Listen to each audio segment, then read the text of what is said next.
pretty juicy WWE Smackdown, because we have got the fallout of Crown Jewel. And I don't think it's unfair to say that some of the bigger stories are the SmackDown stories. The SmackDown stories are massive. I mean, Damage Control and the future of Damage Control really feels like probably the biggest story that's going on right now. So we are going to get some answers to that. We're going to hear Bayley addressing the future of Damage Control. That has been confirmed. That is an actual segment. So Bayley is going to be talking about Io, Kyrie, Dakota, herself, what the future looks like. Obviously, we know there's real tension, drama between Bayley and Kyrie Sane, because it was Bayley that helped get rid of Kyrie Sane when she was in WWE a few years ago. So that's going to be a big segment, man. I'm so much looking forward to that. Really am looking forward to that. And then we've also got a couple of matches that have been announced. We've got Bobby Lashley taking on Carlito. Apparently for the first time ever. Apparently, somehow, these two have never faced off before, which I'm stunned at, to be honest. I would have thought it was impossible that they had never faced before, but first time.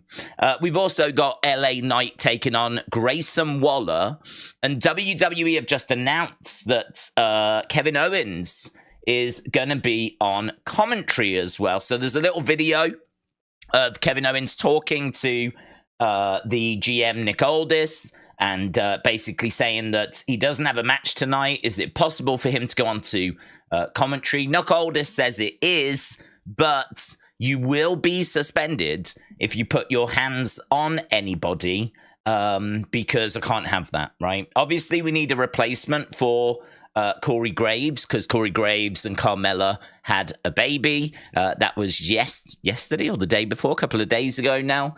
So Corey is on paternity leave, which means there is a spot that's open. To be honest, I thought they might just run with Kevin Patrick and Michael Cole as a two-person booth, but Kevin is coming in and just going to fill in this week. I don't think that Corey will be off for too long.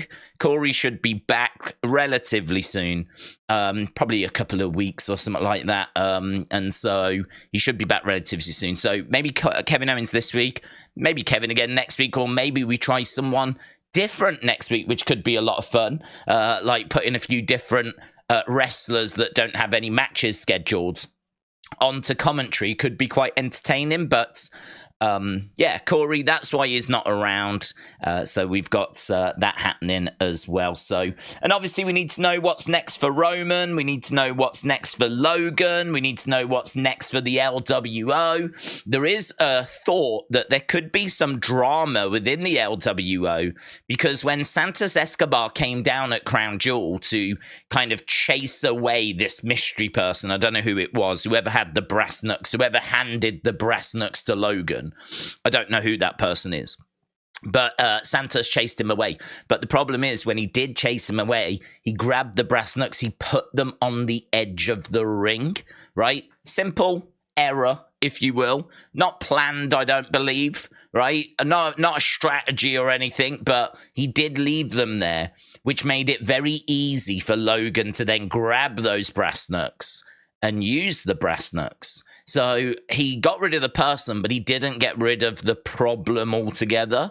And so Ray may just want to have a word, right? You're my brother. I love you. I appreciate what you did, but why did you leave the brass knucks on the edge of the ring for Logan to pick up?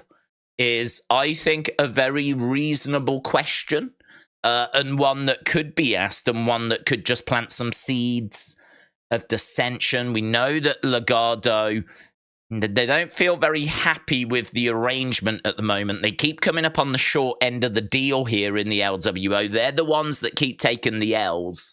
There's been a few dirty, funny little looks at times. Nothing too big, nothing that obvious, but you can just sort of tell something's growing. And now we've got the brass knucks being left on the edge of the ring. So definitely something to keep an eye on there. We have theorized of the idea of LWO splitting apart, maybe Ray has the LWO and maybe Legado del Fantasma kind of come out of it as a separate group, and then maybe we see these two groups battling against each other. So that could be a way forward, but we'll see what comes of that tonight. There could be some fallout there. I don't know that Logan is advertised for the show tonight, so I don't know that we're going to be seeing Logan Paul around. But either way, we're going to obviously see plenty of replays of what happened at Crown Jewel. There'll be plenty of conversation, and I don't know if he'll be advertised for next week or maybe even make a surprise appearance tonight. But what's next for Logan, I think, is a very interesting question. What's next for Roman? That's also a very interesting question. He got past or managed to defeat, thanks to outside interference, of course, LA Knight. Went the way that we were expecting that to go. LA Knight now, he needs to kind of find a way forwards. I think he's the guy that gets the title off Logan. I think that's perfect for him. I think that Logan, this monster heel, if Logan's going to brag and gloat and really rub it in people's faces, then they're going to need a hero to take that title away from him, and LA Knight could be that hero. So I think that's what will be next. They might just wait on that, though, because I don't think that you leave the title on Logan for a short time, because it's Logan Paul. He can do a lot with that. He can take it to a lot of events. He can carry it around to a lot of different shows, and he can promote it on his podcast. So I don't think you leave it on him for till Survivor Series. I personally would keep it on him till WrestleMania. So it might mean that LA Knight has got to find something else to do before that. And LA Knight could find himself getting dragged into one of the Survivor Series teams. We obviously don't know. That's what we're working on at the moment. We do have to get LA Knight onto that card. So we don't know what Solo's doing. We don't know what Jimmy's doing. We don't know what LA Knight's doing, but my guess is they will all be involved in something together. Could it end up being LA Knight and a mystery person taking on Solo and Jimmy? Could that mystery person be Randy Orton? It would make sense because I believe it was the Bloodline that took Randy out. So Randy being the mystery partner of LA Knight could make sense. Equally, people are looking at the teams, the Survivor Series teams, and they're saying, well, if Drew joins Judgment Day, then that means that the Cody, Jay, Sammy, Seth team needs an extra person. Maybe Randy finds his way in there. So people are looking to see where Randy Orton could land, because Randy coming back at Survivor Series feels pretty good. I'm feeling good about that. I'm buoyant on that. I'm positive about that. So people are certainly looking at that thinking that could he go here? Could he go there? I think there's a couple of opportunities that might present themselves. Obviously, the outside chances that we get Randy and CM Punk. So you could have Randy join up with LA Knight, and you could have CM Punk go into the War Games match. I don't think it goes that way. I've said all along, I don't think CM Punk's going to come in at Survivor Series, but it is something worth just keeping an eye on as those developments keep rumbling along.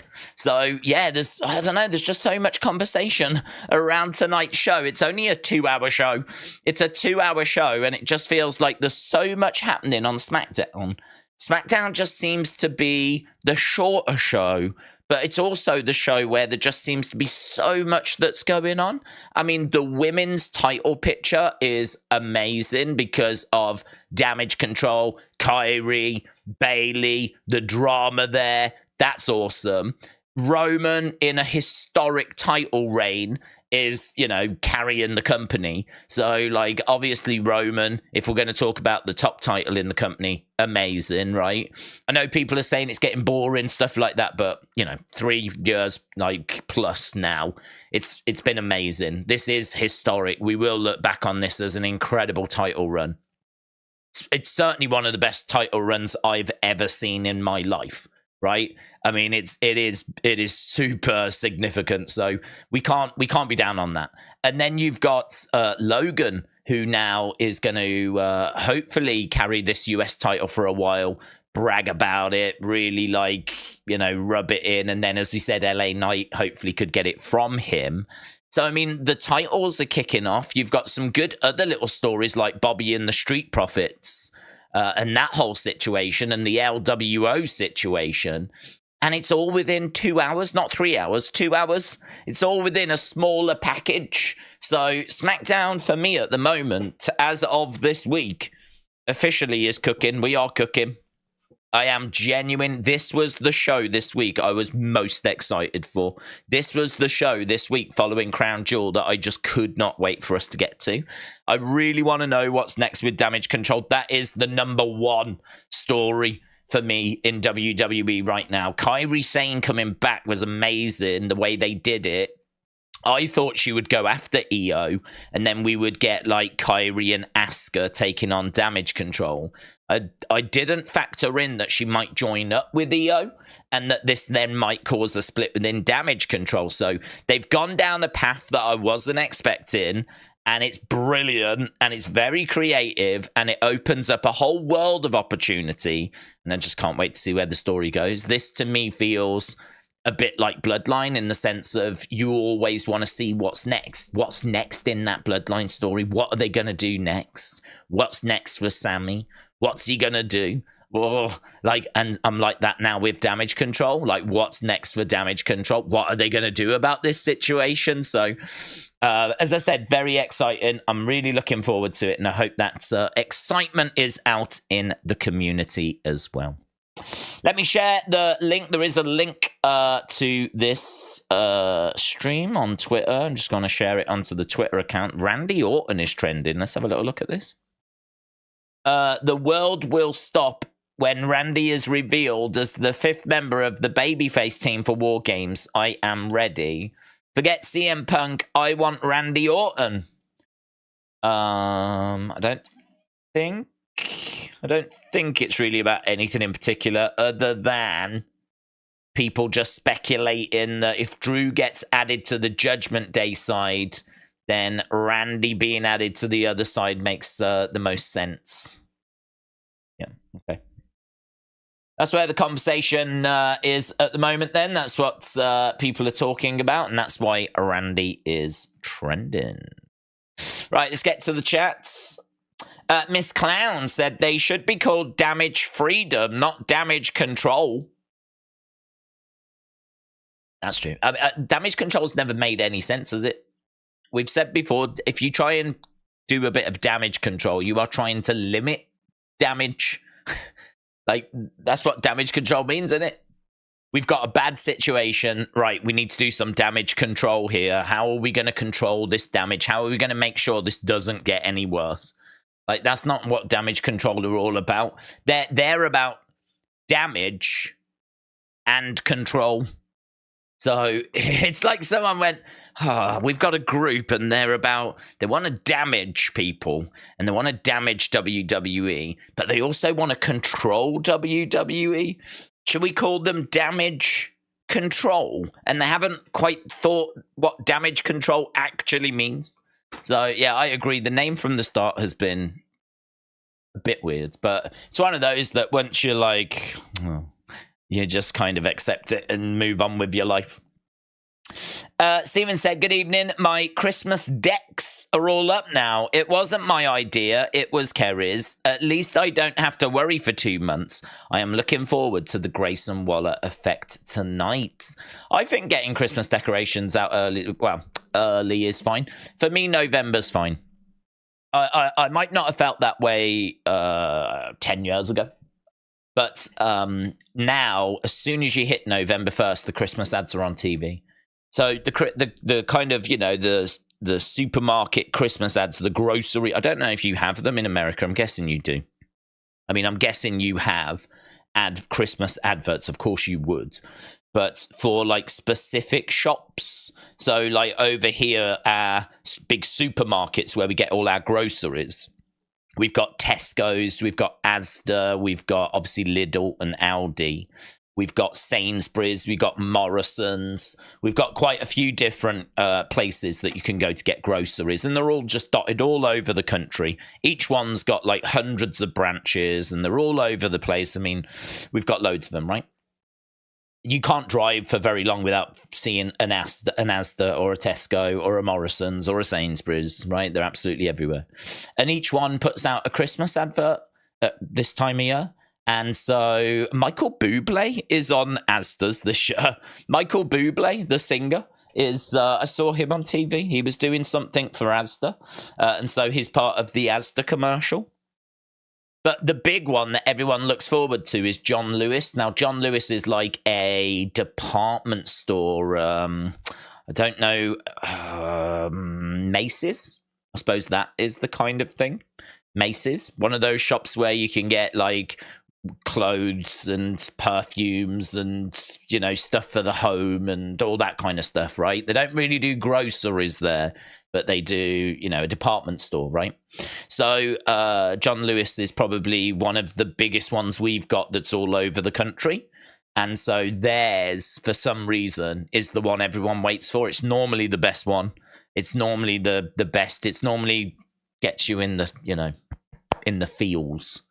There was one where there was like a man and he was on the moon and he was looking down at Earth as like seeing everyone and what they were up to.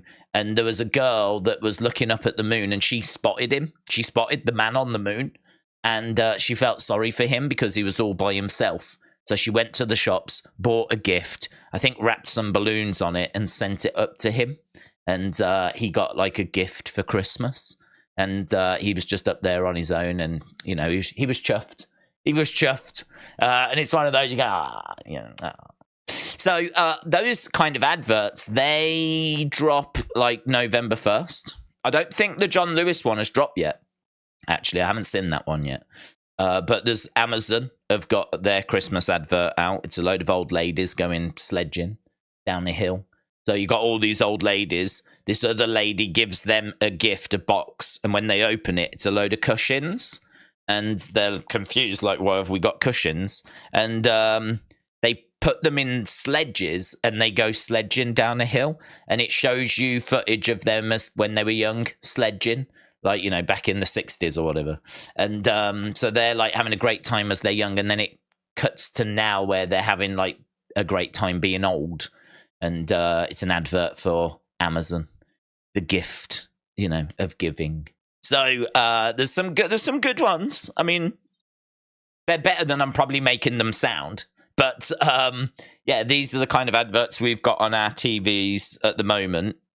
And that starts November 1st. So I think if you're going to put your Christmas decorations up now, honestly, why would anyone moan? Well, what's the point in moaning and saying it's too early? The TV's full of gift ideas. You go to the shops, they've got their Christmas stuff out now. Towns around the country are starting to put up their trees and doing their lights turning on.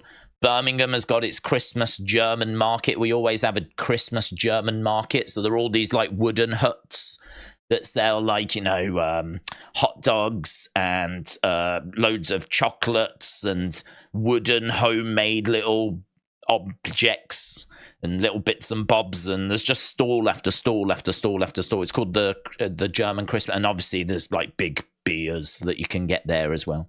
It's the German Christmas market. They've been doing it for years and years and years, and it's very popular. People love it. It's one of those things at Christmas where you go to the German market. You go down and you get a beer and you get a hot dog and you have a look at the stalls and maybe get a few sweets and you meet up with friends and it's cold, but you got your layers on and whatever, and, you know, and it feels very Christmassy. And they do like mulled wine and everything. So that's in Birmingham. My dad wants to go this year, actually. So I think we will end up going at some point to the German Christmas market in Birmingham. And so, yeah, I mean, if anyone's... This is why if I see people going, oh, you're getting your Christmas decorations up, it's like, Jesus, I mean, I can't avoid Christmas at the moment. Everywhere I'm turning, it is Christmas. I need to get a tree up on the channel, to be honest. I wouldn't be against putting up a tree now and just having it done, you know? In fact, I'm going to write that down. That is a good idea. I do need to start putting up the Christmas decorations on the streams. Christmas tree. We'll break that out. Sometimes I don't get a chance to do it until last minute. It goes up for like a week. If I do it now, it's done. I don't need to worry about it. And it does make the streams feel very festive. I took my daughter to a Christmas market in Leicester Square, says Miss Clown. No lie, her chips cost £10. Jesus.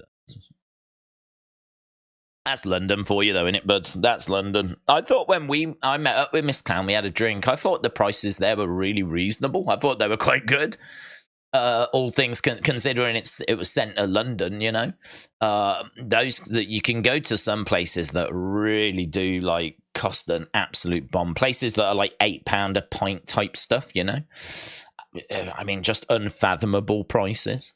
So, yeah, you know, these places, that's why they're there, isn't it? Basically, they're there to make it feel Christmassy, but they're a business and they're trying to make money. So, I feel your pain, buds. I feel your pain. Aaron, shout out to you. I hope you are well. Says, I'm excited. What I'm excited about is what is next for Solo. I know everyone wants Cody, and I'm a big fan of Cody, but every time I see Solo, I really want him to beat Roman. Okay, well, we'll find out what's next for Solo. He is... well, I don't know that he's on the show, but I'd imagine he will be on the show. And I do expect him to turn on Roman. I don't expect him to be the one to beat Roman. But I think he could definitely turn on Roman next year. And we could get a series of like Roman and Solo matches. So, yeah, I agree. He's a great talent. And they've made him look like a badass. So we'll see what's next for Solo Sikoa. He is someone that he put in a great performance against John Cena. I love the repeated Samoan spikes. I thought that was really good.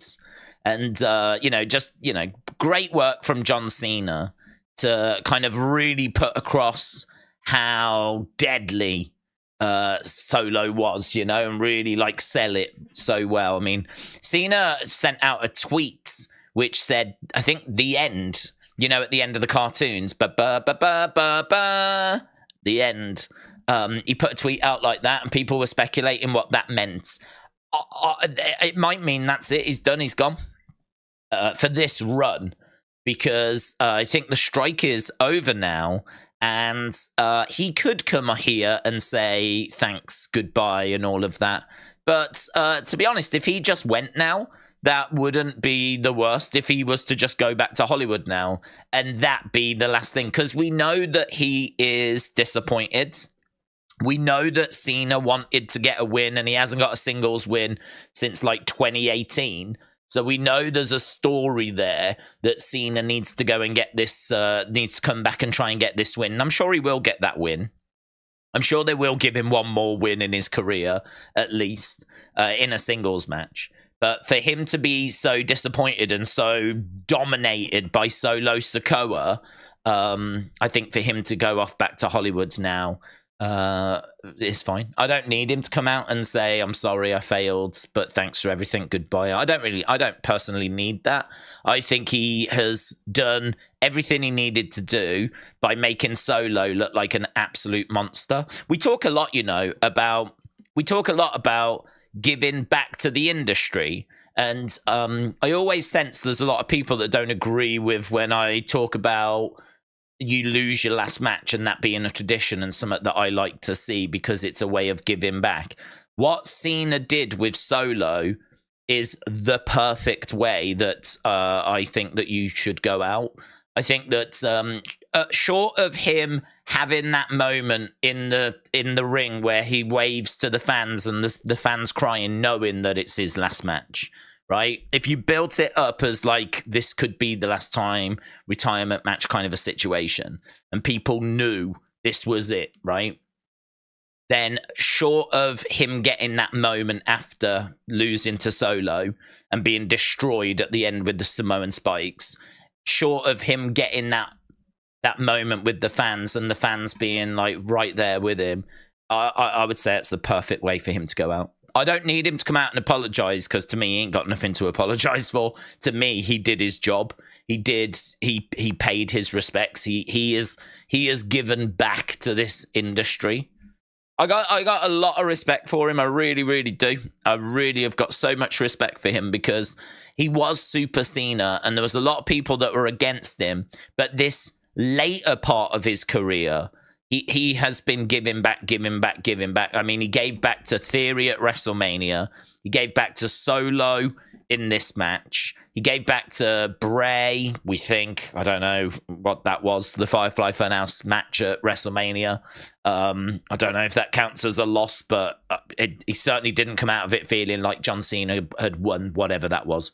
So he's given, and he gave back to Roman as well and put Roman over.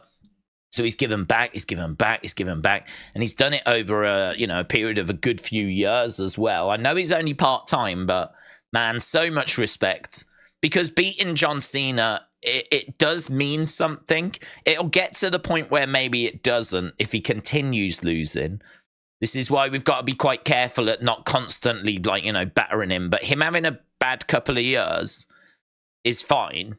But there will come a point where he will, if he's going to continue, he will need to get some wins. Otherwise, it just feels like he's completely done, and beating him won't really mean a great deal.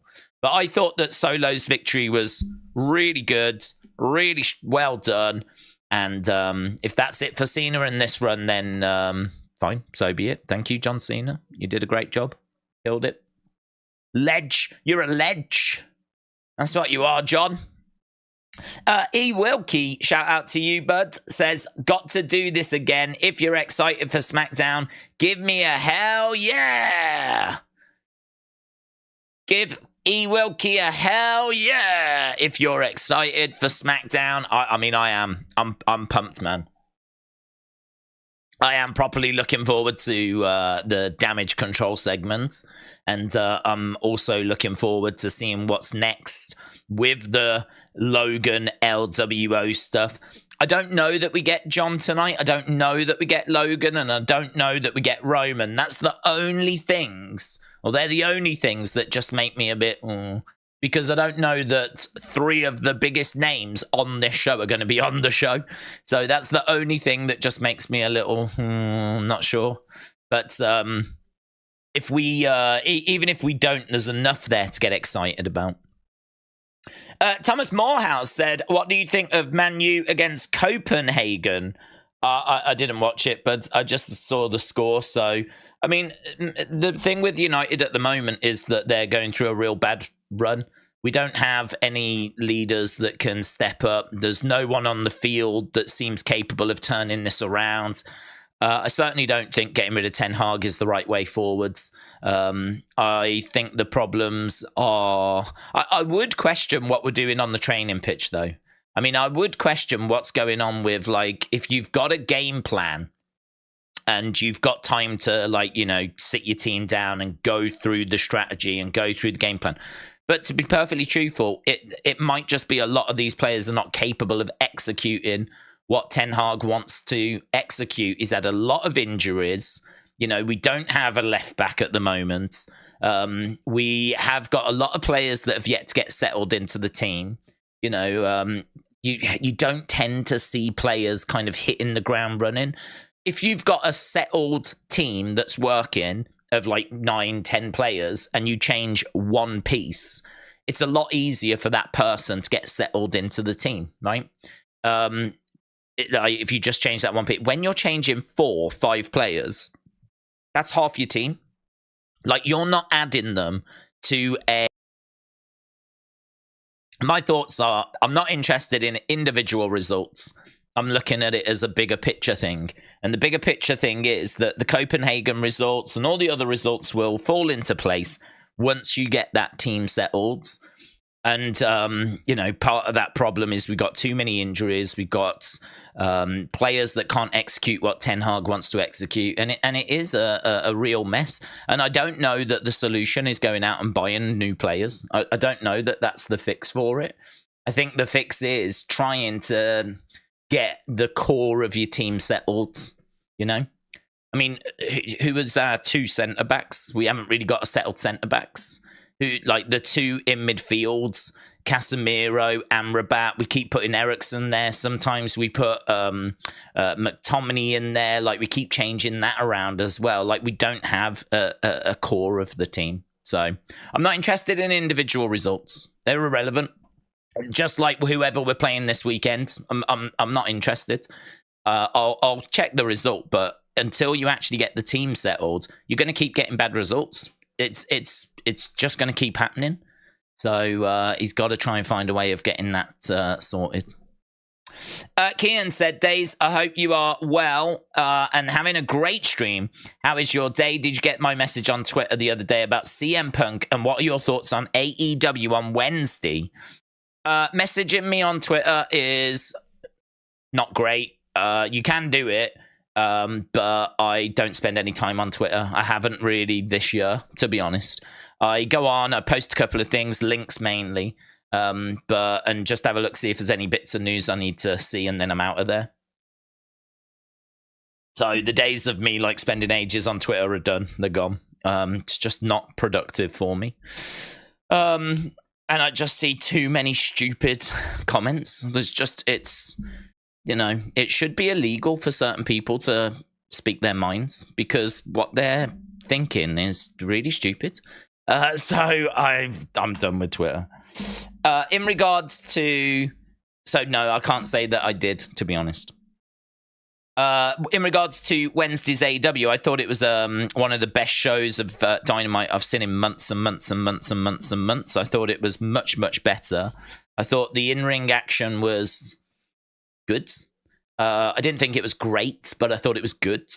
I thought that the segments were not as silly. I thought there was a great reduction in the silliness. I was very pleased that MJF said to Daniel Garcia, am I going to get the sports entertainer or am I going to get the wrestler? And he said, you're going to get the wrestler. There was still a couple of times where he went to do the stupid dance, but by and large, the match was legit and it was fine. Yeah, I mean, I wasn't down on it. I didn't love it, but I didn't hate it.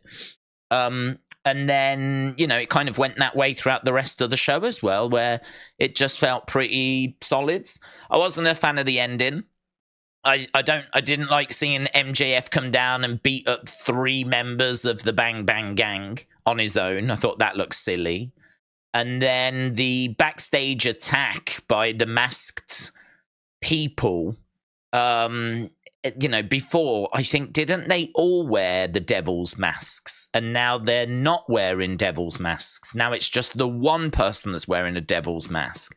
So, you know, before we had to sort of figure out who all the devils were, but whereas now it seems to have changed. So I think you only have to work out who the one devil is. And because they've attacked the Acclaimed, it kind of insinuates that they are not working for MJF. They are working against MJF, or maybe they want to work with MJF, or I don't know. That part to me, I mean, I'm so used to seeing matches end and then a brawl after in AEW. Or brawls backstage, you know, we see this all the time. Every episode, brawls after matches, backstage, right? It happens all the time. And I was really enjoying watching an episode where we weren't getting that. And then right at the end, we get it again, don't we? I think I would have much rather have seen that episode where... like, MJF just stood on the entranceway and just confronted the Bang Bang Gang who were in the ring, and like you just get a flash of the demon, the devil backstage, and that was it. Rather than seeing him beat up 3 people on his own and then get another brawl, which I'm just done with when it comes to AEW. I just don't need any more brawls. I understand them going after the Acclaimed could be seen as significant and maybe furthers the story. Potentially, you could have done it the next week, just spaced it out a little bit more.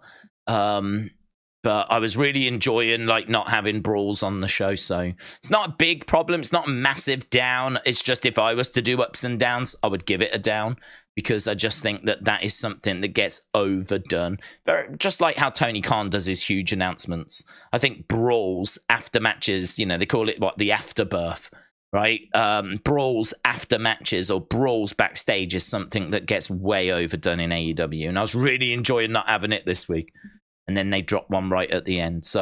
But overall, I've got to say it was one of the best Dynamites I've seen in months. I thought it was solid. Yeah, solid. So, not bad. We'll see what next Wednesday brings, and hopefully this is going to be the start of a change of direction for them. It's going to be a little sharper, a little stronger, a little tighter, a little more serious again. I don't know why we've gone into so much silliness. I don't know how this has happened.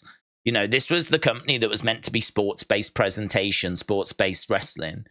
And for some reason, we've got like Daniel Garcia dancing. We've got Prince Nana dancing. You've got the Acclaimed being simps for MJF. You've got Roderick Strong screaming Adam. You've got those backstage skits with Roderick Strong and Adam Cole. You've got MJF doing kangaroo kicks. Like, I don't know where all the silly comedy came from.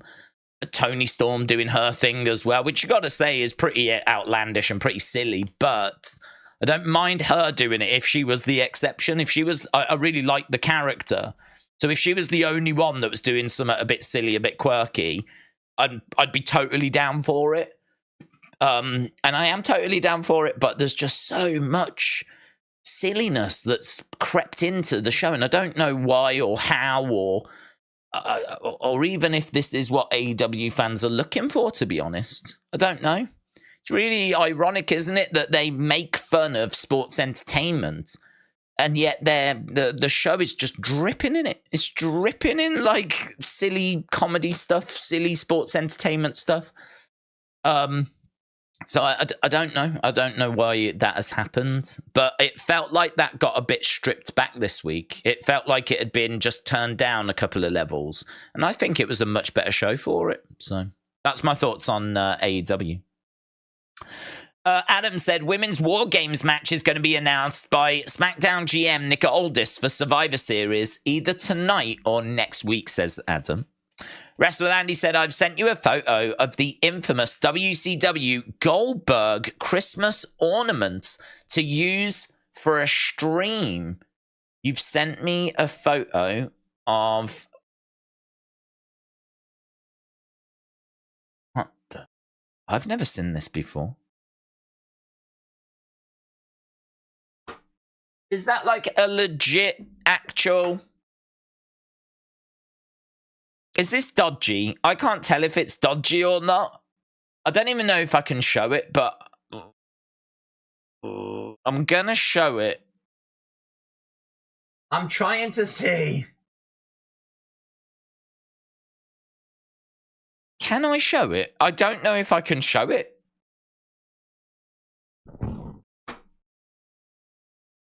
Okay, I think I've made too big of a deal out of it now and I need to show it, but this is...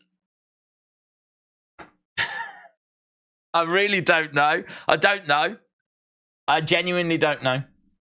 If this turns out to be something that I shouldn't have shown, I'll apologize now. I am looking at the picture and I can't tell if I should be showing this or not. I genuinely don't know. You'll see what I mean when I show it. I don't know if I'll tell you what, his right hand, I don't know if it's just resting on his thigh or if he's actually holding something. I don't know.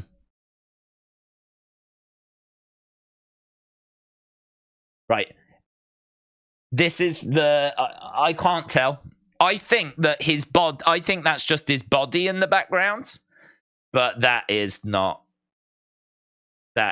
good for Christmas, is it? No part of that. Well, maybe the hat, maybe the fact he's wearing the hat, and maybe the sack, but that's got the toys in. But even that toy, look at that. I've only just noticed the blue scary head that's in the flipping sack. Look at that. That is terrifying. Even the stuff in the sack is terrifying. Just awful. He's got his little Christmas boots on as well, which I only just noticed. His facial expression doesn't make this any better, I would say. It's very serious for like a fun Christmas thing, you know? But then if he was smiling, would that be even worse? That'd be worse, wouldn't it? If he had a big smile on his face, that would probably be worse. This just looks pervy though, doesn't it? This just looks not great. Not great. I don't know that that'll make the Wrestling Days stream Christmas tree, to be honest, but I feel like we've definitely given it the coverage that it deserved. Probably too much coverage. We probably gave it more coverage than it deserves, so. Wrestle with Andy, shout out to you. I appreciate your help and support in trying to decorate the tree. Thank you. Jim said, Days would fit in well in the town in Footloose. I've never seen Footloose. I can only imagine it's full of sexy young go-getters. So I agree. Damon said, a homeless man now, cage for UNI Universal Champion. Is there a cage on SmackDown? Psycho Dad, give me one-on-one in a steel cage, says Damon. When was the last time we had a steel cage match on the main roster? I feel like it has been a hot minute. So, I wouldn't be against a steel cage match. Matt says, Days, what would you prefer? A solo master reigning over a company or a duo or agoring? I've never heard of this. Agoring? Agoring. Boring. Presents to be a sign of especially good or bad things in the future. To be a sign, the art of practice of agoring. Don't know what that means. Even the definition doesn't really make much sense, to be honest. Agorship. Agoring. How do you say it? Auger. Yeah, well, auguring. Auger. Auger. That was the US. UK. Auger. Auger. US. Auger. Auger. UK. Auger. Auger. US. Auger. Auger. Auguring. To be a sign of especially good or bad things in the future. I've never heard of it. To be a sign of especially good or bad things in the future.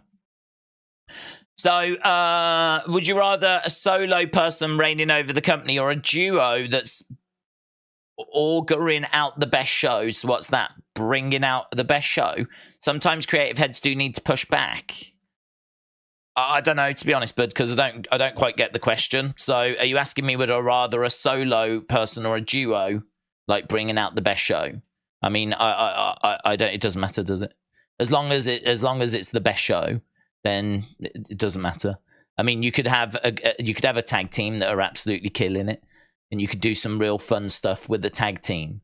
But to be honest, that's more unusual. It's not usual. But then I think back to like DX. You know, when it was Triple H and Shawn, like that was really fun. Yeah, Chyna was with them, but, you know, she wasn't really getting her hands dirty in the early stages. So going back to like 97, those two were killing it and they were so much fun that I would say that those two showed what two guys together could do at the top of a card. And then equally, you've got Roman, who's kind of out on his own. He's got his bloodline, but he stands obviously ahead of those. So for me, it doesn't matter. Either solos or duos or whatever's going to bring out the best show. E. Wilkie said, how do you get the chat and all the special effects on screen when you are watching on YouTube? How do you get the chat and all the special effects? Oh, I don't know what special effects you're referring to. We don't really have pyro or whooshes or anything. I mean, we have some clouds that are like bobbing by in the background. But it's OBS. I mean, if you want to do streaming, then you need a piece of software that's going to bring everything together. So you need a piece of software that's going to take the sound from your microphone, and it's going to take the picture from your camera, and it's going to take any graphics that you want to use, and it's going to take different elements and basically put them all together, package them, and then send it to YouTube. And that's what OBS does. So OBS is free to download, OBS, and you download it onto your computer, and then basically you connect your microphone to it, you connect your camera to it, you can make graphics and put graphics onto it, and create, or whatever it is you want to create, connect it to your YouTube channel, and then when you press start streaming, it basically takes everything, packages it, and just sends it all to YouTube as a nice little simple package. So that's like how it gets done. So it's really simple.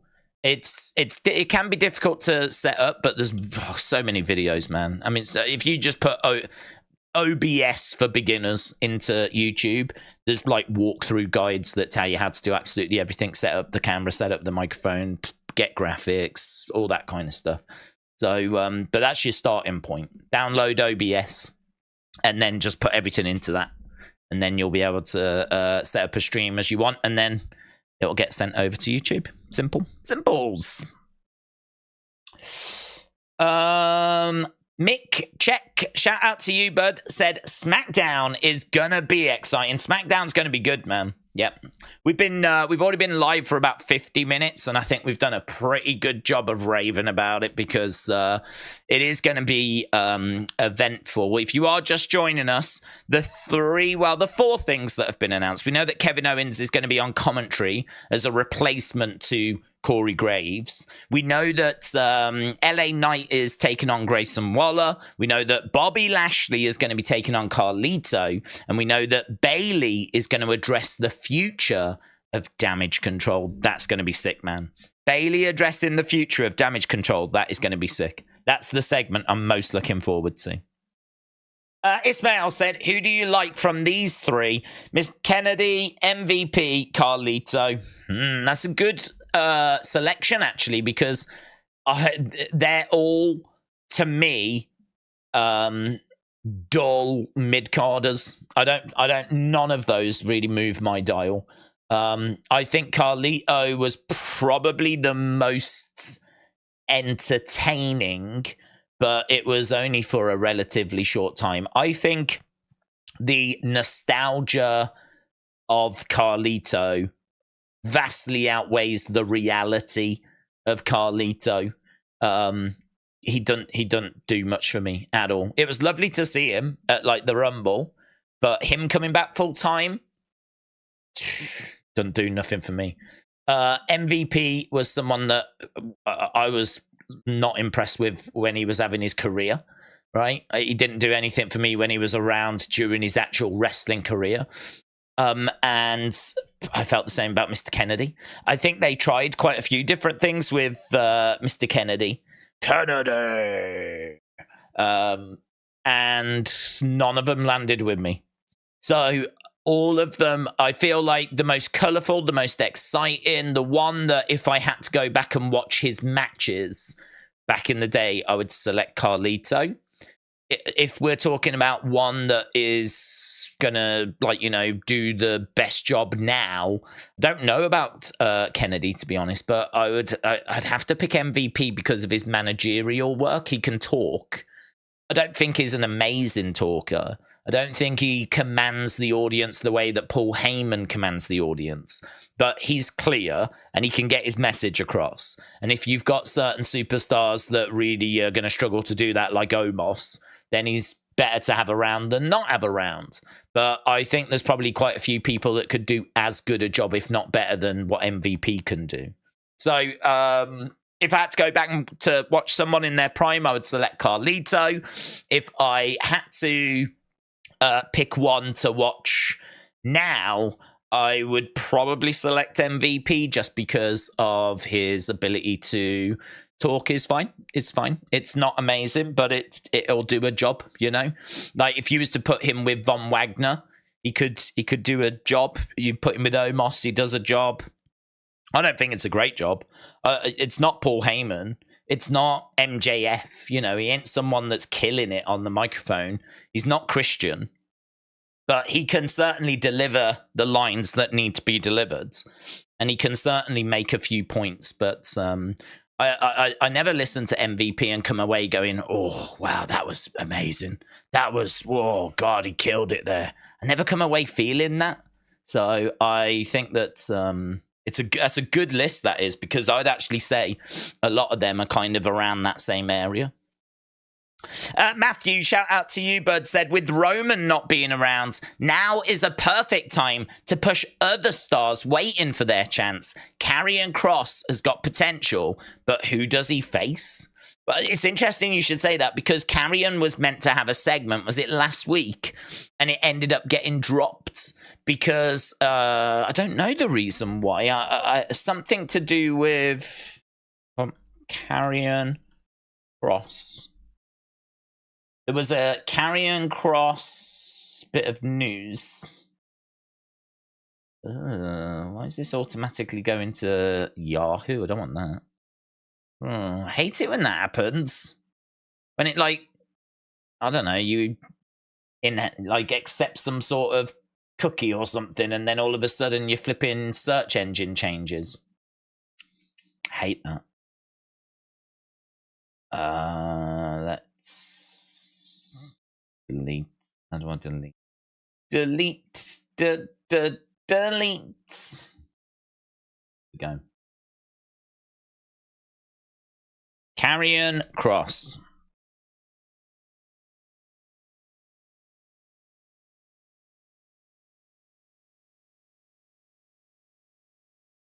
Why would I ever want to use Yahoo to search for something? Ugh. Okay, here we go. Fightful have reported Karrion Kross was intended to feature on last night's SmackDown, but was ultimately cut from the show. The segment, which would have been Kross's return to TV, would have featured him, Scarlett, and Shotzi. WWE sources claim the segment would not have made sense for anyone involved, and it got pulled earlier in the day. The info wasn't given by the company, so the segment was still listed on run sheets. However, this didn't cause any timing problems because it was a pre-taped show. That's right, it was, wasn't it? A pre-taped show. It remains to be seen how Kross returns on TV. As for Shotzi and Scarlett, several people in WWE were said to be happy with the pair's hosting of their web series, Chamber of Horrors. So, well, it certainly looks like we're doing something with Karrion then. So, he was going to come back, but apparently what they were going to use him for didn't make any sense. So they ended up axing it. So it looks like we do want to use him, but it just doesn't look like we know quite how to use him. Maybe he could go after LA Knight. Because, as we said, if LA Knight is going to be the one to get the title from Logan eventually, I wouldn't do that till WrestleMania, which means we've got a good 3-4 months until we get to WrestleMania, where we need to do something with LA Knight. And so he could get into a little program with Karrion Kross. I think that'd be absolutely fine. And I think that, you could absolutely do that. It'd be a little bit similar, actually, to this time last year when LA Knight got into his feud with Bray. It was around this time.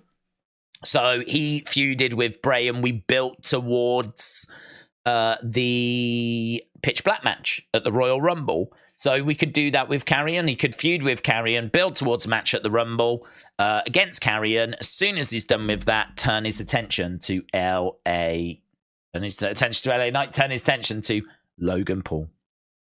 Matt says, I meant as head of creative. Should a company be run by a single person or a consortium? Can having no pushback lead to a power madness? For me personally, I'd say a single person has to sign everything off. I think if you've got a load of people, I think that are at the absolute top, I think that I'm struggling to see how that works. In fact, I don't even think I can give you an example of that working, because in AEW, it's Tony that has the final say.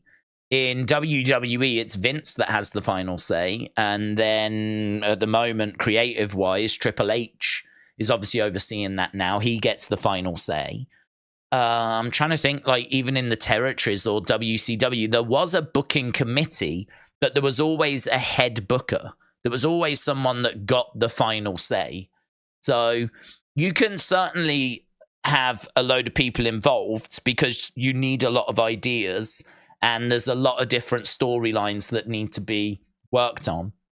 But I can't give you an example of a load of people having equal power and equal say when it comes to the final decision. It's just not the way it's done. And to be honest, it's not the way I would imagine that it should be done. So one person definitely having that final say. And, that does mean that the company goes in that person's vision, that person's direction. But to be honest, if it was Vince, it's his company. If it's Tony, it's his company, right? If it's, at the moment, Triple H, it's not his company, but he has been sat next to Vince for so long. He's learned everything from Vince. He's basically been the guy in training, hasn't he, for the longest time. They even gave him his own developmental flipping company to kind of get his teeth stuck into. So, he very much is the guy with the experience.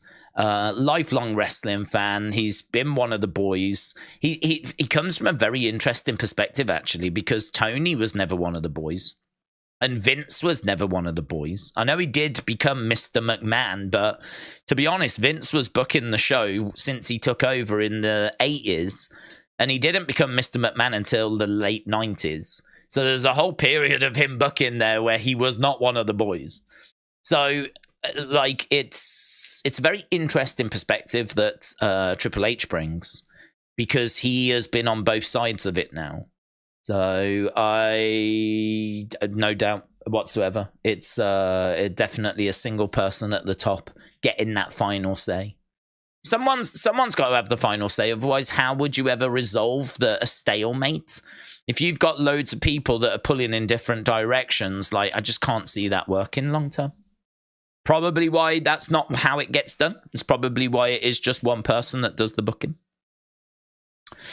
Dark Angel said the Renegade, the Rockers, Demolition, Randy Hogan, Shark Boy. Dillatron said, I feel one of the best matches to watch are the ones where you are rooting for one side. Definitely, yeah. And that's why we always do a lot of heels against faces matches, and that's why you don't get so many heels against heel matches, because who are you meant to root for, So, yeah, definitely. Dark Knight said, I don't understand why LA Knight and Logan Paul fight Roman, but then are tipped to take the fourth biggest title. Shouldn't they be aiming for Intercontinental at least?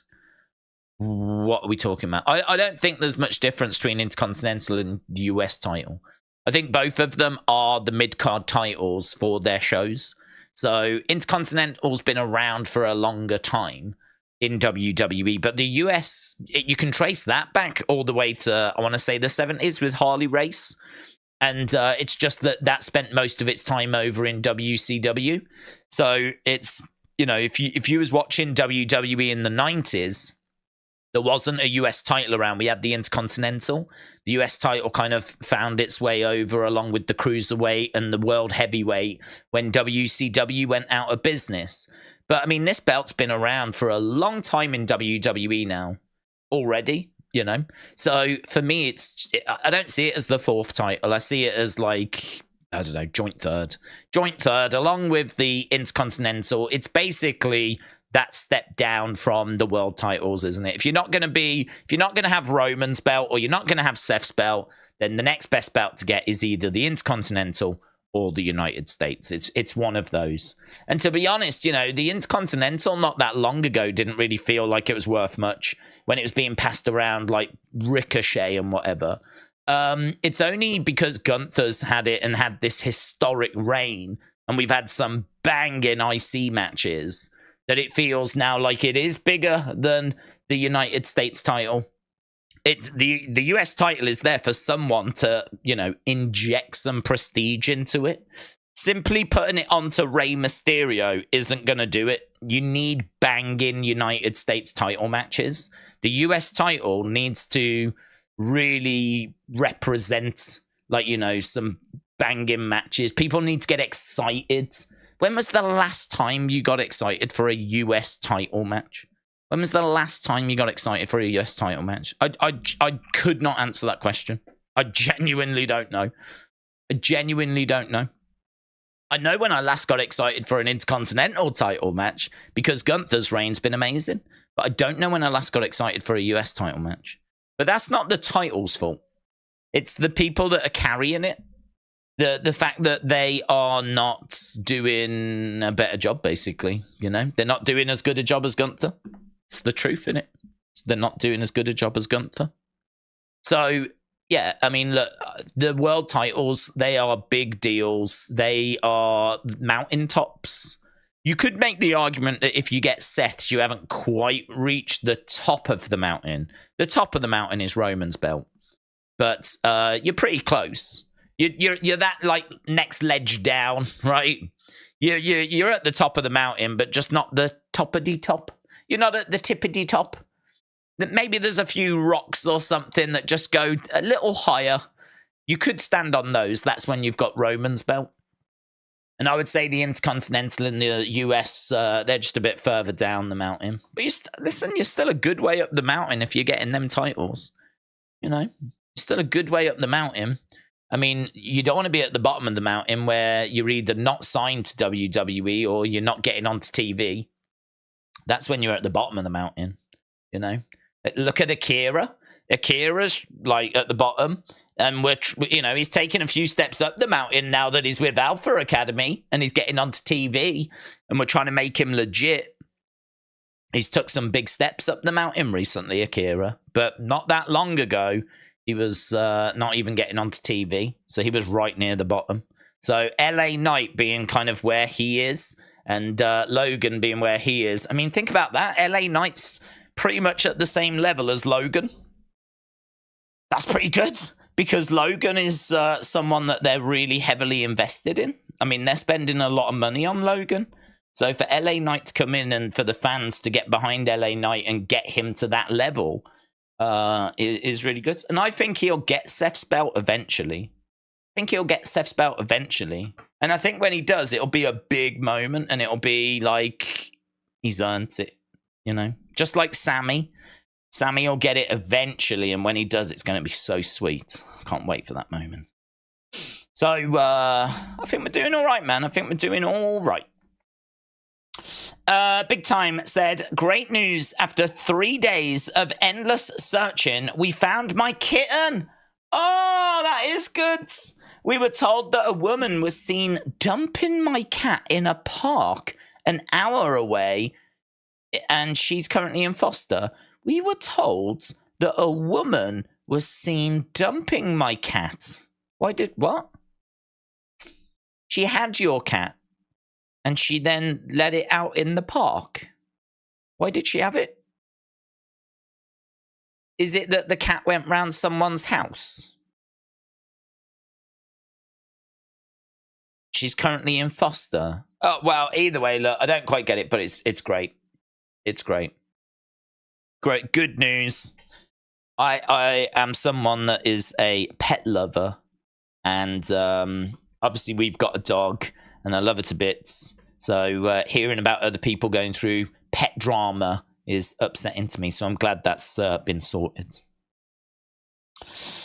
Christopher said, on a serious note, William, how is the truck doing? I hope she's running well. Yes, William, please give us a truck update. Is everything good with the old girl? I think that's how you refer to trucks. I'm not sure. Let us know. Mike says, now I remember best US title match was Brett Mr. Perfect in 1991. That was Intercontinental. Trini said, how would that work? You fight Roman, you lose heroically, you face Gunther, and you lose again. At that point, it feels like you're being buried. But to me, it might not be a shared opinion. Have we had many intercontinental versus main belt matches over the years and people carrying both belts? Not many. No, not many at all. They tend to use those mid-card belts to get people ready for the main belts. So there's not many examples of that happening. It's a story that can be told, of course. But I like the current setup. I like the fact that both brands have got a championship, a mid-card championship. I think there's so many wrestlers that are not quite ready to have the responsibility of a world title. And so they've got 2 mid-card belts that they can compete for. And I like that. Once they've established themselves, like, say, Gunther has, then they're ready to take that next step up. I suppose the concern is, will they do the same thing with Logan? Because I don't want Logan as a world champion. I don't want Logan as a former... I certainly don't want him as a WWE champion. I ain't vibing with that. I'll give him a US title. Go and play with that for a little bit, right? I'll give him that. But I won't give him a WWE championship. That's Bruno's belt. That's Hogan's belt, right? Things are getting serious here. So I hope we're not preparing Logan for that, to be honest. I have no desire to see that whatsoever. Unless he's going to commit to this full time and he's really going to like go hard after this. But it's going to have to be years and years and years. I've got no interest in him getting a WWE championship like in a year's time or something like this, us fast tracking him because he's given us a year of his life that he's going to dedicate to this. So we're going to repay it by giving him a WWE championship. Like, ugh. Could you imagine? Ugh. Ismail said, what do you think of CM Punk against AJ against Seth Rollins at WrestleMania? I'm not a big fan of triple threats. So I would say, could we just do a one-on-one match instead? If we're going to do CM Punk against AJ, lovely. Or if you want to do CM Punk against Seth, lovely. But not a big fan of triple threats. The one at this year's WrestleMania was excellent, though. I will give that. I will say that Sheamus, Drew, Gunther was an excellent match, and I'm sure that CM Punk, AJ, and Seth would be an excellent match. But my natural reaction is always to lean towards a traditional one-on-one match. Zokiller said they should have a champ versus champ match to crown the most dominant top dog. Leonard said, I also cannot see Logan as a WWE World Champion, especially after the way he won the United States Championship from Rey Mysterio. K-pop lover said, Vince is just about gone for goods. Big Time said, Days, my cat jumped out the window. Some cruel human being decided put her in a cat cage, took her out the neighborhood, and then left her in a park, according to witnesses. It is disgusting. Dark Angel said, Macho Warrior Rick Hogan, Michael Imbergia competing under his name in the United States and Mid-South. Jim says, Days keeps wrestling in a box. I just keep wrestling respectful. I just think that multi-person matches they're not good. I've seen too many bad ones. You can get good ones, it is true. But you can get too many bad ones as well. They become spot fests. I think like seeing people like do these big multi-person spots just for the sake of popping the crowd rather than we sort of lose focus of what wrestling is meant to be. It's meant to be people battling to win the match and prove they're the best. We've got titles and we're trying to get people to those titles. And so for me, like seeing people doing all these spots just for the sake of doing the spots it's where modern wrestling is, isn't it? It's where modern wrestling has kind of got to. And there's certainly people that are into that, but then, of course, there'll be people into that because there's people that enjoy Cirque du Soleil. There's people that enjoy gymnastics, but that's not something that I tune into wrestling for. I tune into wrestling to follow the storylines and to watch people battle to become the best and to try and prove that they're better wrestlers and that they've got the better skill set. So seeing all these stupid spots that get done, and whenever you've got a multi-person match, that's when they break them out. And I just don't think it's entertaining. I just don't think it's very good at all. It's undeniable there are some people that are into it, though, but I would make the argument there's some people that are also into, all kinds of awful things. I could go down a list of awful things, but you can come up with your own awful things. There's people into pretty much anything and everything, so that's not really a barometer, is it, of quality? You can't say, yeah, well, there's people that are into it, so it must be good. Well, it's like, well, no. Because there's people that are into putting clamps on their testicles, but I don't know that that's a good thing to do.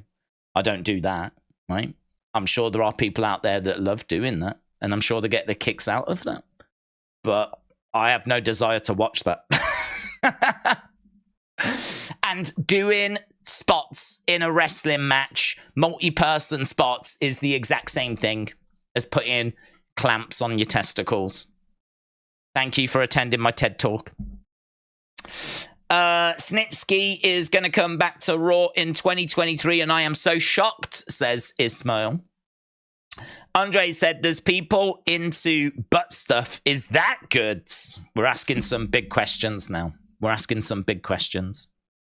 Jim said, ECW introduced three-way and four-way dances. All the time, I thought most people tuned in at wrestling women, which helps boost ratings. Well, no, because apparently the ratings during the women's segments, the consensus is it tends to go down. So it's not the good-looking girls that are bringing the ratings in. It's the consensus is that the ratings tend to go down. I'm a big fan of women's wrestling, and I really do enjoy it. I think that it's something I enjoy about wrestling. I think doesn't matter if you are a man or a woman, if you're still battling to be the best and you're still battling to try and win championships and create legacy and builds up your resume or whatever, makes no difference if you're a tag team, if you're a woman, if you are a guy, doesn't make any difference. And I think the majority of people feel that way, to be honest. This consensus of women's wrestling not being something that people want to watch, I don't see examples of that. I don't see examples of it. I don't see people online saying, oh, I just can't watch the women.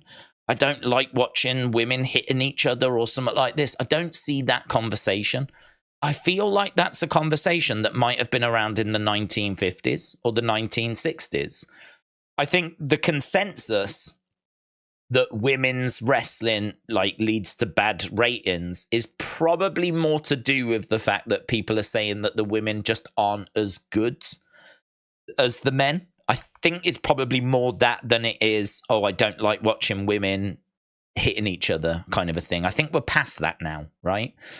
But in regards to that, I would say that's not true. I mean, I just don't see any evidence of that. I think there's evidence of it if you go past the top level. Once you get to the women that are, I don't think we have as many women in the sport.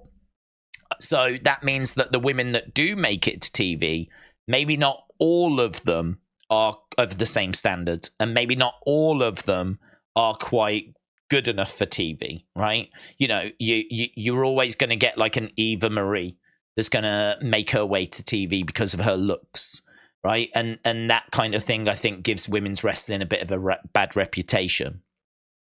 When you're bringing someone in for their looks and not for their ability, then you are potentially damaging the wider kind of perception, if you will. If someone tunes into women's wrestling and their only exposure to women's wrestling is going to be Eva Marie, or it's going to be the bra and panty matches or something like that, well, then people's perception of women's wrestling is probably going to be quite low, isn't it?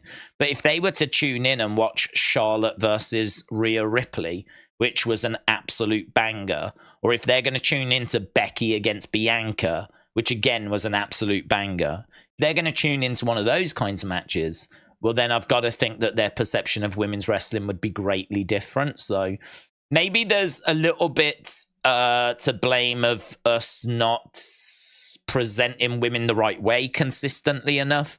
Maybe there's a little bit in the fact that when we do put women onto TV, we don't always use the most talented women. We sometimes do go to some of those women where it's a bit questionable as to whether they should be on TV. I mean, Maxine Dupree, for example, right? I don't quite understand as to why she is on the main roster. I don't quite understand what she brings. I don't know why has she not gone back to NXT? Like, I understand that we've put her with Alpha Academy because they could probably do with a woman in Alpha Academy. But there's so many women that aren't doing anything that are much further along in their wrestling than what Maxine Dupree is. I don't really get I don't get that. I don't get why she's there. I can only put it down to looks. I can only put it down to she's a pretty girl and they just want a pretty girl with Alpha Academy. But again, you know, if your only exposure to women's wrestling is going to be watching Maxine Dupree, you know, she is basic, I think is the kind way of putting it. Like, you know, we celebrate when she hits a suplex. Like, if she does a German suplex or something, there's mass celebration because she's not someone that, you know, has really got any wrestling experience. So I don't know, why didn't we put Ivy Nile with them? Why didn't we put like someone else with Alpha Academy? You could picture a few different people that could have gone into that position that are much further along than Maxine Dupree. I think they wanted a pretty girl for Maximum Male Models, didn't they? They wanted a pretty girl for Maximum Male Models. Maximum Male Models didn't work. And then for whatever reason, we didn't drop her back down to NXT. We sort of just kept her around. So even in this day and age, there are still, and let's not even get started on the AEW division, right? I mean, we could go to town there. So, you know, there's a lot of women that I think aren't quite to standard, but that shouldn't be reflective of women's wrestling as a whole. Women's wrestling as a whole is fantastic. If you look at Jamie Hayter and you look at Rhea Ripley and you look at Bianca Belair and you look at Sasha Banks and you look at Bayley and look at Charlotte and you look at Becky Lynch, you know, I mean, there's so many great women, but I would agree that pool of great women is not as big as the pool of great men because there are less women that are in the wrestling world. So, you know, we need Stardom to be spitting out more great women. We need NXT to be spitting out more great women. We need Women of Wrestling to be spitting out more great women so that we can build that pool a little bit more. Otherwise, we are going to have to rely on some of these names which maybe aren't quite of the same standard. And maybe that's where the perception comes from that women's wrestling isn't quite as good. So, yeah, it's a myth that people tune in to watch the women. Mitchell, shout out to you, says, are you tired of the formulaic Roman match? Personally, I think it's gotten incredibly stale, and the rumors are we won't see him until the Rumble, which is annoying. Am I tired of it? I am tired of it, but to be honest, it depends who he's facing. I mean, I didn't think LA Knight should have won that match, right? I think that he's been around for about 12 months. I think that up until about 6 months ago, he was not really getting crazy reactions. But about 6 months ago, just before WrestleMania, I think in an interview, he said March. I saw an interview where they asked LA Knight, when did it change? And he gave a date of March something. So even by his own estimation, it's been, 7 months where he's started to notice a change, and then that's grown over time, right? So for us to put a world title on him now just seems madness to me. And I think everyone knew that he wasn't going to win. And so looking at that, would I have done a different finish? Sure. But I still wouldn't have had him win the match. So would it have been, I suppose my question is, would it have been different? Would it have felt fresher had it have not been the bloodline that interfered, but someone else? Let's say Karrion Kross interfered and cost LA Knight that match. Would we still be having this conversation? If the answer to that is no, we wouldn't. That would be enough of a satisfying change. Well, then, yeah, we absolutely could have done that. we could have done that. We could have had Karrion Kross interfere rather than the Bloodline. And so if that would have been satisfying enough for people, then yep, I can absolutely agree and get with that. But if Karrion interfering would still not be satisfying for people, and what people actually want is they actually want LA to have won, right? Well, I can't get with that. I don't agree with that. It's been 7 months since he's been getting these reactions. I think we need to we need to go longer. We need to do more work there. We need to go through the mid-card titles, so on, so on, so on. That's what I would be looking for. So really formulaic. Am I tired of Roman having a match and the Bloodline interfering and Roman retaining? Yeah, because we've been doing this for 3 years pretty much. So I am definitely ready to move on from that. And if it was a case of could Karrion have interfered instead, I think that would have been better, and I would have accepted that, and that would have been perfect. Brilliant, great. It's not the Bloodline this time, it's someone else. But I'm still not sold that would have been satisfying to others. I'm still under the impression that I think the truth is a lot of people are just tired of Roman now. I think they're tired of him not defending, and they're tired of seeing like the same finishes. Even if you have the same finish, like Roman wins by outside interference, but it's just someone that's not Bloodline, I still get the sense that's still not going to be enough of a change for certain people out there. And they're just honestly just want to move on to a different champion now. So it's a complicated answer, because I don't mind Roman's reign continuing. I think in my mind, I'm pretty set and pretty happy that he goes till WrestleMania. So in my mind, I'm not expecting him to lose the title till WrestleMania. So I'm all right with things like going that way, because in my mind, that's where we're going. And but yeah, I could definitely do with someone else interfering other than the Bloodline. I think, as we said, if Karrion was to interfere instead, I think that would have been a nice, refreshing change. Imagine if LA Knight had managed to overcome Jimmy. Jimmy was down. He was done. He managed to slam Solo through the commentary table. Solo was down. Could you imagine Jimmy being down, Solo being down, and then LA Knight just turning around and staring at Roman? Roman's in the ring like, oh my God, I've got no one else. I've got no one else. There is no one else. No one else is going to help me now. And I think you could have communicated that through his facial expression and through that moment. LA gets in the ring. LA's winning. You know, he hits his finishing move. And then out of nowhere, Karrion Kross costs LA Knight. And it's like, he was going to do it. He was going to do it. He was going to do it. He got past Jimmy. He got past Solo. Roman knew he was done. He was dead. It was over. He was going to do it. He was going to be the guy. And if it wasn't for Karrion Kross, that to me would have been better. That would have been better. So a bit of a long answer, but as I said, I'm not sold that everyone thinks the same way in regards to it should definitely be like someone different that interferes. I think a lot of people are just done with Roman's title reign now. Jobs to Jupiter said, if it turns out that CM Punk is the man behind the devil mask and still with the company, how would people react? Do you think they would be mad that they got played or worked? I don't. That's an interesting question, actually. I don't know that they would be mad they got played or worked. I think they would be... it wouldn't make much sense to me. I heard that Bubba Ray said it would be genius and one of the greatest stories ever. I very strongly disagree with that. I don't agree with that at all. I don't think it would be genius. I don't think it would be the greatest story ever. Because I think what you've done is you've damaged CM Punk's reputation.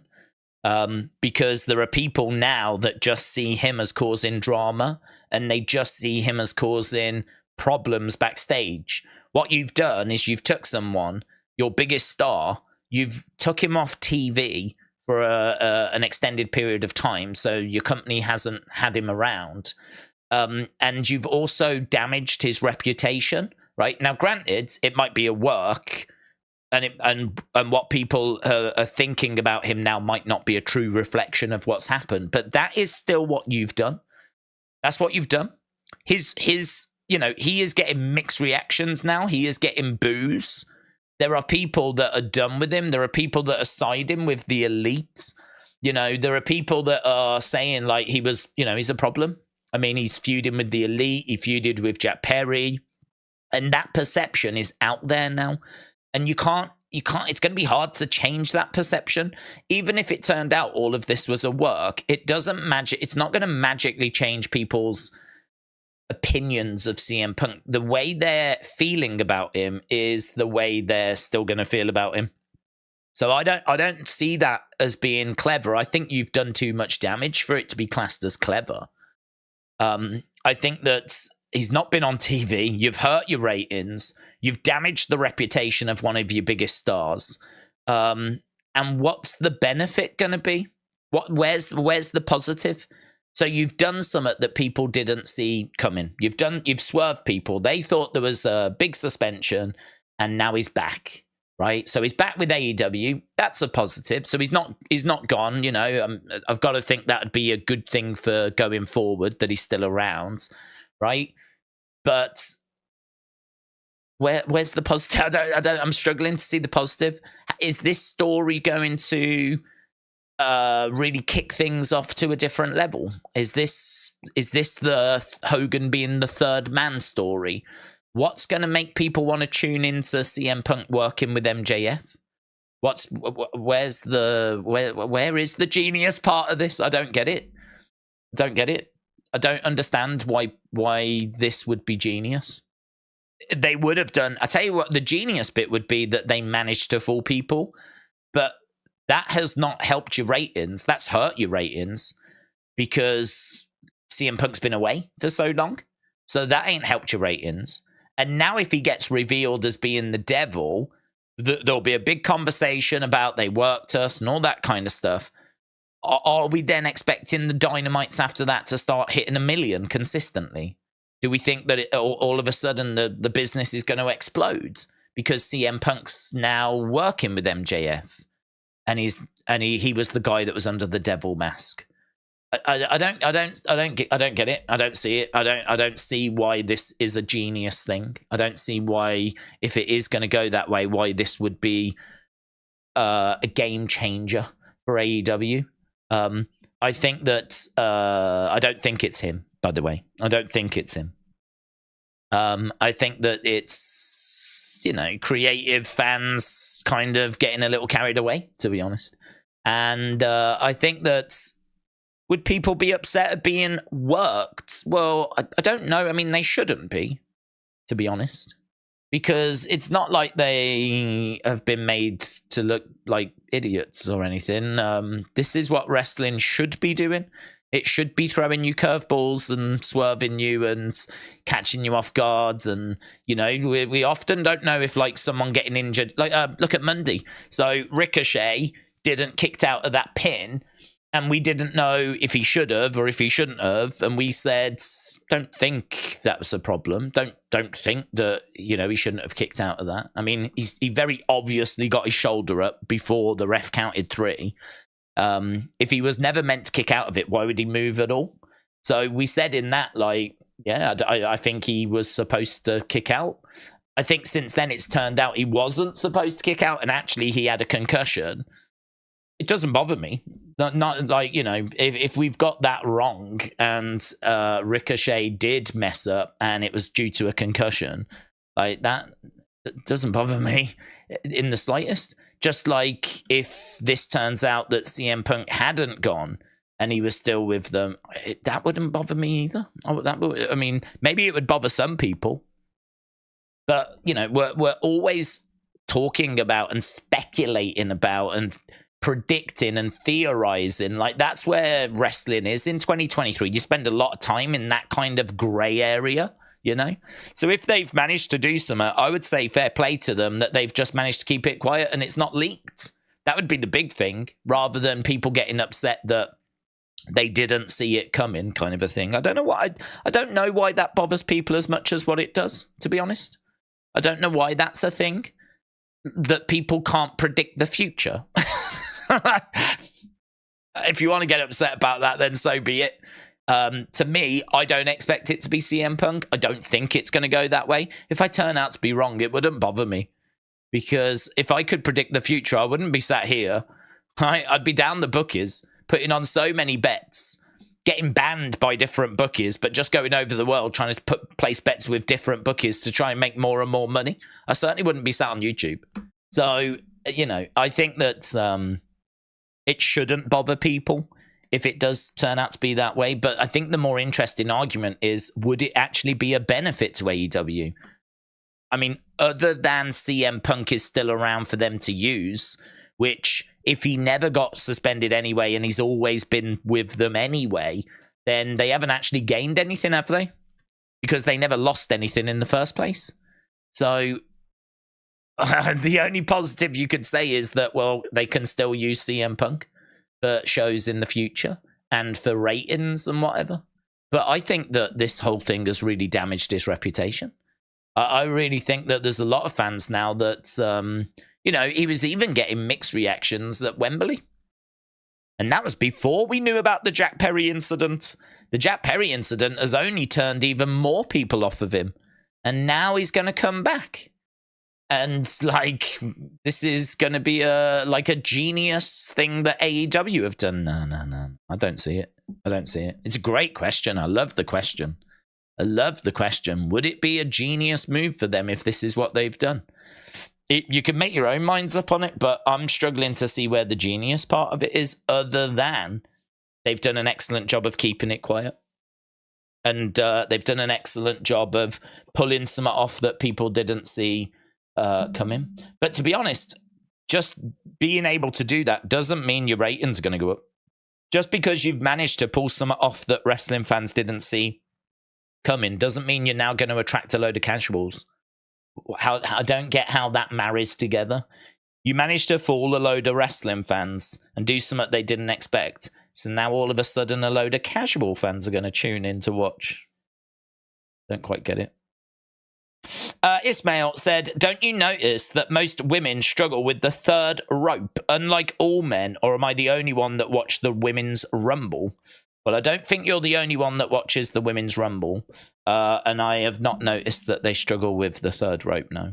I mean, they are a little bit smaller than men, so maybe it is a little bit more difficult for them compared to the men. So maybe there is some degree of struggle compared to the men, who are obviously going to be bigger and taller. But I've never seen it as a factor, no.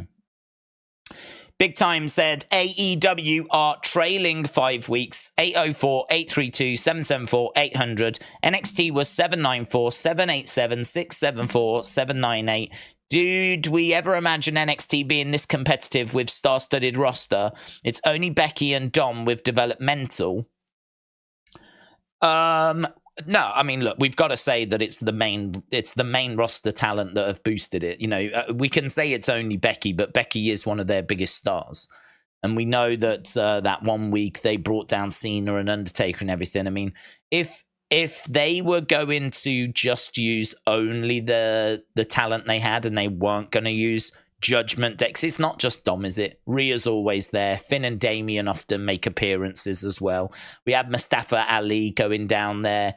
And again, you can say that he's not a ratings draw, and that's absolutely fine.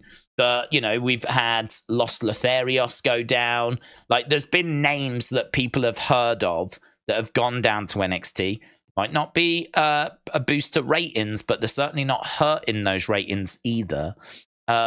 And so what you've done is you've kind of made it a place where, Dana Brooke went down there as well. Mustafa Ali was there, as we said.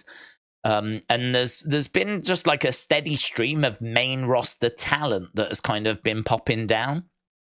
But Becky, undeniably the biggest one. I mean, how long ago was it when we did Seth? We had Seth go down and he did a world championship match. When he won his world championship, he had that match against Bron Breakker, didn't he? So we can't sit here and say that's not the biggest factor. if they were to never do any of that and just stick with their developmental roster, I'm pretty sure they'd still be at the 600,000 mark every single week, exactly where they were.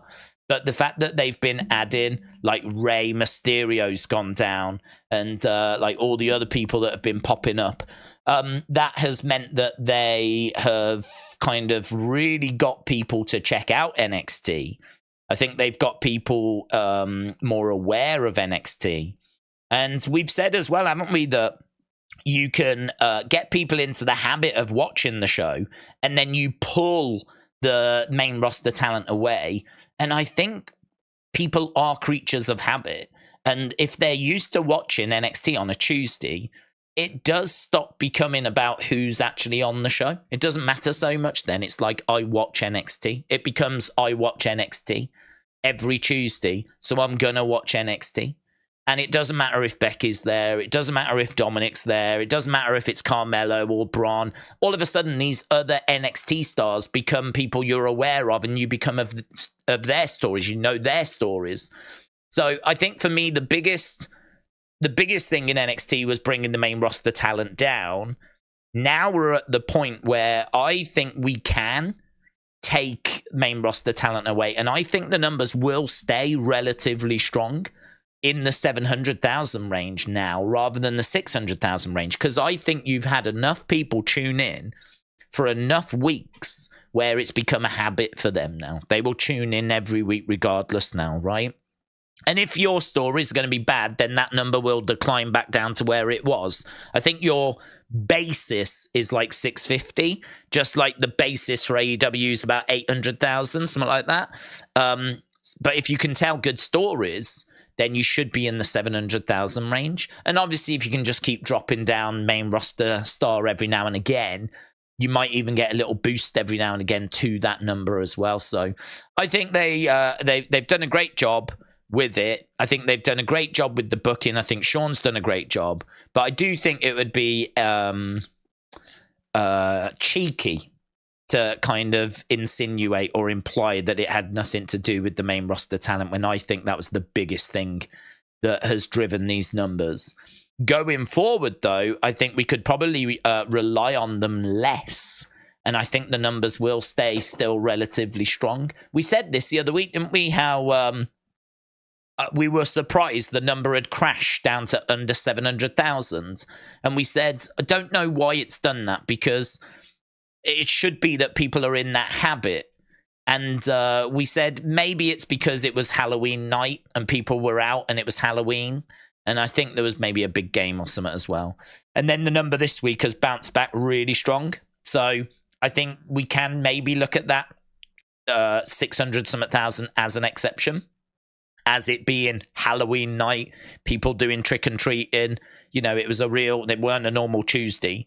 So maybe if we just kind of put that to one side and say that was just an exception, it seems like we're back into that groove again now. So, yeah, I think that they should be doing like 700,000 every single week now, regardless of what main roster talent is on the show.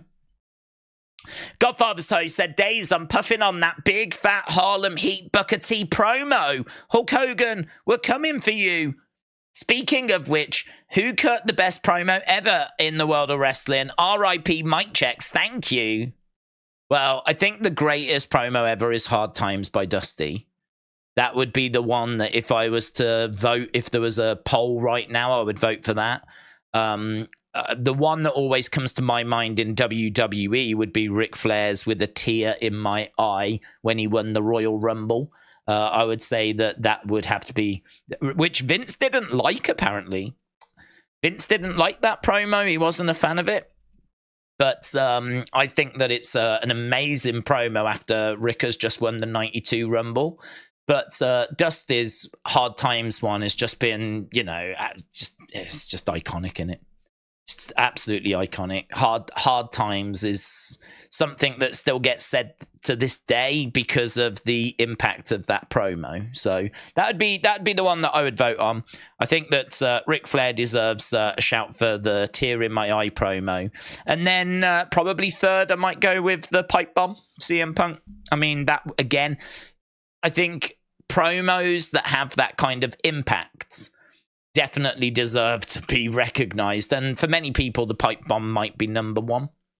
And, I wouldn't really have much of an argument with that. The only thing I would say about the pipe bomb is that it was, we're going to shoot from the hip, we're going to expose the business type thing. And, a lot of the stuff that he was coming out with was like captivating, edge of the, oh my God, you really felt like you was watching something significant. But it is a little bit of a cheap trick in the sense of it's a promo that he's allowed to cut, right? It's a promo that I actually don't know if every single thing he said was cleared, but clearly they, allowed him to go out and just, shoot from the hip kind of a thing. So it's a bit of a cheap trick that kind of plays on, oh my God, is he really going off? Is he really saying these things? Because of that, it's not, what he says is amazing, but what's doing a lot of the heavy lifting in that promo is the structure of it of, oh my God, is this a shoot? Like, is this a work or is this a shoot? Is this real or is this scripted? What am I watching? That does a lot of the heavy lifting. The reason why I would go with the Dusty one over it is because the Dusty promo is a proper wrestling promo. It's scripted, but the emotion in it, the language, the message is just, it's absolutely bang on the money in it. So what I love about Dusty is that Dusty could cut that anytime, again and again and again kind of a thing, and it would work back then, now, and all that kind of stuff. The CM Punk one, it relies, could you do it again? Could you do it again? Because people might be like, nah, I've seen this from him before, this kind of shooting from this is the pipe bomb again. I don't know that you could keep doing that kind of a promo. You can keep doing the passionate, proper wrestling promo that Dusty did. Don't know that you could keep doing the pipe bomb. The pipe bomb is a kind of one and done. You might get away with it in 10 years' time again type situation. So I love it. It would definitely be up there, but that's why it wouldn't be my number one personally. So hard times, baby. Hard times. Big Time said, if we took Sting, Jericho, Brian Cole, Moxley, Ric Flair, Christian, Saraya, and Edge, if AEW didn't have those names, would they be pulling in 650? Well, yes, it would be my answer. I think that they would drastically drop down. Their star power is what gets them up to that level as well. I mean, there's a reason why they'll be paying the big bucks. I mean, taking away Jericho and Danielson and Christian and Moxley and Adam Copeland. I've got to think that is, and they're gone for good. Not just 1 week, but like they're gone for good. Then yeah, I think that their ratings would go down because MJF is a great talent and he's definitely bringing in eyes, but there's a reason as to why they are paying these big bucks for these people, because they're either hoping to grow or at the very least maintain where they are. And I've said, you've got to give them credit for the fact that they've stayed pretty consistent at the 850 mark. You've got to give them credit for that. Certainly in a year where they've had Collision as well. So, now they're having to put on big matches, not just on Dynamite, but on Collision also. And there's the odd match that goes on to Rampage. So, but last year they were able to get to 1 million with just Dynamite and Rampage, but Rampage was not doing a great deal. So they could get to 1 million, but all their big matches that were not pay-per-view matches normally went to Dynamite. Whereas now that's not the case. Now they're putting big matches on Collision as well. And so, of course, that's going to hurt your Dynamite number. And so the reason why that Dynamite number has maintained and stayed at the 850 mark is I do think that they've got a fan base of about 800,000. But I do think if you was to lose those names that you just said, I think that would hurt that fan base. And, this is where, we would start to see the numbers starting to creep downwards. Because, you know, to be honest, you would have maybe a good segment with MJF, but then it would crash as there wouldn't be a load on the rest of the show, would there? You'd have to try and build other stars. And that's obviously a very difficult thing to do. So, yeah, I think their numbers would fall. I can't say it would fall to 650, but definitely it would fall if they were gone for goods. I mean, that's a hell of a list, isn't it? And that's a lot of names that you just put down there. Christian, who's been doing amazing work. Moxley, who's one of their biggest stars. Danielson, who is going to go in a year's time. Jericho, who helped set up the flipping company. I don't know if losing Saraya and Flair and Sting would do a great deal, to be honest. I don't know how many people tune in to see what Sting's going to do or what Soraya's going to do. I don't know that they're big ratings draws. But certainly Jericho, Moxley, Christian, they feel like big hitters. Yes. Right. I want to make sure we're getting to some of these. Cena's done a great job for Cena, but he eviscerated poor Theory, says Maggie. Trini, 100% Mandy Rose for me, says Tom. Rick needs to take the turtleneck on and retire, said Zokiller. Ismail said the Rumble versus WrestleMania. What's more exciting? Depends what's on, doesn't it? I mean, I think that without knowing any matches, I would say that the Rumble can be more exciting. But it depends on the matches. I don't know as to what we're doing. I mean, if we're going to be doing like The Rock versus Roman Reigns at WrestleMania, and we're going to do Sammy against Seth, Sammy hoping to win the title. We're going to do LA Knight against Logan Paul for the US title. And we're going to do Cody Rhodes against Gunther or something like that. Then I would say that maybe WrestleMania could look better. So it really depends on the matches. How many matches are during Survivor Series? And also, I'm a Celebrity, get me out of here. Didn't see the rest of that. How many matches at Survivor Series? I think it's normally about 6, isn't there? 6 or 7. It tends to be the standard number. 2 War Games matches. 1 for the men, 1 for the women. Then you tend to get some, like an undercard of a few matches as well. So normally pretty standard, 6, 7. It's kind of what you normally expect. Both of the War Games matches are going to get a good chunk of time, normally clocking in at around the 40-minute mark. So, I mean, there's a good hour and a half. If Survivor Series is going to go for like 3.5 hours, then you fill the other 2 hours with just some undercard matches. Defcon Prime said CM Punk is on the WWE website. Defcon Prime, shout out to you. What do you mean he's on the website? Has he hacked into it? What are we looking at? You said it with such excitement. I'll put it into Twitter.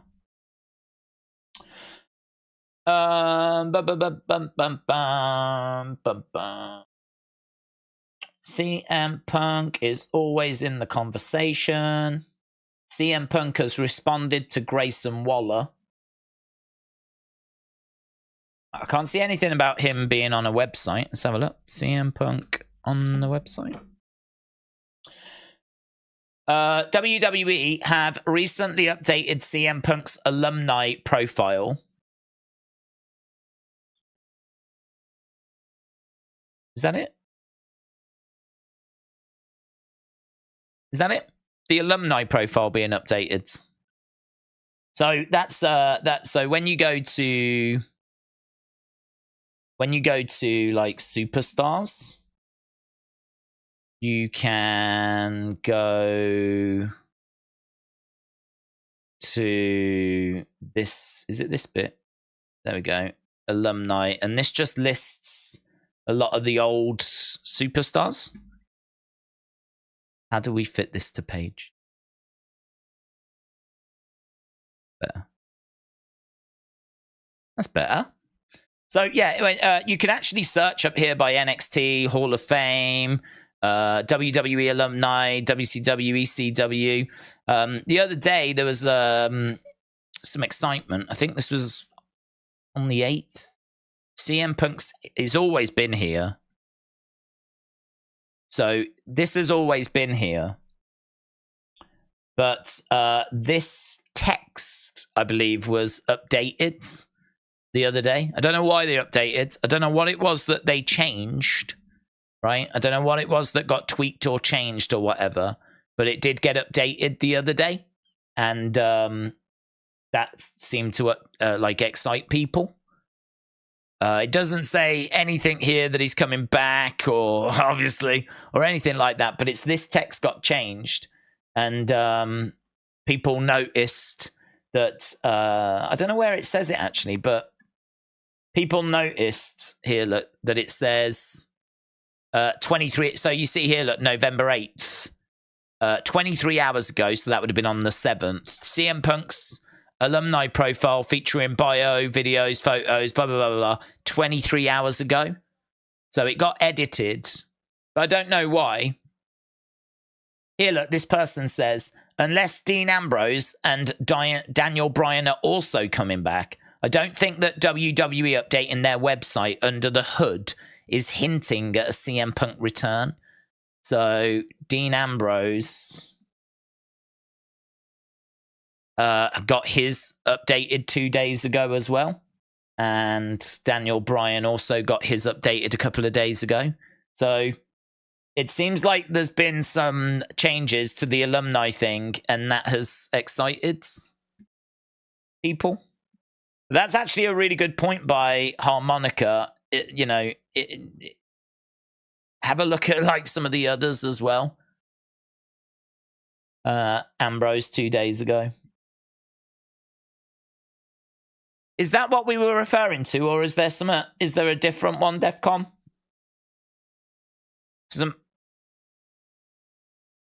Where's Defcon? WCW was updated as well, said Dark Angel. I want to know if that was the one. I was saying that he's back on the website. I didn't know they'd updated the text. I think he's always been there, but I think that's always been there. I'm not aware that they removed... If this is what we're talking about, and I'm not being funny, I'm just saying, like, I want to know, because obviously... everyone's looking at CM Punk at the moment.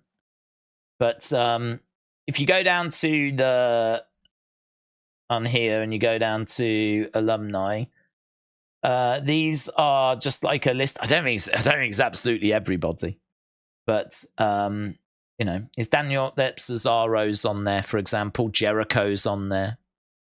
Daniel Bryan is on there. Doink. So, yeah, this isn't like a list of absolutely everyone, but it's a pretty good list. Gobbledygooker, let's go. Gilbert, Giant Gonzalez, Goldust, Hakushi, Swerve.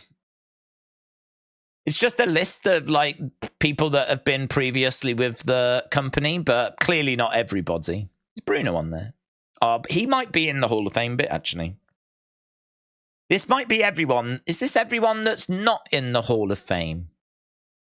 Well, it can't be everyone. I don't know how it works, actually. It can't be everyone.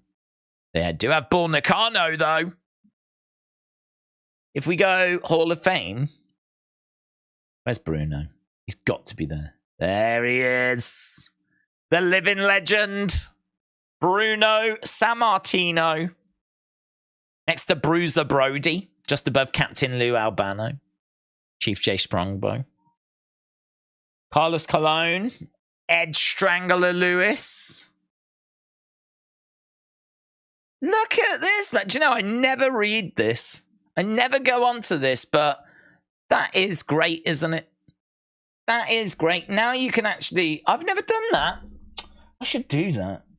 Just go on and just have a little read of... Oh, that is good, that is. Shout out to you, Defcon, because you've got me looking at stuff now, which I never go on and have a little look at. I've never, ever go on to here. I mean, look at this. Have a little click of Abdullah the Butcher. Little go down. There's the bio. There's the picture.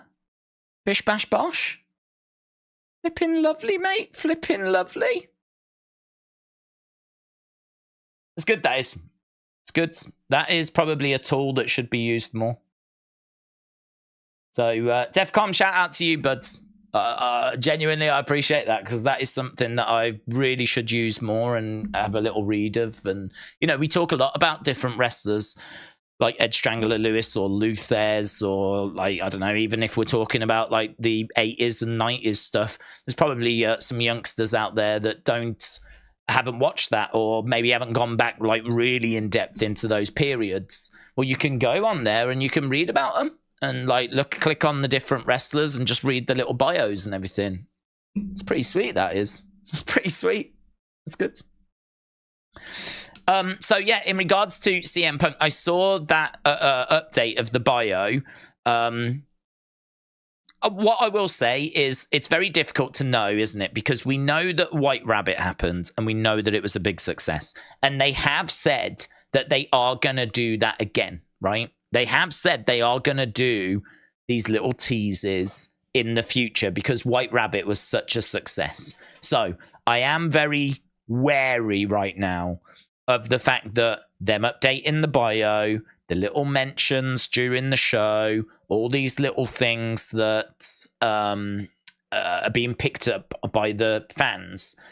There is a chance that this is built into Survivor Series. There is a chance. Because they did say White Rabbit was a success, and they did say that they were going to do that again in the future, right? So with that being said, I think that fans looking into these things, absolutely fine. But as we always say, just take it with a pinch of salt. Take it with a pinch of salt. I always err on the side of it not being a thing. I always err on the side of it not being something to get like too excited about, because chances are it is just someone updating a website and just tweaking and changing a little thing, or it is like whatever it might be, you know. But definitely worth keeping an eye on. It was a good shout. Joe plays Roblox. Shout out to you, my friend. I hope you are well. Welcome everyone that's joining us. We've got the show just about to begin. LS Dub says hello to all as well. He's approaching the big 40, LS Dub. Almost 40. You've been a member 39 months. It's mental. That's over 3 years. That's longer than Roman Reigns. So LS Dub, shout out to you, man. Hope you're well. And Joe plays Roblox. Shout out to you. Sean said, if you were starting your own promotion, what two baby faces, heels, and tag teams would you go with? Any promotion, great stream. Well, I mean, I'd want MJF. I would want... because he's got experience of being a champion. I think he would be able to adapt to WWE. I do like the potential of Grayson Waller as well, though. That is tricky. It is tricky, that one. That's a question we've had before. The problem is, I don't know how MJF does in a WWE environment, but equally, I don't know how Grayson does at the top of the cards. So I've got questions on both, you know.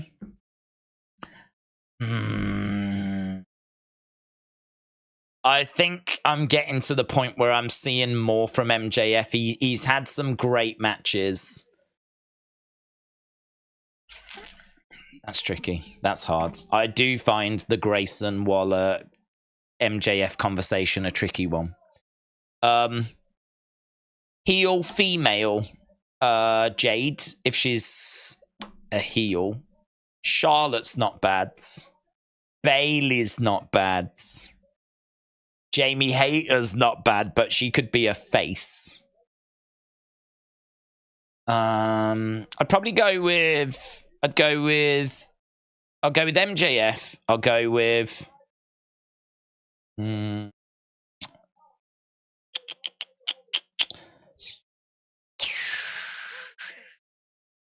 Theory. I'm having Theory as a face. MJF, Theory, Jamie Hayter, and I'm having Jade's Cargill. I'm having FTR, and I'm having Usos. So what's that? 2 baby faces, 2 heels, 2 tag teams. MJF, Young. Jade, Young. Theory, Young. Hater, Young. FTR, think they're young. Usos, bit older, but I need some experience in there. I need some experience. I mean, I could go with Seth for star power. That would be my concern. I could take out Theory and put Seth in instead, you know? And I could put Gunther in there instead of MJF, but I think I'd be leaning more on the mic skills than I would onto in-ring. I can switch a few bits around there. So, yeah, I'm looking at Theory. I'm looking at Seth. I'm looking at Jamie Hayter. I'm looking at Jade Cargill. I'm looking at MJF. I'm looking at Gunther. I'm looking at a heel Bianca. I'm looking at FTR. I'm looking at the Usos. I'm thinking DIY as well. Those are the kind of names that are floating around in my brain. Ooh, I'm thinking Alien now as well. And I'm thinking LWO because they're in the ring. Right, Kevin Owens has made his way down to the ring, is on commentary, and we've got the LWO in there. Joe Plays Roblox said, it's going to be a good show. Yes, I agree, man. I'm excited for this. Zelina. Logan stole my title, says Ray. Logan stole my title. Ref's decision final.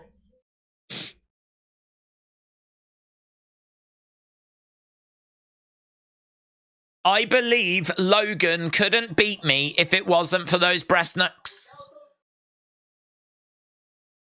Without those brass knuckles, I would be standing here still the United States champion.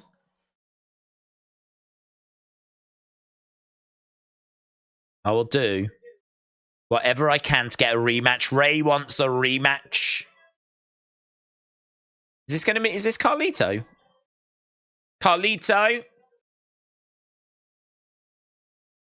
Carlito making his way down to the ring.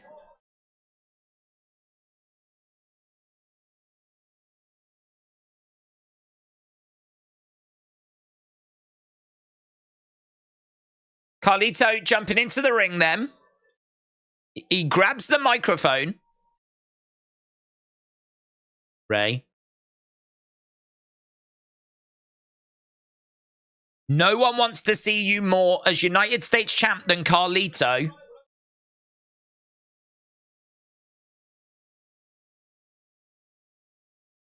Carlito wants to talk about Crown Jewel. You're blaming the wrong person.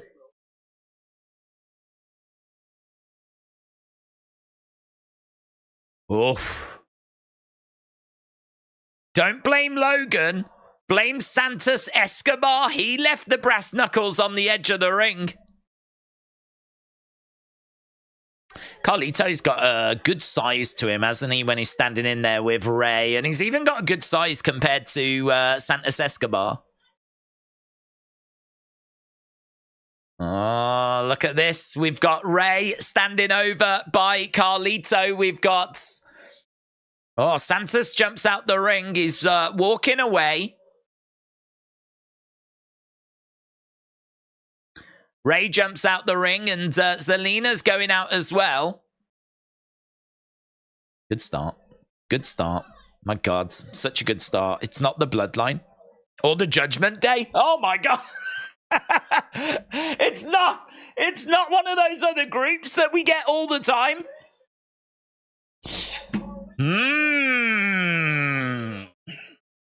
emotional scenes. Okay, so Bobby is taking on Carlito in our opening match. Only a short little exchange there, but it didn't need to be any longer than that. What are your thoughts about WWE pay-per-views on Friday and UFC pay-per-views on Saturday? I saw it by a report. Your thoughts there, Mr. Dell Jr.? How do I feel about that? What would we do with SmackDown? If SmackDown is not going to move from a Friday, then yeah. I wouldn't want SmackDown and then we'd... Oh my God, I don't want that. Oh God, please no. I don't want SmackDown on a Friday and then we'd have to watch a pay-per-view after.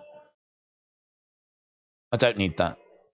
I mean, we've spoken a lot about how pay-per-views are like, you know, we moved away from having like a near 6-hour WrestleMania 35 pay-per-view to now doing 2 nights of WrestleMania because it was too long.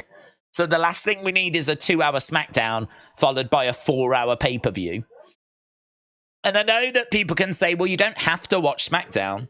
But like, well, why would you ever put on a wrestling show that I don't need to watch? Why would WWE ever put on a wrestling show that I don't need to tune in for? I mean, that just defeats the object, doesn't it? Like, surely they want me to watch, don't they? So that they get their ad money and everything.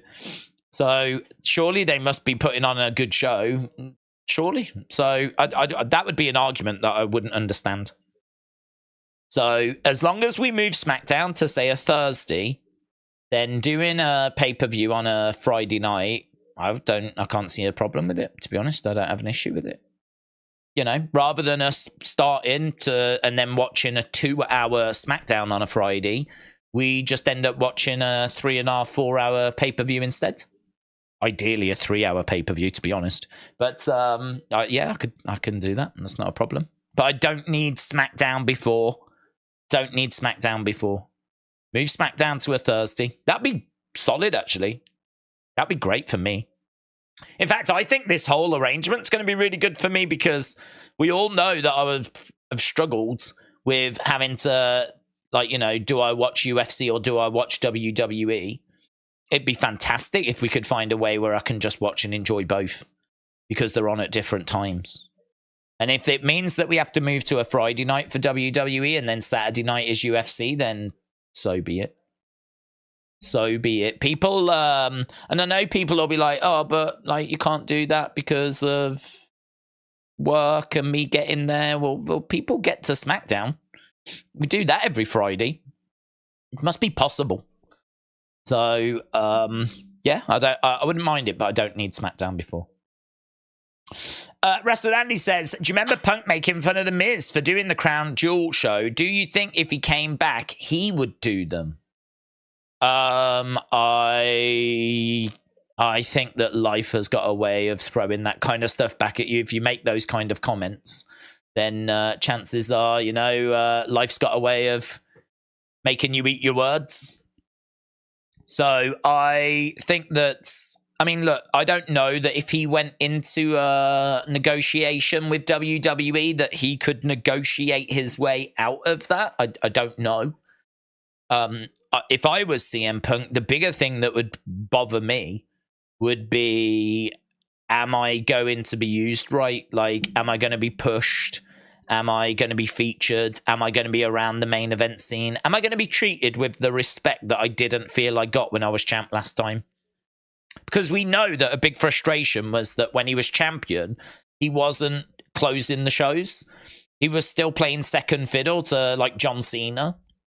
And he wanted to be the guy that carried the ball, that was the face of the company. It'd be like Cody becoming champion, but still not closing out the shows because Roman is in the main event still, even though Roman doesn't have the title. That's the kind of thing CM Punk was dealing with. So if I was CM Punk, I wouldn't be worrying so much about, oh, am I going to look stupid because now I'm going to go to Crown Jewel or I've got to do those shows. My concern would be, am I going to be the guy? Are they going to use me right? Or are they going to, like, use me to send a message? You know, are they going to bury me? So that would be my priority number. That would be my top priority, actually. Money would be my second priority. I've got to think if you go to WWE, the money's going to be good, right? It's probably better than anything else you're going to find out there. So I sort of think the money will probably look after itself, but you still need to make sure it's where you want it to be, roughly. So I would say how I'm being used is my top priority. The money would be number 2, and then, you know, other things. Other things after that, including am I going to be used at Crown Jewel? Right, we are underway then. Carlito against Bobby Lashley. Steven said, I just watched the new John Lewis advert. It involves a plant and a little boy. It may have dropped days ago, but it's the first time I've seen it.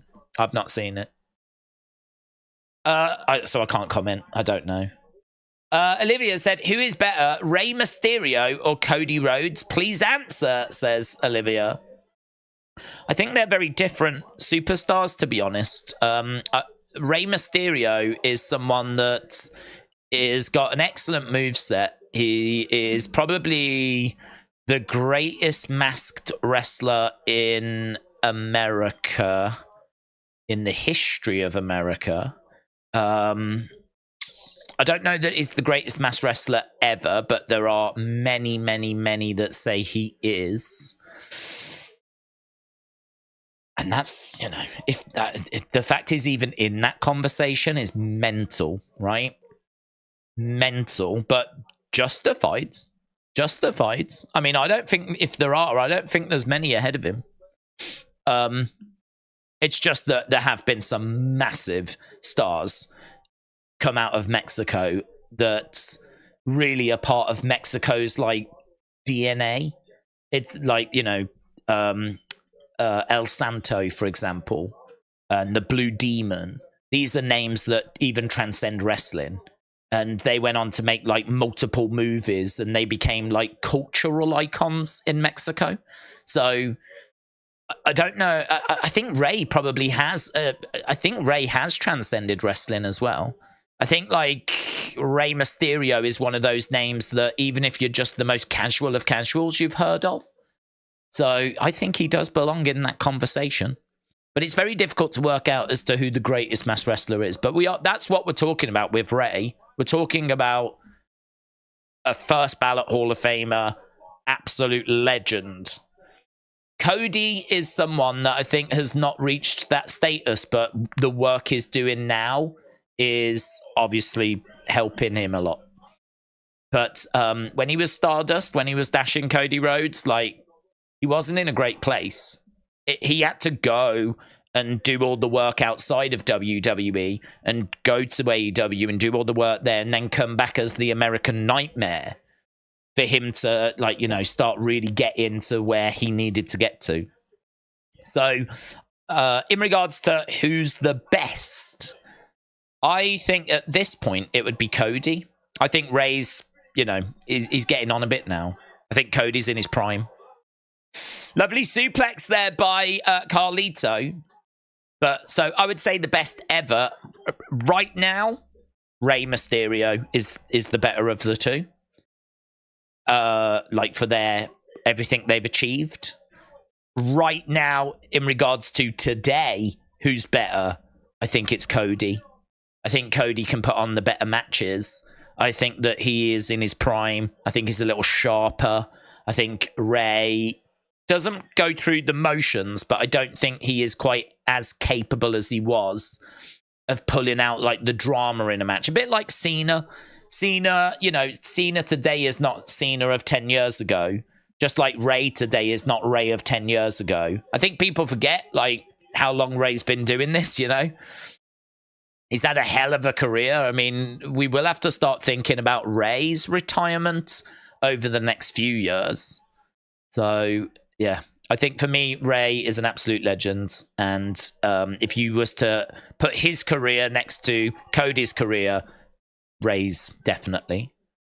But as of today, I think Cody puts on the better matches. Dark Angel said, I guess since we've just come out of a global pandemic, talking about spitting in people's faces isn't good. Carlito is so big now, said Chris. Linda said Logan cheated, so rematch, please. Mitchell said Logan didn't cheat. He just seized an opportunity. David said, can they do something to improve these fake guardrail toss spots? They could stop doing them. That's what they could do. Ray had some interesting feuds like Eddie and The Big Show, says David. Corey said, do you like spicy chicken? Don't mind it. I don't know that I would necessarily reach for it that often. I like barbecue chicken, I think, more than spice. Like, there are people that are just crazy about spicy. Everything's got to be spicy. My brother's a bit like that. He loves spicy foods. He loves, like, if he's having a curry, it's got to be the hottest. If he's having chicken, it's got to have, like, loads of hot sauce on it. Like, it just loves spicy stuff, you know? I'm not really that way inclined, to be honest. If I go out for a curry, I want something that's not going to burn my mouth out because, I don't know. I want something that's got a nice warmth to it, but I want something that's got flavour as well. And with chicken, I think if I had to choose between like a hot spicy chicken or like a nice barbecue chicken, I'd have the barbecue chicken. So, but I'm not against spicy. It's not like I'm going to burst into tears if I have something a bit spicy.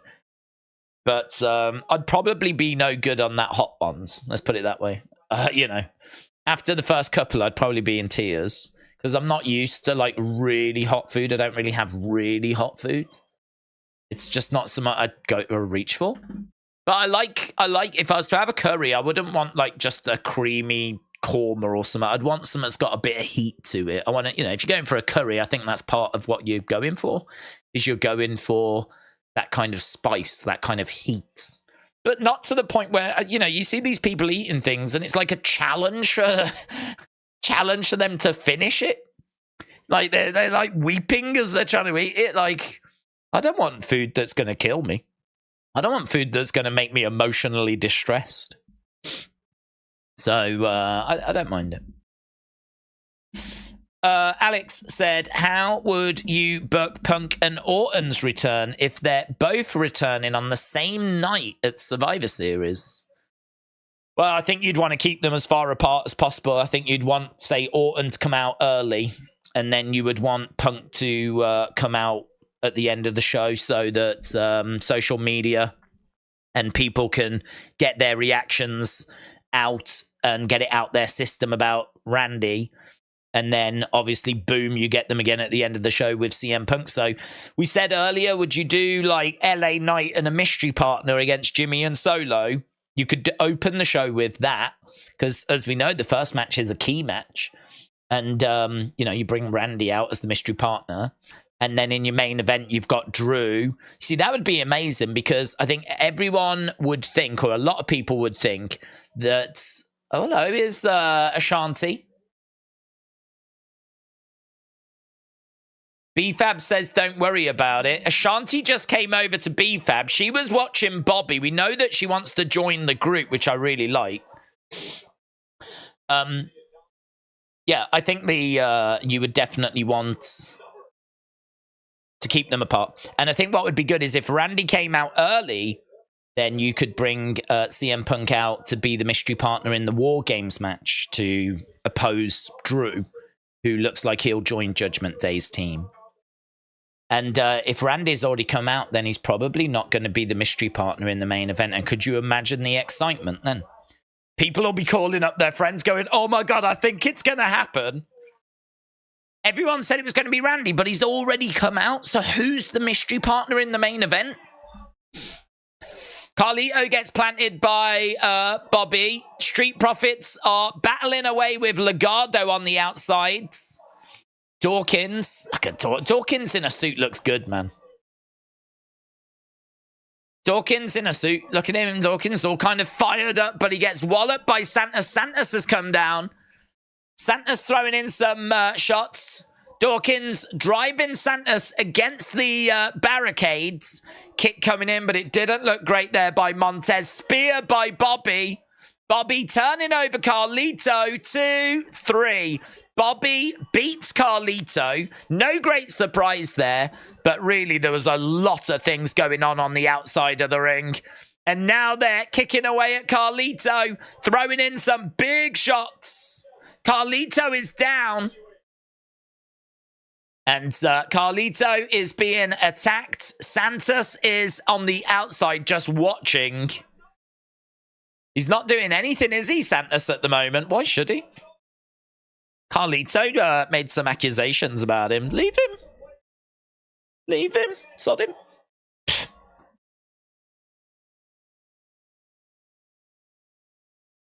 Ray has come down with the chair. And now Santos steps in the ring. Now Santos gets in. We've got a bit of drama here. There's a bit of drama. Ray having a word with Santos.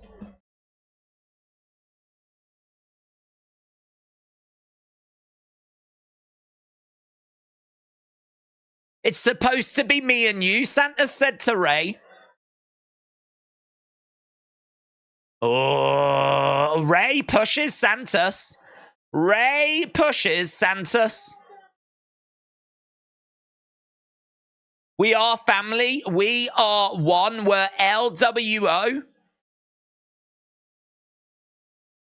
Santos is stepping through the ropes. Oh my God. Are they doing the split now? Are they doing the split now? Oh, he goes and he wallops Ray. Santos. Oh, they've done the split already. Oh, look. And he's like, oh, I didn't mean it.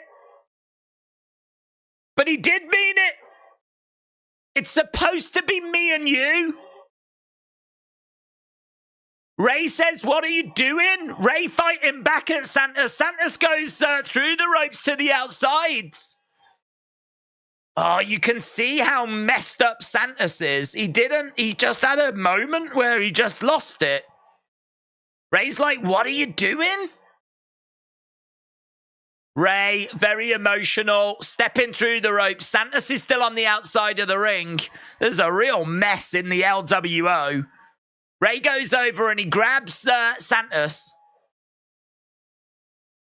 Ray apologizes. He says, I'm sorry, but Santos drives Ray into the ring posts. We've got the breakup of the LWO. Ray's leg is caught in the ring steps. Santos charges over, drop kicks the ring steps. Ah! He didn't need to do that. He didn't need to do that. He's gone. He's snapped. I love you. You was my hero. It was supposed to be me and you. Zelina's upset. We're supposed to be family. What are you doing? Oh, God, this is good. I thought that this was going to be a slow burn. It's so much better. Bang, quick. Zelina in tears. She's gone over to Ray. Ray's leg is still caught in the ring steps. I tell you what, the rest of Legado have come over, actually, to Ray. I thought they would walk off with Santos. Del Toro, Phoenix, they're with Ray. They're with Ray. Oh, God, it's so good. It's been done so well. That is so good. I love the fact that they planted the seed before the match. We had the match. And then, boom, you know, it just went the way it went. Great job, man. Well done. Well done, everyone. Great booking. Great storytelling. Thought it would be a slow burn. They did it as a quick, short shot. Boom.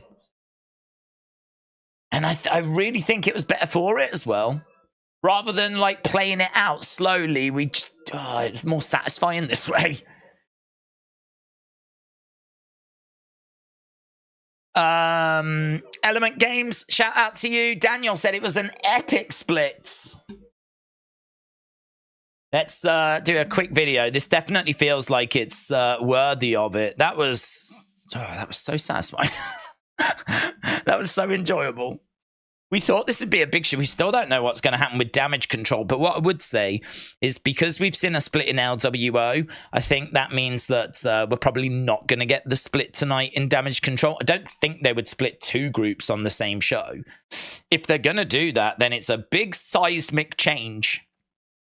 The landscape of SmackDown will change if that's what we're going to do. You can make the argument it's changed anyway. Big news coming out of SmackDown, and LWO have snapped. They've broken apart. This was done so well. Carlito came down and said that Ray shouldn't be blaming Logan. He should be blaming Santos for losing his United States Championship. You might remember that Santos left the brass knucks on the edge of the ring at Crown Jewel. That allowed Logan to pick them up and use them.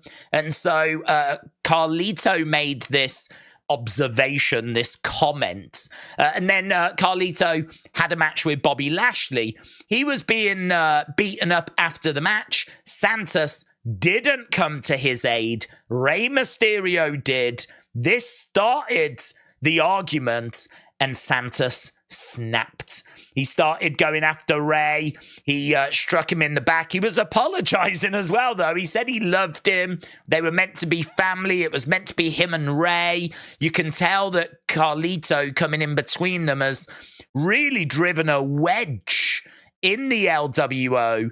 And yeah, there was like apologies, I love yous. It was meant to be you and me, but it didn't stop him from attacking Ray. And actually, the segment ends with Ray getting his leg caught in the ring steps and Santos driving himself into those ring steps, which caused some significant damage to Ray's leg. Zelina came down. Del Toro and Phoenix came down. They were pleading with Santos. So it seems like the LWO is still united. At the moment, it's only Santos that's kind of broken away. Doesn't feel like this is fixable. It feels like Santos is definitely on the outside now. It'll be interesting to see if Del Toro and Phoenix and Zelina are going to eventually follow him, but it does feel like he could start a rival group, and it does feel like we're going to get like a collision down the road. But this was done so well. It all played out on tonight's show. Actually, within the first half an hour, it all played out, and it was a great way to start this week's SmackDown. Right, we are done with the commercial break. We're back from commercial break. And we thought that this week's show was going to be a doozy. We thought this week's show was going to be a lot of fun coming out of Crown Jewel. And so far, wow. It's delivering, man. It is delivering. Even if we don't really get much else, this first half an hour has been electric. We always look for things like that we could do a video on or big talking points. And we've been given exactly that. Here we are, we're backstage with Santos. Santos.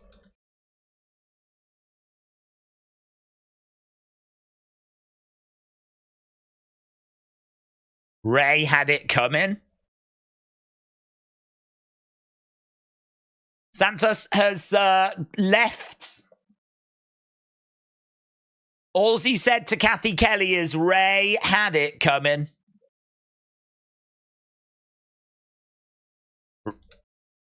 Rey Mysterio is probably the only person I would not do that to, says Kevin Owens.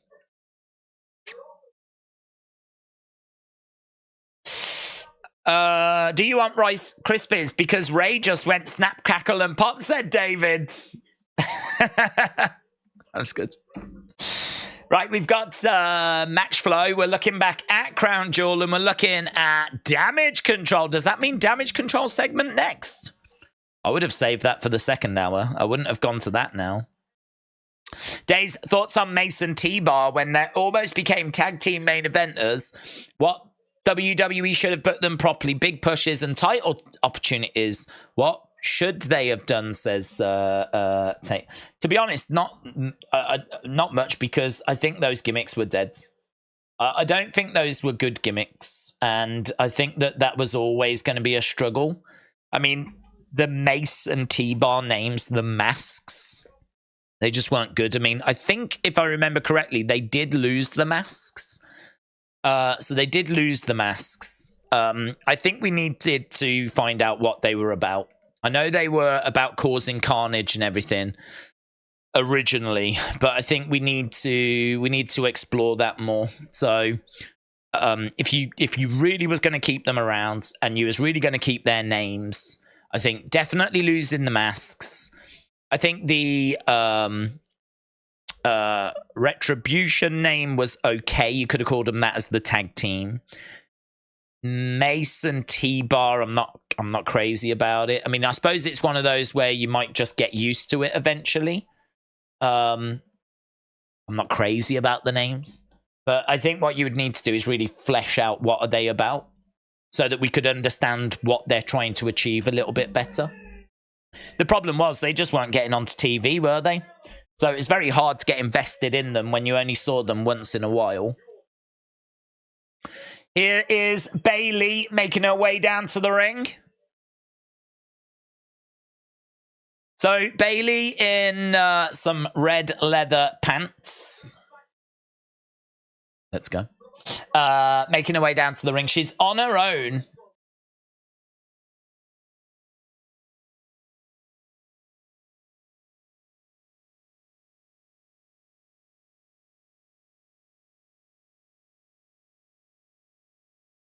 You all saw what just happened. I've had a plan and a vision.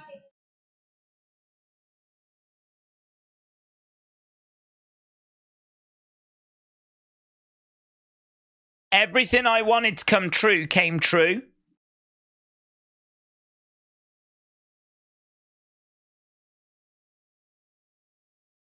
Miss Money in the Bank. WWE Women's Champion. WWE Women's Tag Team Champions.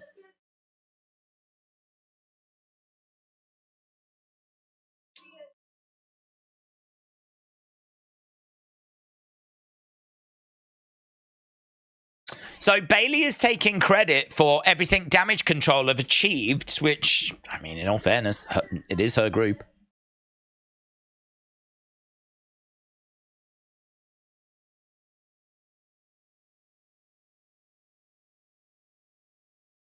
Crown Jewel should have been Damage Control's proudest moment. She keeps getting what chance?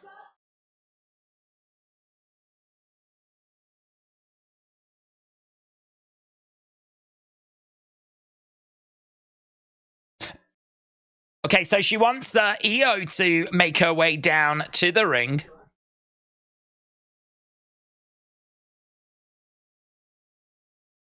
This is going to be interesting.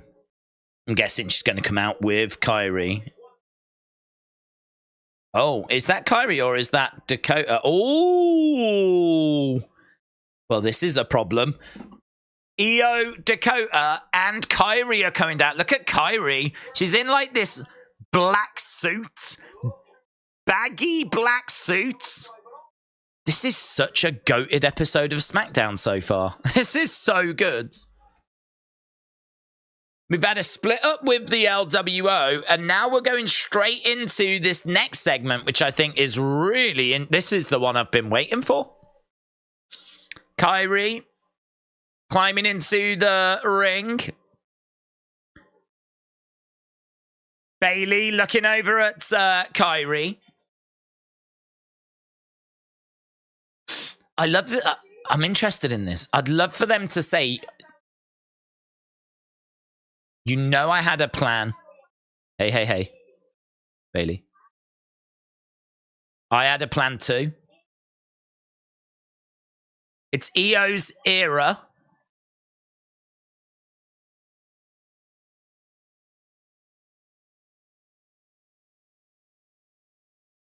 So she's thanking Kyrie. I want the best for both of you. The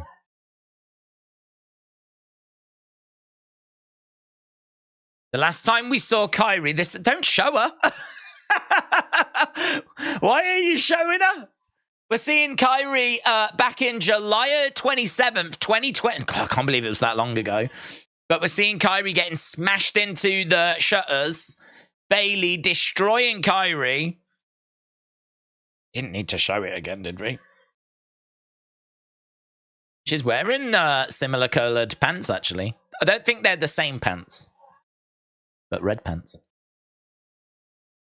After watching that, you can understand my concern, says Bailey.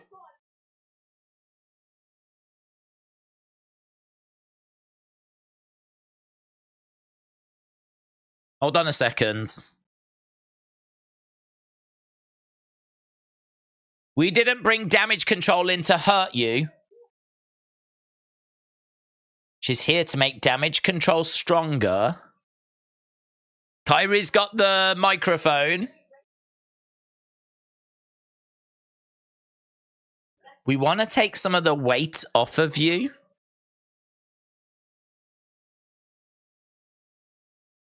Io's still champ. This should be a celebration. Damage control are stronger than ever. They don't look stronger than ever. I'm loving the subtleties. Oh, Kyrie. Here we go.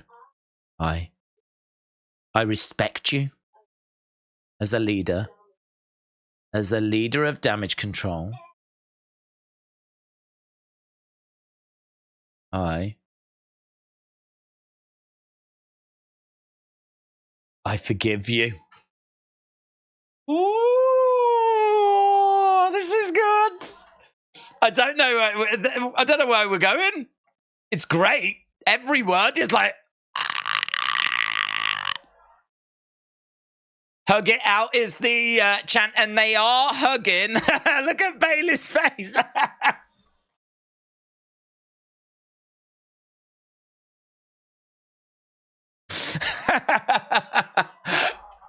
Hug it out, said Hayden. It's a trap, said Sugar Boy. Oh, here's Bianca. I love her face then when she was in that hug.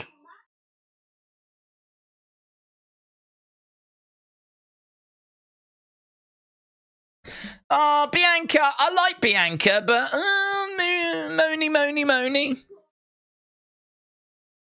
I learned from my mistakes. I'll have to whoop all three of you.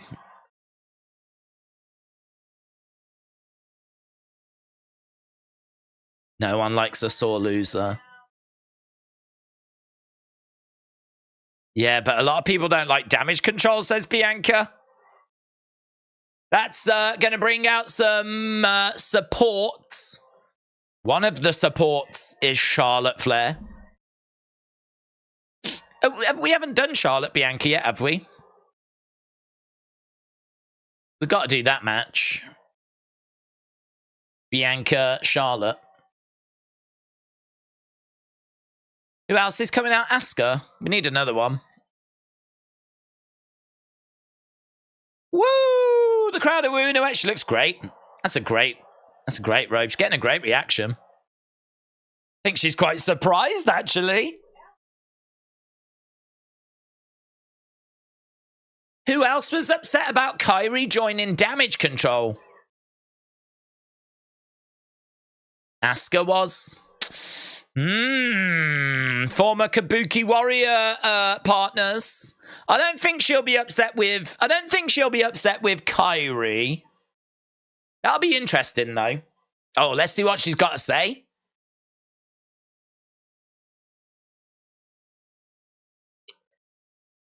Io-chan, Kyrie-chan.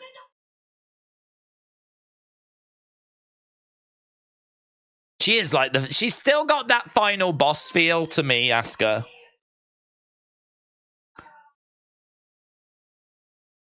I don't really, to be honest, I don't want to see Asuka and Kyrie going at it because they used to be tag partners and there was a great relationship there.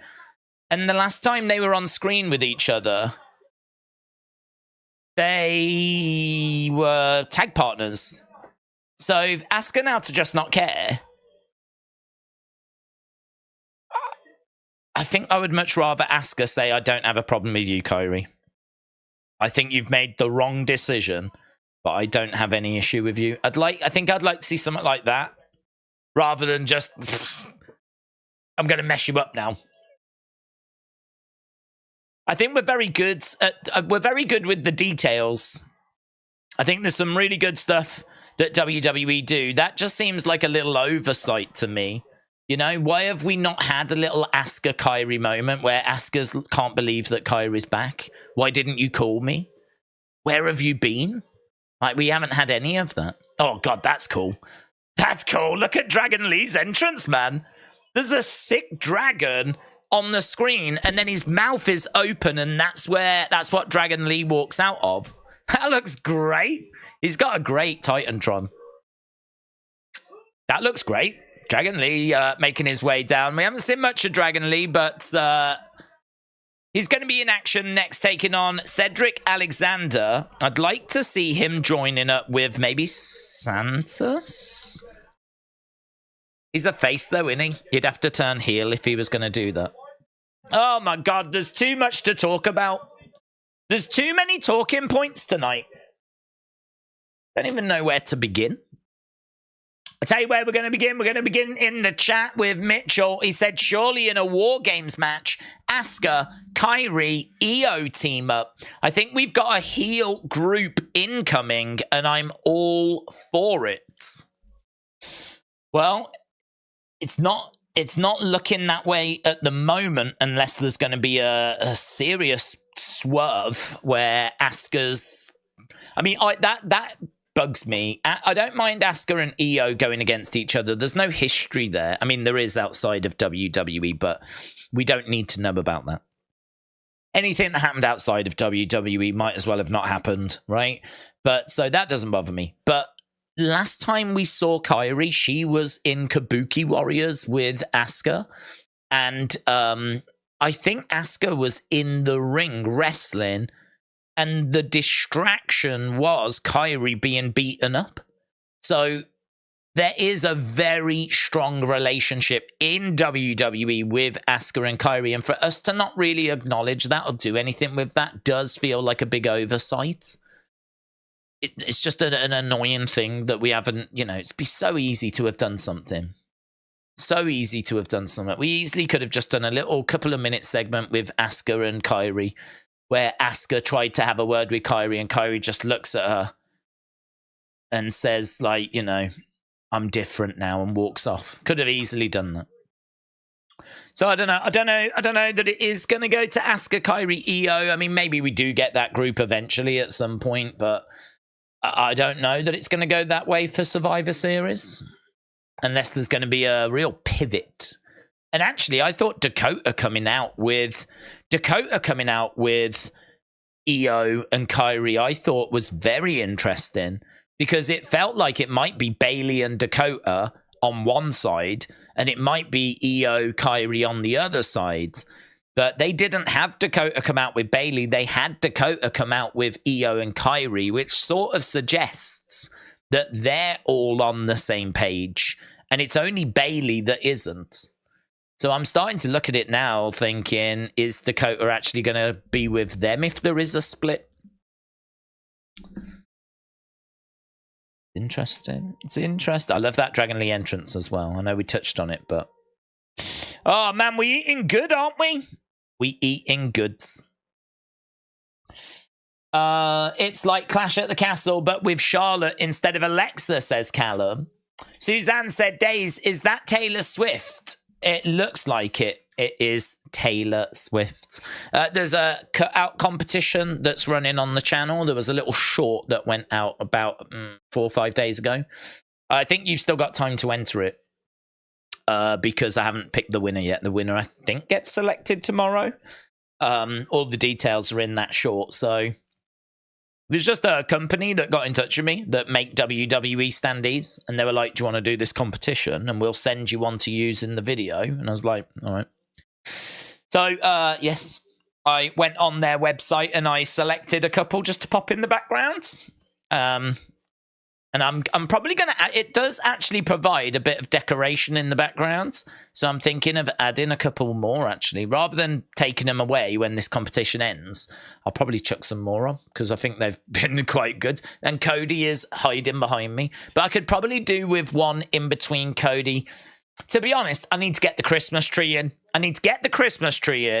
Move these around. See what space we've got. And, you know, kind of fill it out.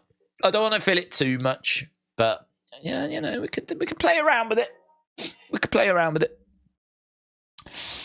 I can't celebrate the troops until my troop comes home, says Trini. James said, I've tweeted you Rhea's tweet. James, I hope you're well.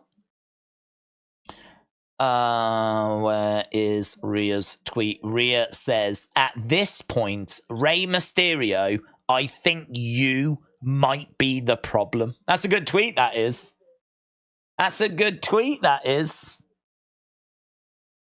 Logan Paul has actually responded by saying totally agree, and that was 10 minutes ago. Totally agree from Logan Paul.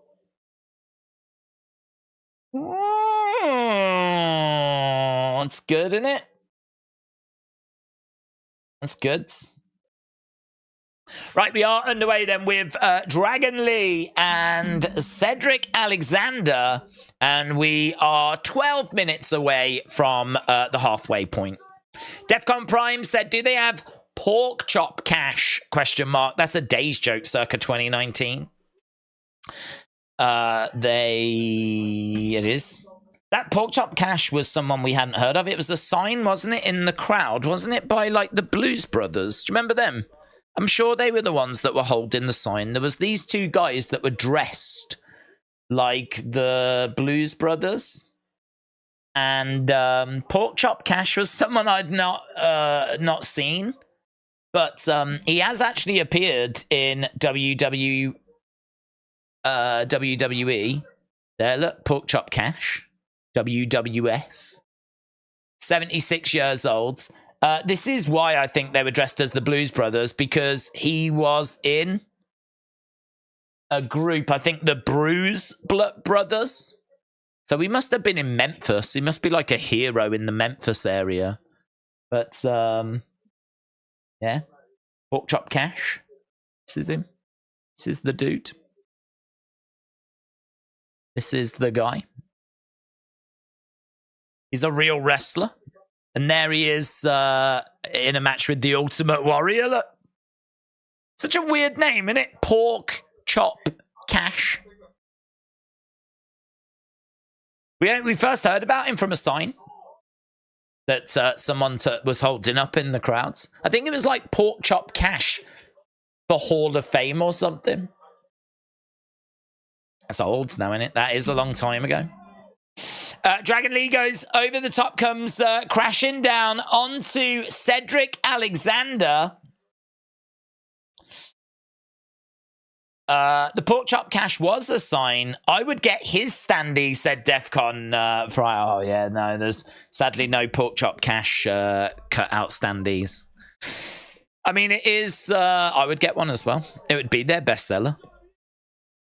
Dragon Lee with a 2 count on Cedric Alexander, but a kick out by Cedric.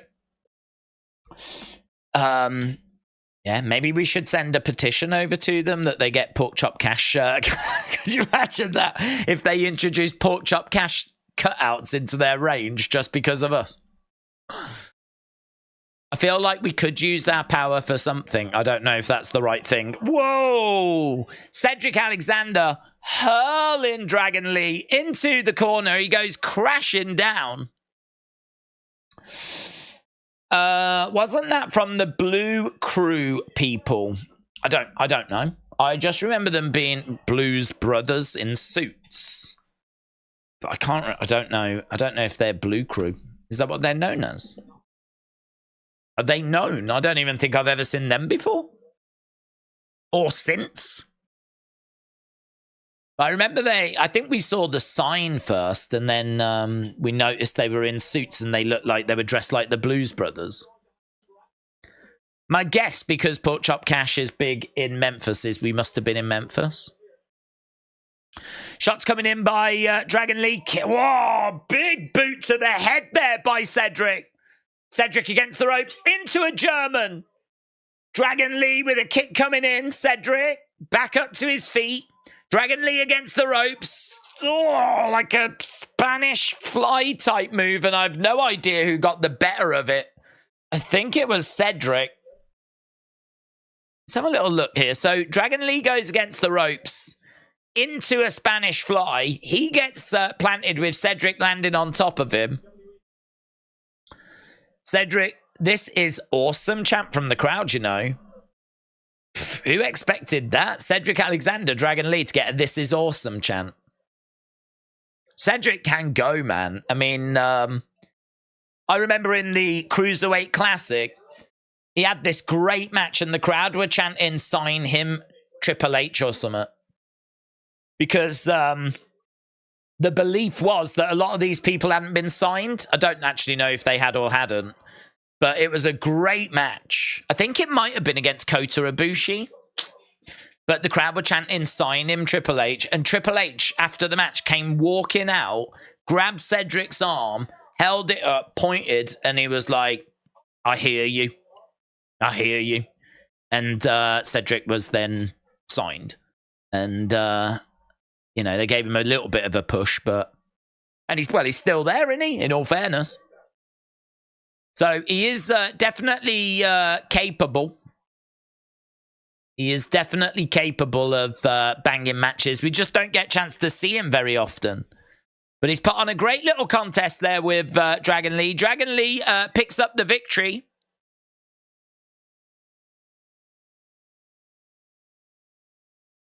Putting Cedric away in a highly competitive contest. I saw someone in the crowd saying, "Will you marry me?" And I thought it was just a fun sign to hold up for, like, you know, to the different superstars. But I saw they just held up a name. So I think he is actually asking a specific person to marry him. I've only just noticed it. Right, highlight of the night coming up next. So a win for Dragon Lee. 6 minutes till we're at the halfway point. It's been a stacked hour, man. We're looking at Logan picking up his win over... Picking up his win over Rey Mysterio.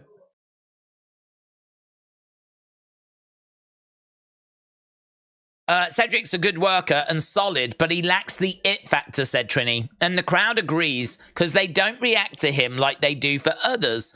I can't see him being more than a mid-card, but maybe a mid-card champion. Well, yeah, I would say get him to that level and then see what you can do with him from there. There is maybe a bit of I think that definitely there is clearly something that's missing. Otherwise, WWE would have used him a lot more than they have. In-ring, he is excellent. Maybe it's a bit of charisma that's not quite there. Promo-wise, we never get a chance to really hear. Logan, we're just seeing all of the different messages that he's put out of him with that championship.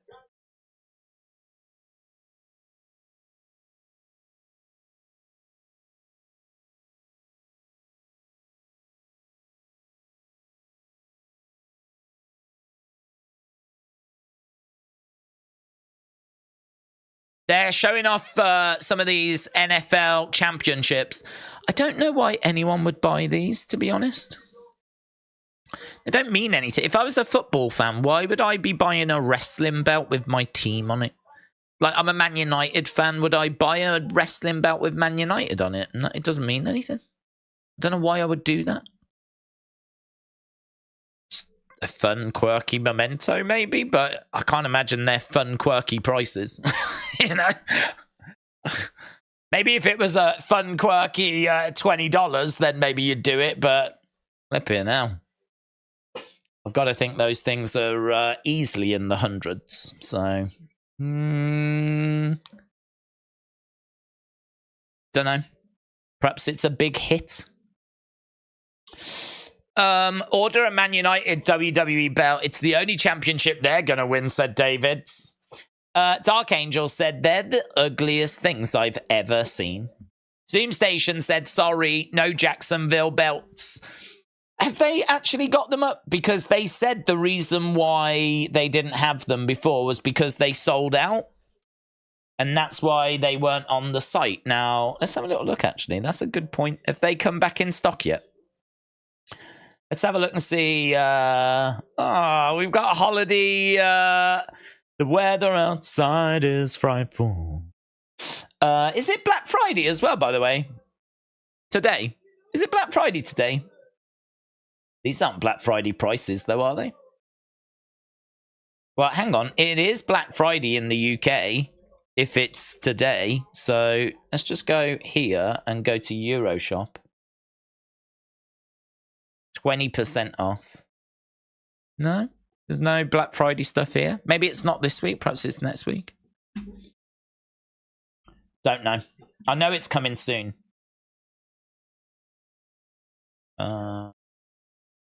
It's like the night after Thanksgiving, isn't it? So perhaps it is next week. But I don't know when Thanksgiving is. Because we don't celebrate it, so I don't know when it is. $549? What? What the flip? Oh, hello. What's that next to it? 7-inch inflatable Santa. That's it. For $100. Or 7 foot. Is that 7 foot? I think that's 7 foot, isn't it? 7 foot. That's better. That's better. I thought it was inch. I was like, what? 7 foot inflatable Santa. That's pretty cool, isn't it? You can get it for $112 right now. Amazing. What was I doing? Bid on the... Oh, yeah, the auction site. $280 for the signed Rhea Ripley chair.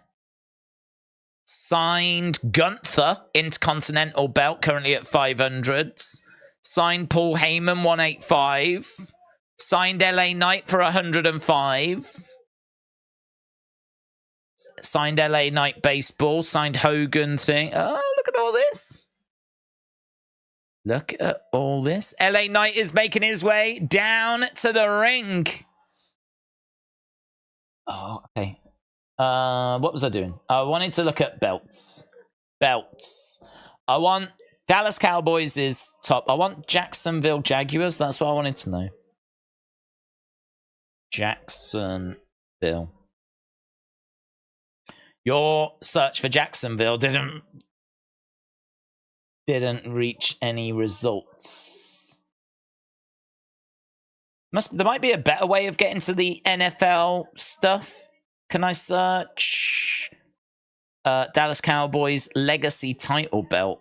Where do I see the range? Oh, here. Miami, Philadelphia, San Francisco, Houston, Green Bay, Buffalo, Kansas, Pittsburgh, Atlanta, Los Angeles. Why is the Boston Red Sox gone down in price?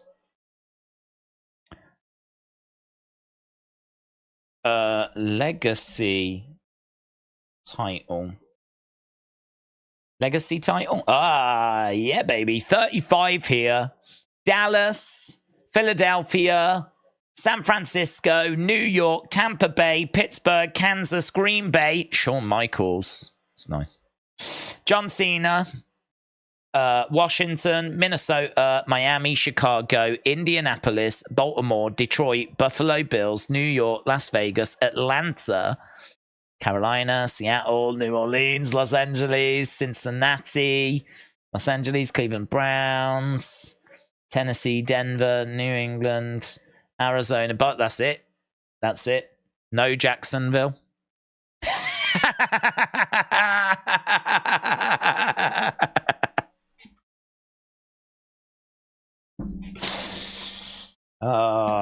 Is it petty? Yes. Right, LA Knight's in the ring. LA Knight. Who's going to step up to LA Knight then? What's next for LA Knight? I like his shirt. Bright yellow. Pops. He's looking very serious. Someone's got a Dolly Parton shirt on. Let me talk to you.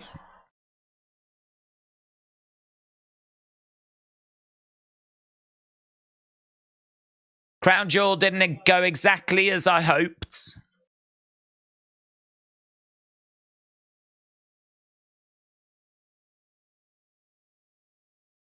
I could come out here and say that I'm sorry. I could say I didn't live up to the expectation.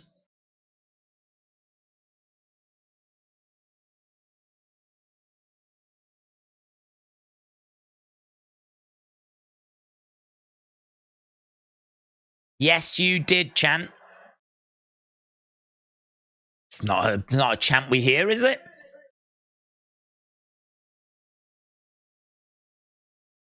I'm not going to say that because I'd be lying.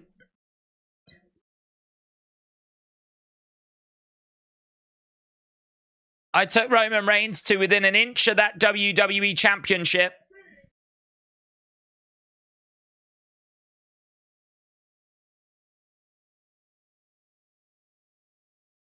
I would have got the 1, 2, 3 if it wasn't for Jimmy Uso.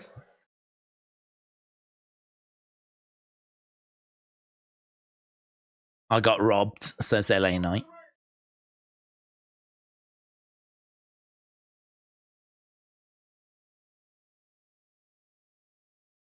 Give Jimmy Uso a raise. Give Jimmy Uso a promotion.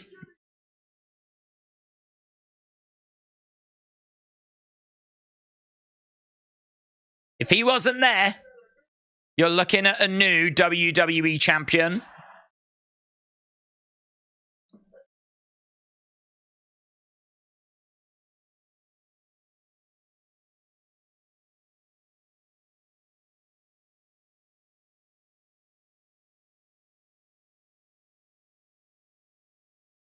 I'm not done with the bloodline. And the bloodline's not done with me, so it looks like he's still going to be around the bloodline. He says he's not done until he owns the WWE Championship. Here is Grayson Waller.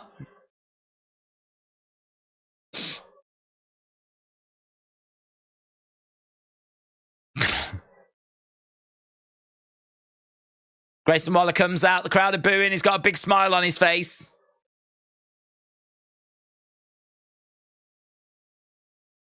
You're embarrassing yourself right now, mate, says Grayson.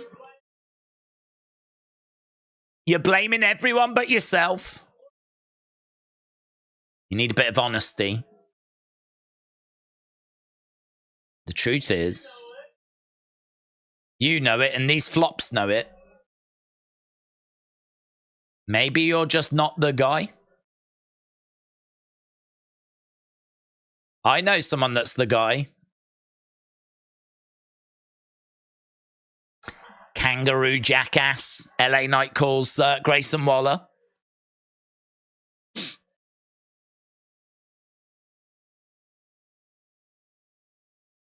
I've got a question I need an answer for, said Grayson.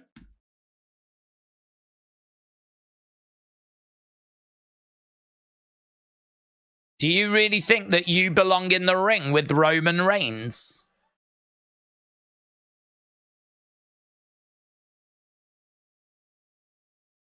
LA looking to the fans to answer that one for him.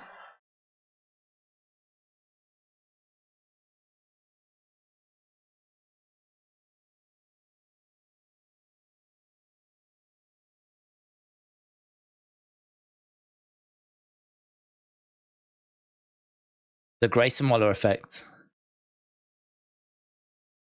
It sounds like an STD.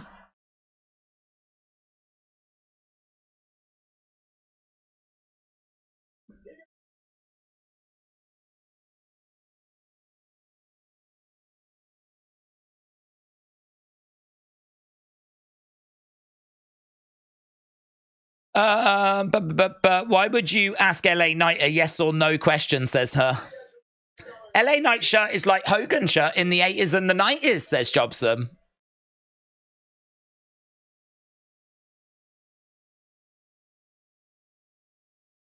Oof. When I look at you, I don't think you're allowed within 50 yards of a school, you creep, LA Knight says to Grayson Waller.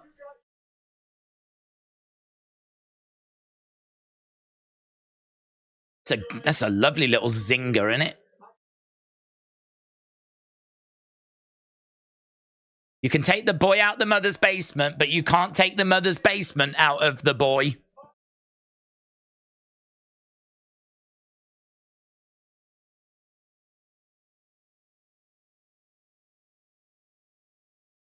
You was coming at me with a lot of energy on X.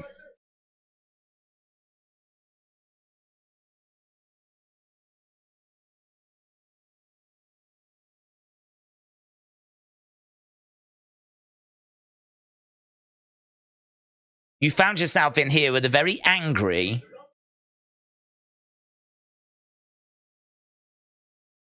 Okay, so LA Knight is he's got a couple of zingers there.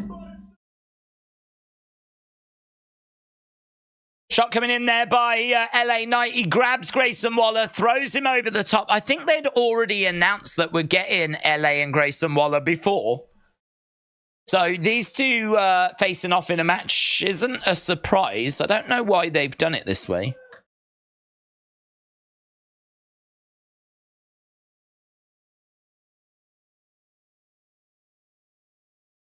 Okay, so I think we're going to commercial break. LA Knight against Grayson Waller coming up next. There was a couple of good lines in there by LA Knight. Mitchell said, Days, I'm definitely rooting for Shawn Michaels' sports team. They've got a real solid shot this year. Yeah, because of his belt being in amongst those. That would be the team I'd support as well. In all fairness, out of all the belts, that's the one I would get if I was to go and pick one up. Mark said, what's better than a WWE belt is a personalized signed copy, the thoughts within. That would be the ultimate treasure. Oh, Mark. I'm sure it could be arranged if Sonny is still around. Mark saying all the right things. Jobson says, a lot of energy on X. It sounds a bit weird, doesn't it? X. I mean, it is still called Twitter on its URL. So, I mean, I think it is eventually going to change over to just being X, but I don't know. I mean, we're still at the point where a lot of people are calling it Twitter. But I don't know, perhaps this is the world we need to start getting into now. It is going to be X, it's X, and we just have to accept that it's X. It's weird though, isn't it? I agree, it is weird. It still is a bit jarring. LA Knight is lost. Roman Reigns sucks, says Mr. Marcus. We've got a hugger in the building. Stanton said, you're missing the important part, and that is Bayley's red pants. Can Sonny sign from prison, said Blaze Radio. Whoa, Blaze, hello, shout out to you, I hope you're well. Sonny is in prison. This is breaking news. I don't know that I'd heard this, but I can believe this. It's not that hard for me to believe. Yes, I think she can sign from prison. And actually, I'd imagine the money will be welcome because she can use it to buy cigarettes. And, you know, other, like, toilet roll. Other ways of just making the stay a bit more comfortable, you know. So I'm sure that it'll be no drama for Sonny to sign it. William said, days don't get old. Flaccid, droopy dong. Sagging balls. Some minor discoloration, but it's not quite spotted, says William. Okay. Are we talking about Christmas dinner there? Is that what we're talking about? Chicken balls, spotted dick. We have spotted dick. I've spotted dick over here. Nice chicken balls. It's not. It's quite nice. I don't know what a droopy dong is, though. Is that another way of wording like a nice sausage or something? I don't know. Either way, I'm very much looking forward to Christmas dinner. But I don't know that we'll be enjoying the same things. David said Bailey should come out each week in different coloured leather pants. Zokiller said a shank in a cake time. That's what Sunny needs, guys. If you want to support Sunny, then send her a cake with a shank baked into the centre of it. That's the best way you can support her. You don't have to be old to have droopy balls, said Justin. I'm so excited this is where the conversation is with 48 minutes to go.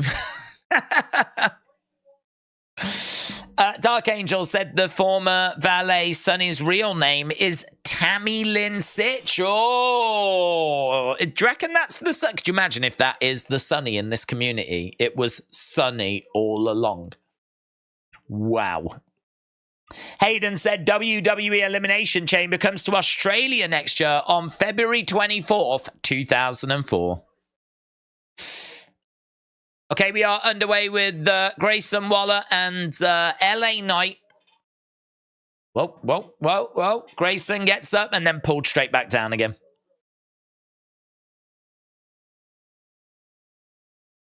LA Knight working on the arm of Grayson Waller. Headbutt by Grayson. Don't drop the soap or you might get poked, says David. It's just good advice in general, to be honest, that is. Steven said it's been a hell of a year in WWE. I'm proud and happy that the company is now doing more premium shows overseas. It's shown how much WWE has grown as a whole. Bring Mania to the UK. Alex said, Days, why did you put me in a timeout on my other YouTube account? I thought we were friends. I have not timed out or blocked anyone. I would say probably since 2022, but maybe even before then. So I ain't done nothing. Don't go throwing shade in my direction.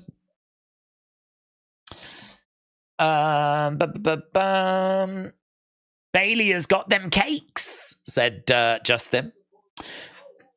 Okay, we are underway with LA Knight and Grayson Waller. What else have we still got to come? We've got, I don't know. I think we've done everything.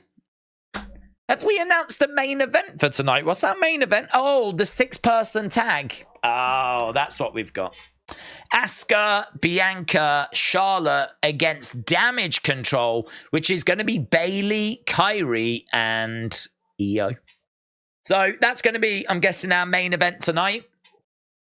Grayson throwing in some shots. Trini said, I timed you out for spamming a lone dub repeatedly, says Trini. Mitchell said, why do we have to call them cakes? Why can't they be pies? They can be whatever we want. Whatever we want them to be. Forearm strike there by Grayson. James said, since Wednesdays days have friends. So it's an excellent point. It's an excellent point. Let's not get that confused. I'm a lone wolf, just like my spirit animal, Baron Corbin. Grayson spills to the outside. LA against the ropes. Collides into Grayson. Grayson goes into the commentary table. Erase Your Mind said, Bailey is the whole pastry shop. Brony said, look at WrestleVote's tweet. Asuka is turning tonight. Oh. Why have we got to ruin it? I have not seen this. Why do they have to put this out?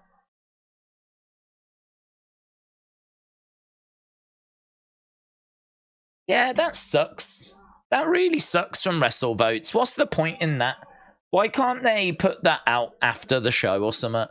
There's 44 minutes left in the show, and that sucks. This is the side of wrestling that just really sucks. Do you know what I mean? We're in the middle of watching the show. What is the point in ruining the ending of the show? What's the point?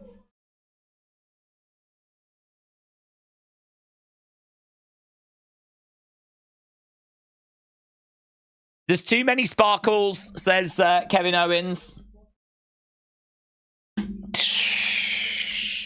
Sad now. Stupid wrestle votes with the stupids.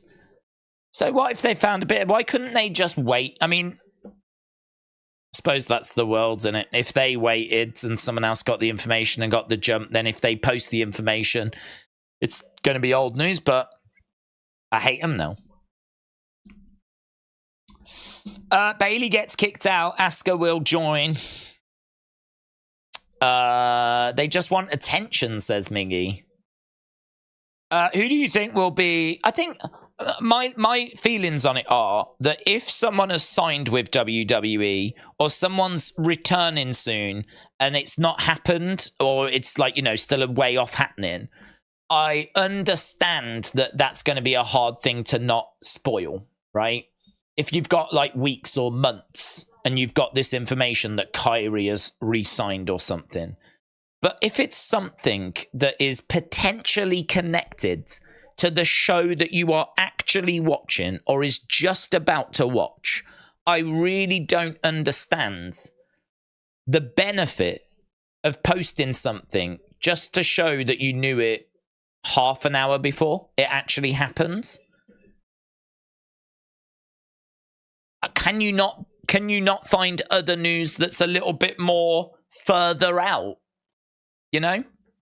News that's like half an hour before it actually happens is nothing but...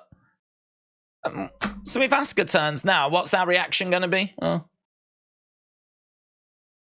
I don't know how you get rid of that in wrestling. I don't know how you stop that. I don't know how that goes away. I don't know how that's a thing that...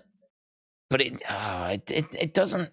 It helps no one but the one person that has spoiled it. That's the only person it helps. Who else does it help? Who else is it in benefit of? Who else benefits from that? Who else benefits from finding out something that's going to happen in about half an hour's time? The fans. Do the fans benefit? Because I don't feel like I've benefited. Stupid wrestle votes. And I don't blame anyone that's brought it to our attention in the chat. I don't blame anyone that's brought it in the chat. Because someone's going to bring it in eventually. Even if it's not such and such person, it'll be someone else in a few minutes' time that'll jump in and like, oh, have you heard the news? I blame wrestle votes for it. It's their fault. They could have just sat on that. But no, we have to spoil things to show that we've got sources and connections and all this kind of stuff. Can't you just... There must be a billion bits of news that you can break that show you've got sources and connections that don't ruin the flipping shows.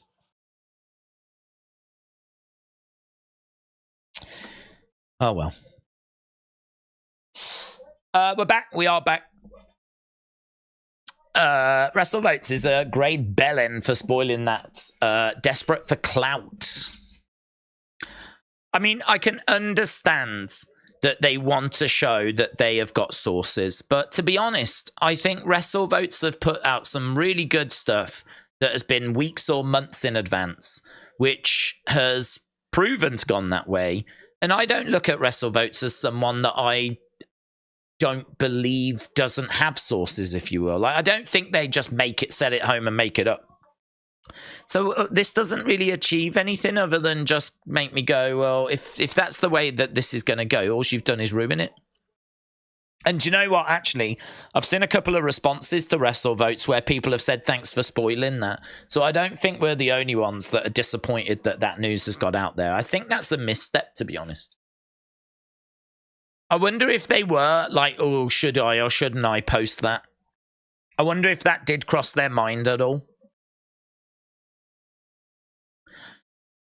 Kicks coming in by Grayson Waller. This feels a little flat. I don't know why. I think maybe because it hasn't really got much going for it, this match. Grayson in the corner. And drops an elbow to the back of LA Knight. 1, 2. Kick out by LA. Yeah, I think if you're an LA Knight fan, this is probably a bit of a step down, obviously, from him facing Roman. Probably not the kind of match that you was really wanting to see him in this for this episode. And I think if you're a Grayson Waller fan, I think you know he's not going to win this. And there's not really much to it either. Grayson is going over on the ropes. Tries to drop the elbow. But LA Knight moves out the way. Grayson charges over. Goes to the outside. LA Knight in the ring. But Grayson comes in and gets caught by LA. He did have it scouted. Kevin Owens said LA Knight does... Kevin Owens has seemed a bit quiet on commentary. I do have to have the sound down, so he might have been coming out with some zingers, but I haven't picked up on much that Kevin has been saying. Shots coming in by LA Knight. Clothesline. Grayson goes down. LA Knight against the ropes. He collides into Grayson. Grayson goes down again. LA Knight Russian leg sweep. Grayson down. Kick to the midsection. DDT. Grayson. Good sell by Grayson. Roll over 1, 2. Shoulder up by Grayson. LA Knight thought he had got the 3 there as Grayson goes over to the corner. Santos has been healed before, says Juan. James said the dirt sheets are the devil confirmed. Yeah, I mean, people will be split as well on even spoiling news that's even a few weeks out, you know? Did we need to know that Kyrie was coming back and all that kind of stuff? But I can accept that a little better. Elbow drop. Because if you find something out like that and it hasn't actually happened, at least you don't know how she's going to fit into things and you don't know when she's going to appear. It's a win for LA Knight.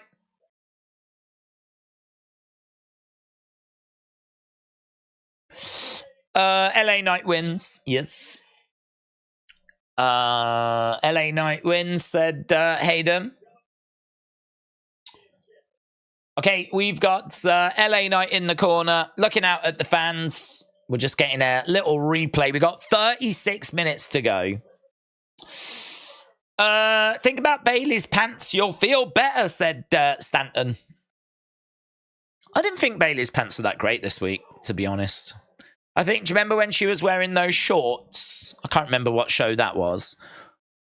That felt more significant. Or was it Backlash when she had those pants that had all the cuts in? I can understand the simping on that. I didn't think her pants this week were really anything that special. Kevin is he's actually got the ability to draw on screen. We've seen them do this a few times in the past. This is a couple of weeks ago when Kevin hit them both in the face at the same time. You can see my fist coming in and look at these faces. They knew it was coming. Bang.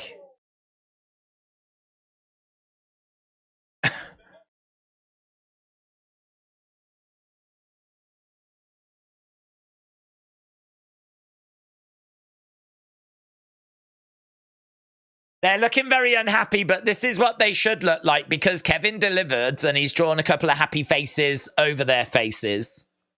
Oh, hello, he's got arrows and everything.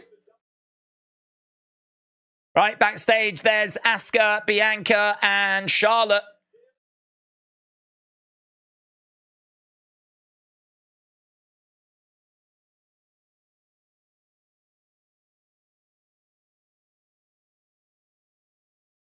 Coming up next, John Cena. So we haven't had any bloodline. Do you know what? So far, we have not seen Heyman, Roman, Solo, Jimmy, obviously no Jay.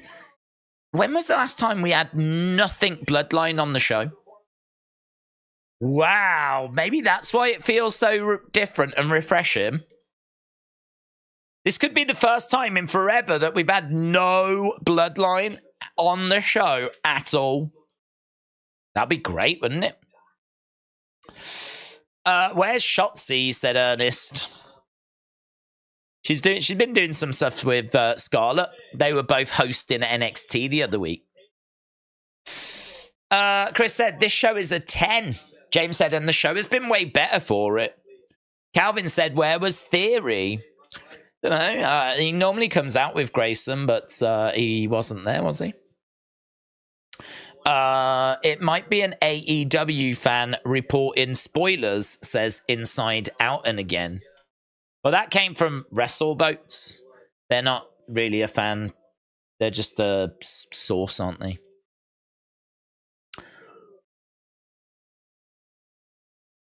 I think it would be good if all of the dirt sheets agreed. And obviously, there's no way you would ever get everyone to agree.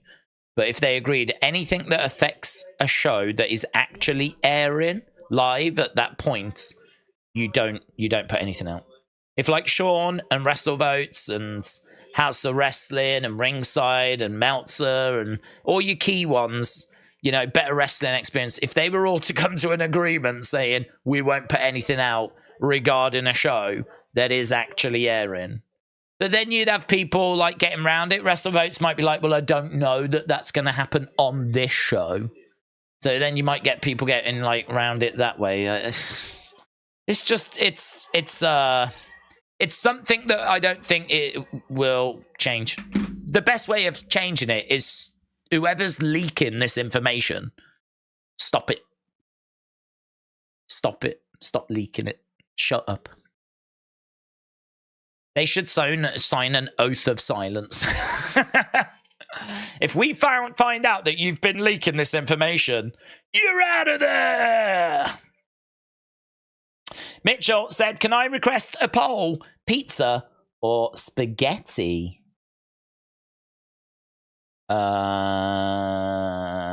Sure. What's better? What better?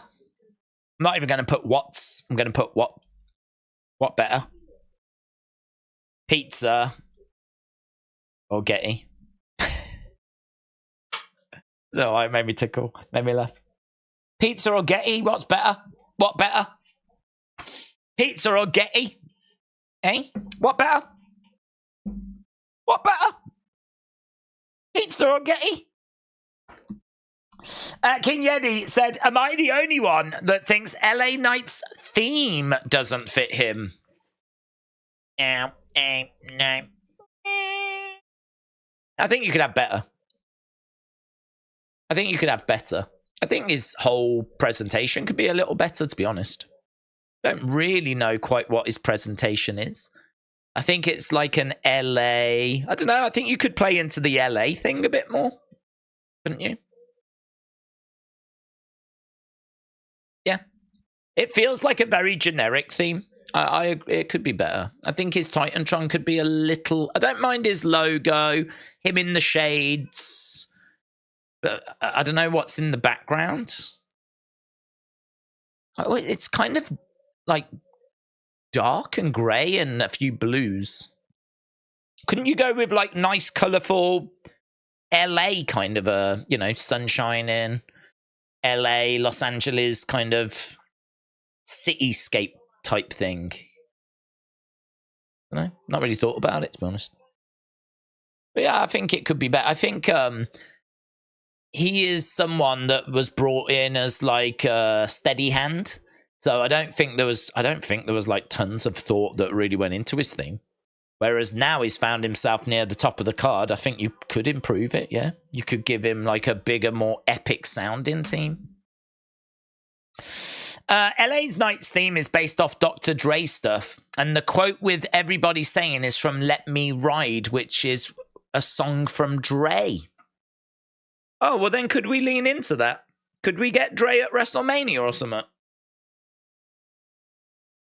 Could we have, like, you know, the cars that do the bouncing and all that kind of stuff? I wonder if there's a way of just leaning into the West Coast hip hop kind of vibe. I don't think that comes across in his theme, if that is what we're doing. That's interesting. Just this time, I've said many times before, but like some, not all, as we know. Get Dre and Snoop at Mania. Snoop's been there, hasn't he, with Sasha? I don't know. I mean, like, maybe Dre wouldn't be interested, but I don't know. You give him a bit of money. Why not? It's easy day's work, isn't it? How often do you get to stand in front of 60, 70,000 people and play one of your tracks? Easy day's work, that, innit? You know what I mean? You ain't got to worry about... Imagine that. You ain't got to worry about selling tickets. You can just stand in front of a ready-made crowd and do one of your tracks. What about John Cena now? Ruthless aggression. We just got shown that clip. Crown Jewel. We're just seeing a replay of Crown Jewel. We got just under half an hour to go. Lynn Manuel said days. Oh, where did that go? It went. Trini did not allow it. I went to Smackdown before WrestleMania 39. I made my own fan sign that said Tribal Chief against Gordon Ramsay, Hell's Kitchen match. What would you write on a fan sign, says Lynn Manuel. What would I write on a fan sign? I always enjoy signs that are funny.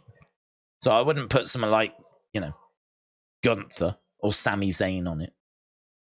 I like signs that are funny. I always enjoyed the guy behind me can't see type sign, I always enjoyed that. I don't really like the inside joke signs.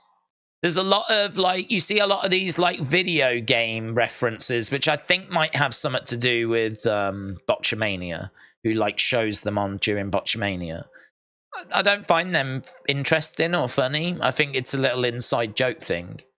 And same with Simon give this an up. I don't think that's a good sign. It's if you watch What Culture and Simon's ups and downs, then maybe that will make you smile. I don't know, but I don't think it's funny or interesting. I would much rather something that everyone could look at and they would find it entertaining. I don't know what that sign would be, but it would be somewhat more along the lines of the guy behind me can't see, which I think is it's a really good sign. To hold up a sign for no reason other than to make sure the person behind you can't see, and then write on it, the guy behind me can't see. That's a goated sign in my mind. You don't need to know. It's no inside joke or anything like that. It's just a bit of fun. Anyone can look at it and it's funny and it's cheeky and I think it's really clever. So I'd love to come up with something like that, but I'm not capable. I'm not as goated as that person who ever came up with that. Mitchell said my sign would say Major Look. Yeah, that's good. Major Look. Why are you reading this rather than watching the wrestling? Why are you reading this? Stop reading this. Stop getting distracted. I do like stop reading this. Holding up a sign that said stop reading this. I'd probably go with that. Or don't read this. I'd do something like that. Here's Theory and Grayson. They've come out and now they're pouring water on Kevin Owens. Kevin Owens was told that if he got physical, he would be suspended. And the heels are having a bit of fun with it.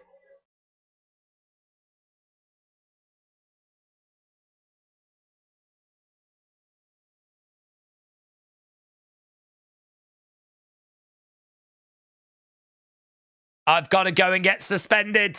Kevin Owens is chasing after Grayson and Theory. Boom!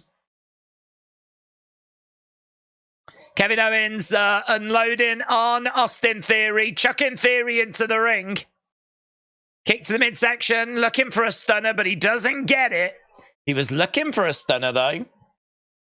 There it is! Stunner to Grayson. Mitchell said, this is a sign. That's another good one.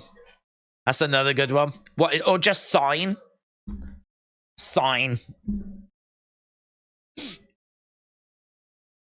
Yeah, that's another good one. King Yeti said, what about I left my good sign at home? I left my good sign at home. It's another great one. You lot are definitely in the right wheelhouse. These are great suggestions. I left my good sign at home. I like those. Yeah, I think if you're a kid and you want to go and show support for a wrestler, like, that's what it's about, innit? You know, if I was a kid, I'd want to Undertaker one or something like that. But I think as you get older, you probably feel less inclined to do that. And so I think, like, as you get older, this is where you probably start engaging with different communities, and that's where you get the inside joke stuff. But I think it's much better to have, like, something that everyone can look at and find funny. So I think these kind of suggestions, I'm definitely into these. Right, friends, we are going over to our main event. We got just over 20 minutes to go. Just over 20 minutes. We've got Bianca, we've got Charlotte, and we've got someone else. Bianca, Charlotte, and Asuka taking on Damage Control. There we go. Yeah. Kyrie has got a new look, says Juan. I would take a good fine or a suspension to get a good RKO or stunner off of somebody, says Zokiller.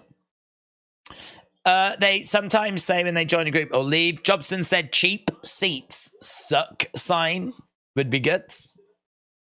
What about AJ Styles' return? AJ Styles' return, yeah.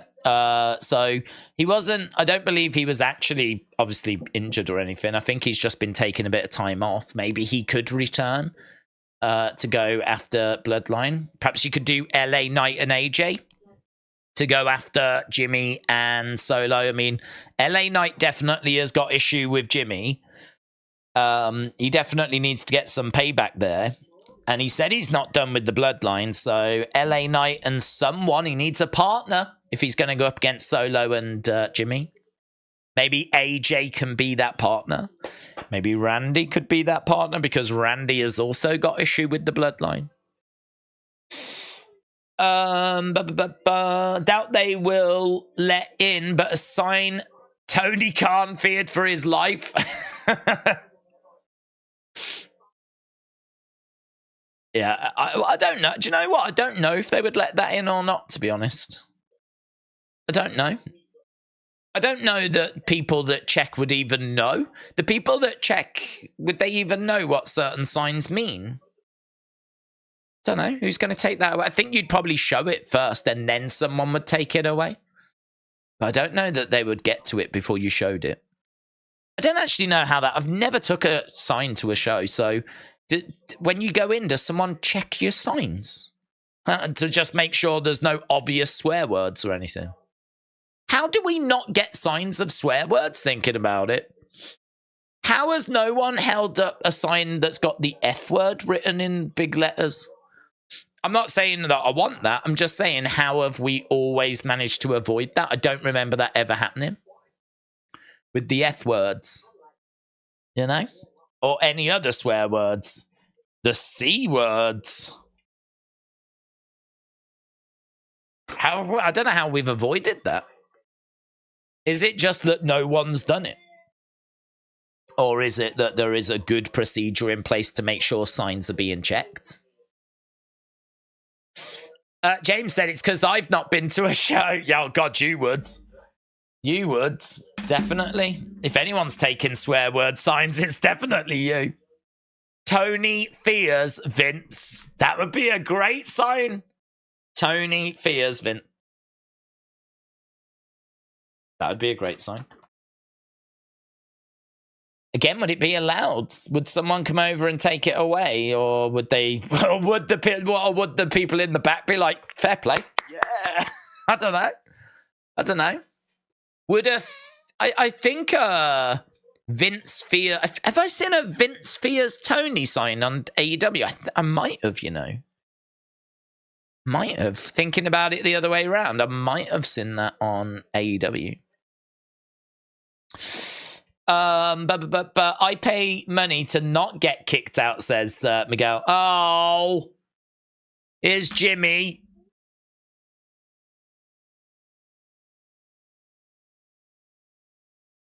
You want me next week? Yeet. Tribal Chief. Oh. What's happening?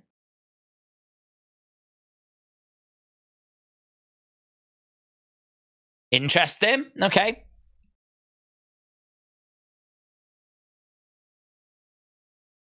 What did he say? No yeet. He said yeet. And then he spoke to the tribal chief, and then there was no yeet. Did he say no yeet? LA Knight Jimmy Uso next week.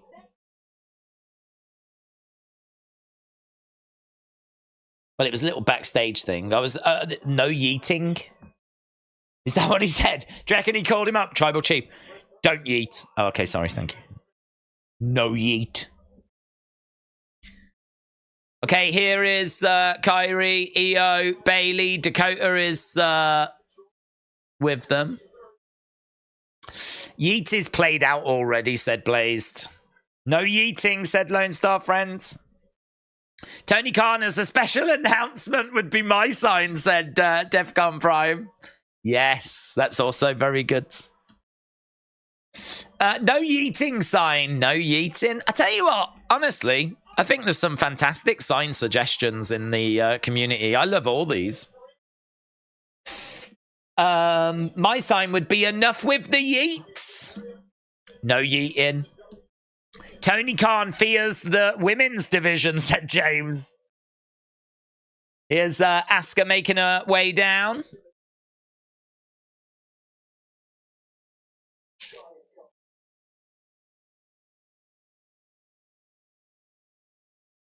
The Empress. Days,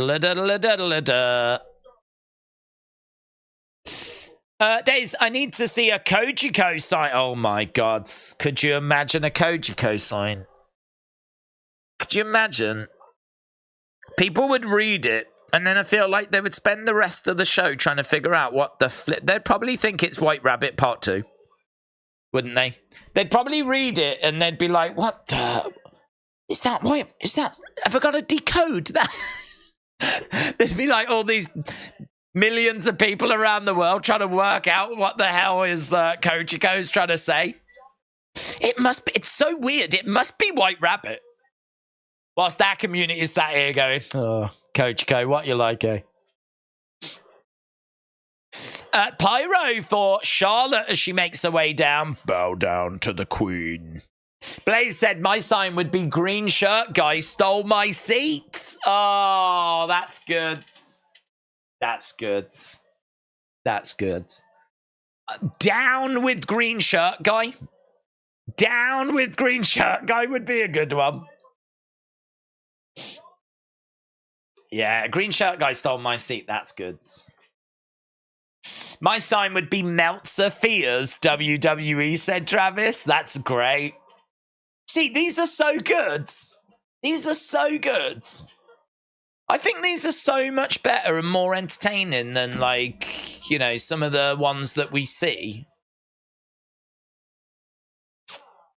You need to get out there, guys. When you go into shows, you need to be putting these out there into the world. The world needs these. Here's Bianca skipping her way down to the ring. Watch me shine now. Watch me shine now. I never needed you at all. Next week we are in Evansville, Indiana.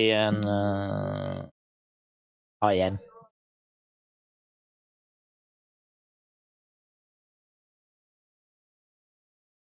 Raw. Better than before. Needed you at all. Okay, Kyrie, step in outside the ring. There's a woman in the front row with an EST sign. I'll allow that. She's a fan. Right, we are underway then. Asuka, Charlotte, Bianca against Kyrie, Bayley, and Io Sky.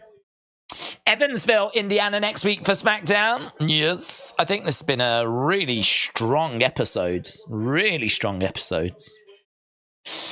Blaze said, these sign ideas are better than the show.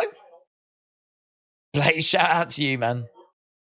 I think I think there have been some great suggestions. Dakota holding the Io's belt on the big boot by Charlotte. Bye-bye. Already we've got damage control down on the outside of the ring. Faces celebrating.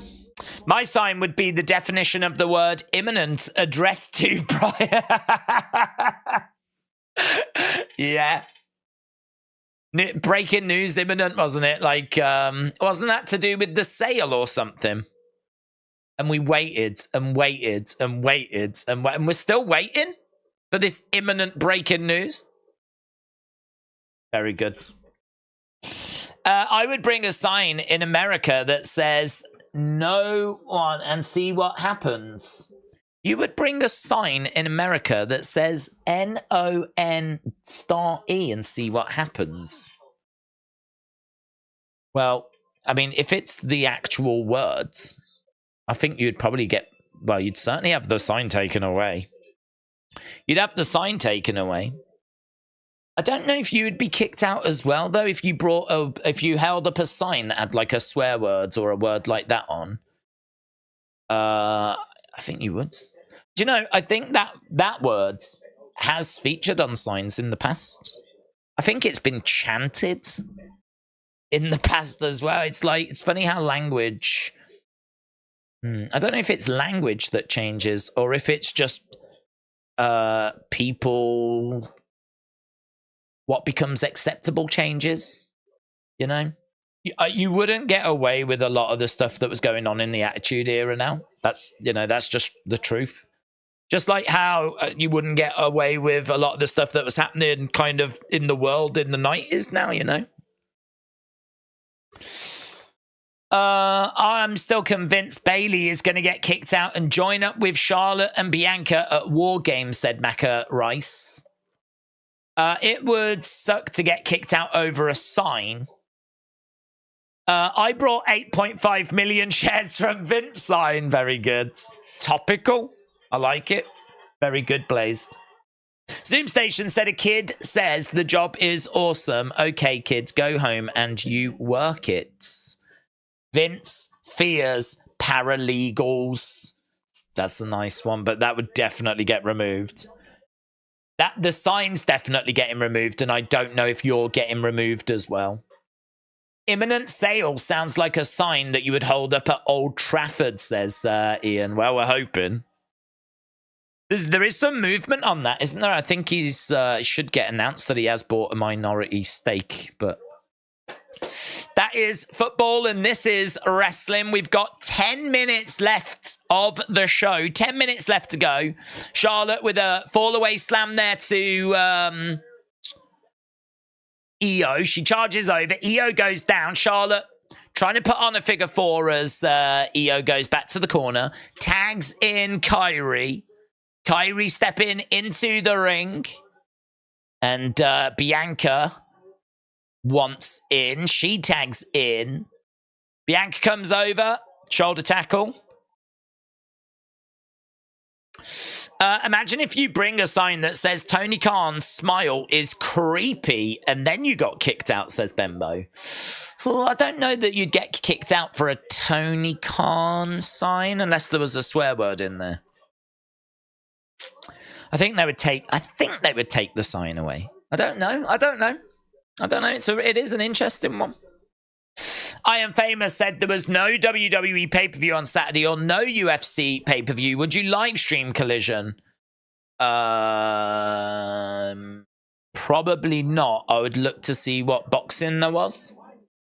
So if there was no UFC show at all, no WWE show at all, then I would look to see what was happening in the boxing world, because there's pretty much boxing every week. Mitchell said, my eyes are down here. Eddie stole my sign.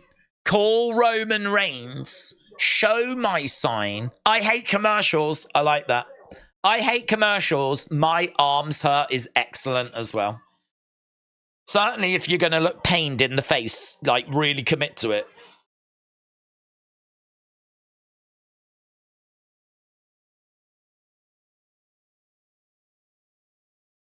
If you're going to do that, that'd be excellent. Because then it becomes a performance art, you know? It's not just a sign then, it's a performance. Yeah, I like those last two. That's great. I hate commercials. I think everyone can sympathize with that. And my arms hurt is great. That is great. I don't think they will have a crowd at Survivor Series if they kick out all the guys with CM Punk signs, says Benmo. Okay, Bailey unloading. We got 8 minutes. 8 minutes left to go. That's what she said. Said, I know a sign that would get you kicked out. Chris Benoit. Oh, I don't know. I don't know if that would get you kicked out. Or if they would just take the sign. Because Benoit, you know, I don't know. Would you get kicked out over a Benoit sign? I think it depends what it says. You know, if it said something like Benoit is innocent or something like that, the sign's definitely going. Would they kick you out over it? I don't know. Don't know. If you hold up a Chris Benoit sign, you're sort of punishing your audience for enjoying something you presented. You presented Benoit, and you had him as a champion at WrestleMania 20 and everything. So if someone's holding up a Chris Benoit sign, they might not know. They might not have heard what had happened if they're young or something. They might have just watched WrestleMania 20 and some of the matches in the past. I don't know. That's a really interesting one, that is. Bianca went to tag in Asuka. Asuka moved her hand out the way. Asuka, I think she's got missed. Mists. Asuka mists Bianca. And now Asuka's laughing. What I'll say about it is kick there by Asuka. I like the fact that we said earlier that look, she's like, come on, Kyrie. She puts her hands out. Oh, and the two embrace. The Kabuki Warriors. Look at Bailey. Bailey's like, what's going on? What's happening? And now she's like, me. Oh, they all embrace. Big boot by Charlotte. Charlotte trying to fight back. So, all right, it was ruined, but it does answer the question that we raised earlier. Why didn't they just do a little something between Asuka and Kyrie? Because I really felt like that was something. They're so good at the details. And then, of course, they go and show why they didn't do it, because Asuka was working. Here's Shotzi. Shotzi making her way down. What is she wearing, man? What is she wearing? She looks really thin. Shotzi coming down to try and make the save looks a bit crazy because she looks super thin. She looks really thin, Shotzi does. She doesn't look like she's going to be able to do much at all.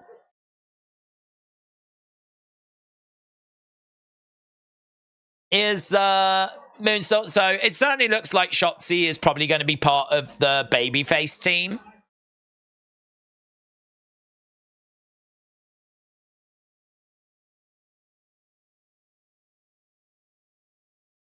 Now they're looking to... Oh, spinning back fist by Kyrie. The heels are having a great time at the moment. Kyrie is going to go up. She's going to deliver the elbow.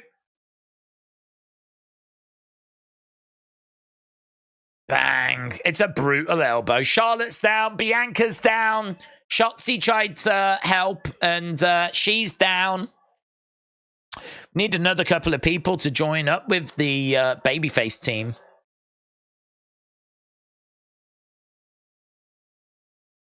Kick there by EO. War Games. LS Dub said Shotzi hasn't been presented in a way which I could take her serious. She's not credible. David said, if you hold up a Benoit sign, you'll either get it ripped up by security or kicked out of the arena. There we go. Asuka, EO, Bailey, Dakota, Kyrie, but we don't think Dakota's going to be able to take part.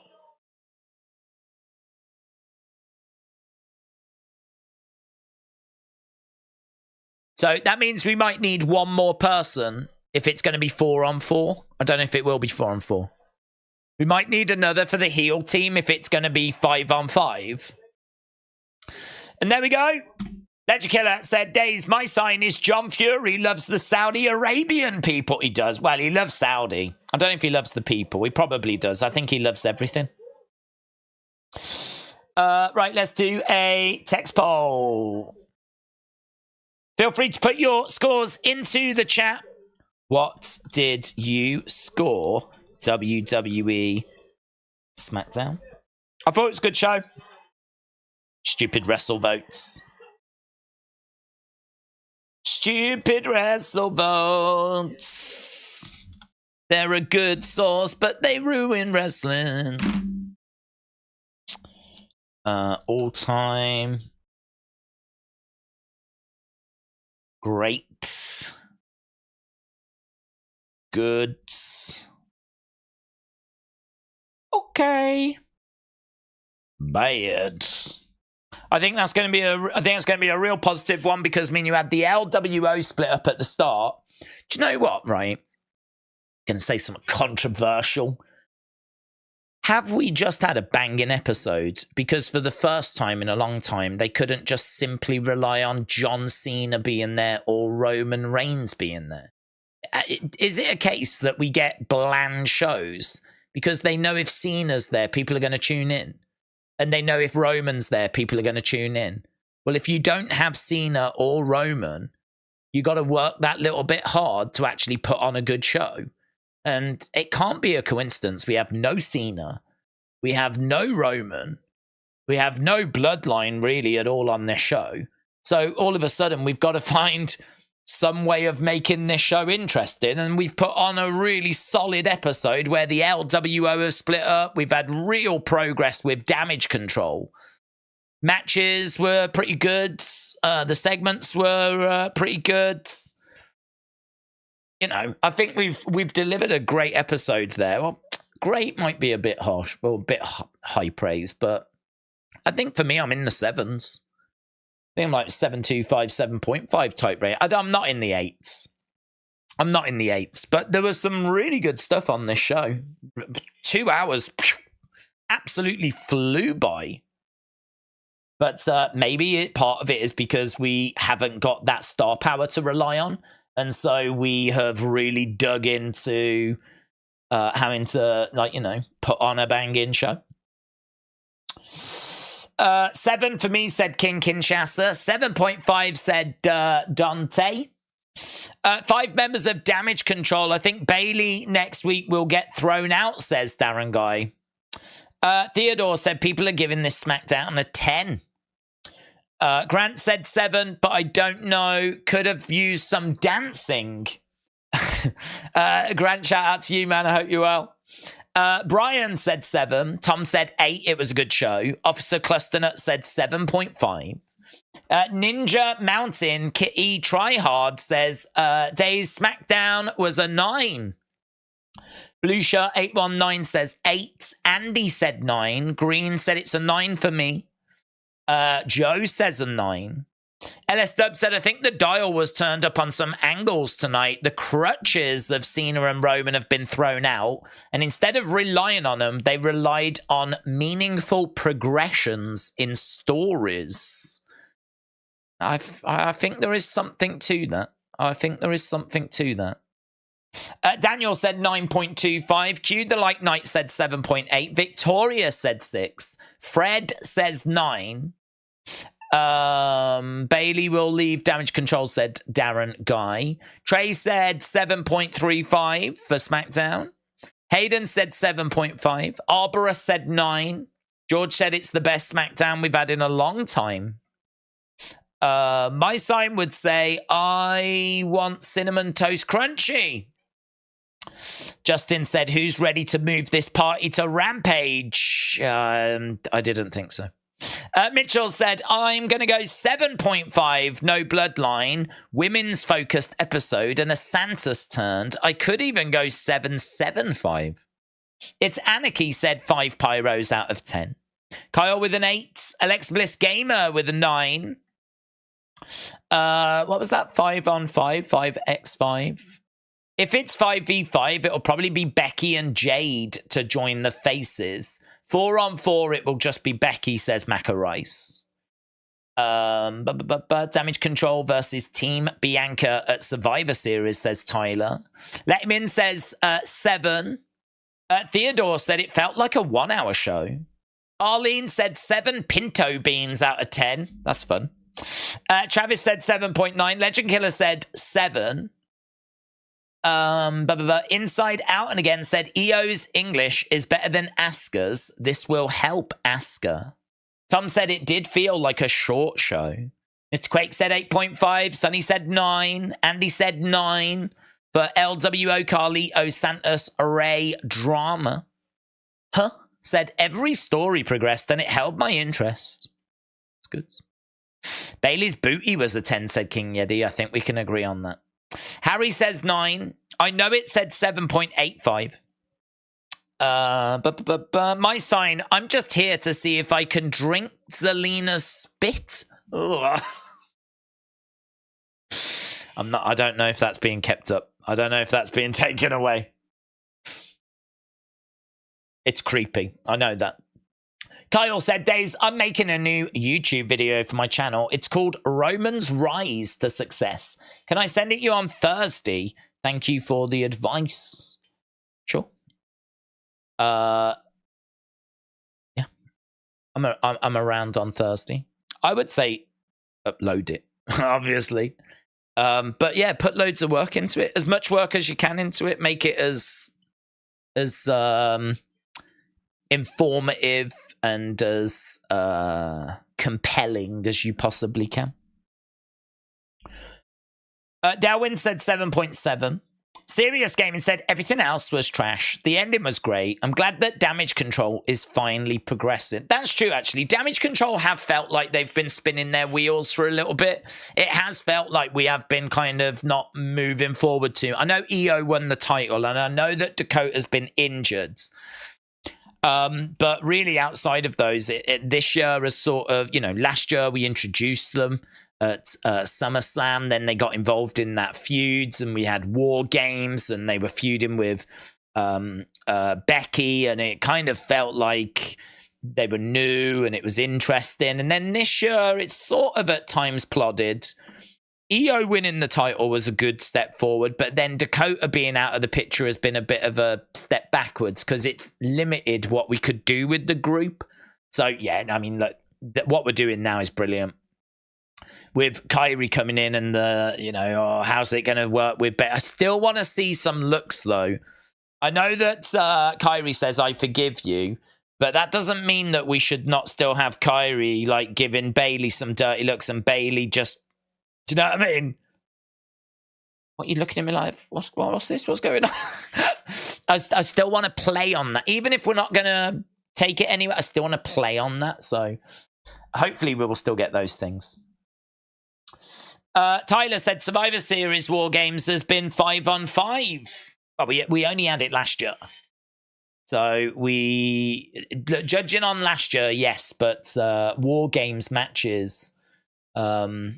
I think there are examples of them in NXT where it was actually 4-on-4. So War Games matches have been 4-on-4, but last year it was 5-on-5. So I don't know. They could do anything. Either which way they could go. Bembo said Xia Li joining with Damage Control and Becky and Jade joining the face team to make it 5-on-5. They made chicken salad, says her. They did. If you haven't noticed, I think Zelina is really hot, said King Kinta. I got that from the fact you wanted to drink her spit. Yes, I did get that. Too early to tell if I need to watch it again, said Big Deal Motion. From Australia's afternoon, night, America, and London midnight, said Andy. What? Right now, it's 7 minutes past 3 in the UK right now, in the morning. John said, Damage Control isn't going to be a group of 5 for very long. That's true. I don't think Asuka's joining. I don't know about Kairi. I don't know. I don't know if Asuka and Kairi break away or if it's just Asuka is helping them at the moment. I'm not sure.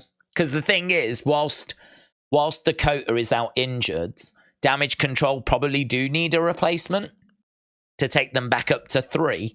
And Kairi could be that replacement. So I agree, it won't stay 5. I think Asuka would get in the way.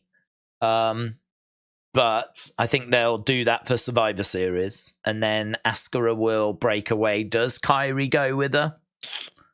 Have to wait and see.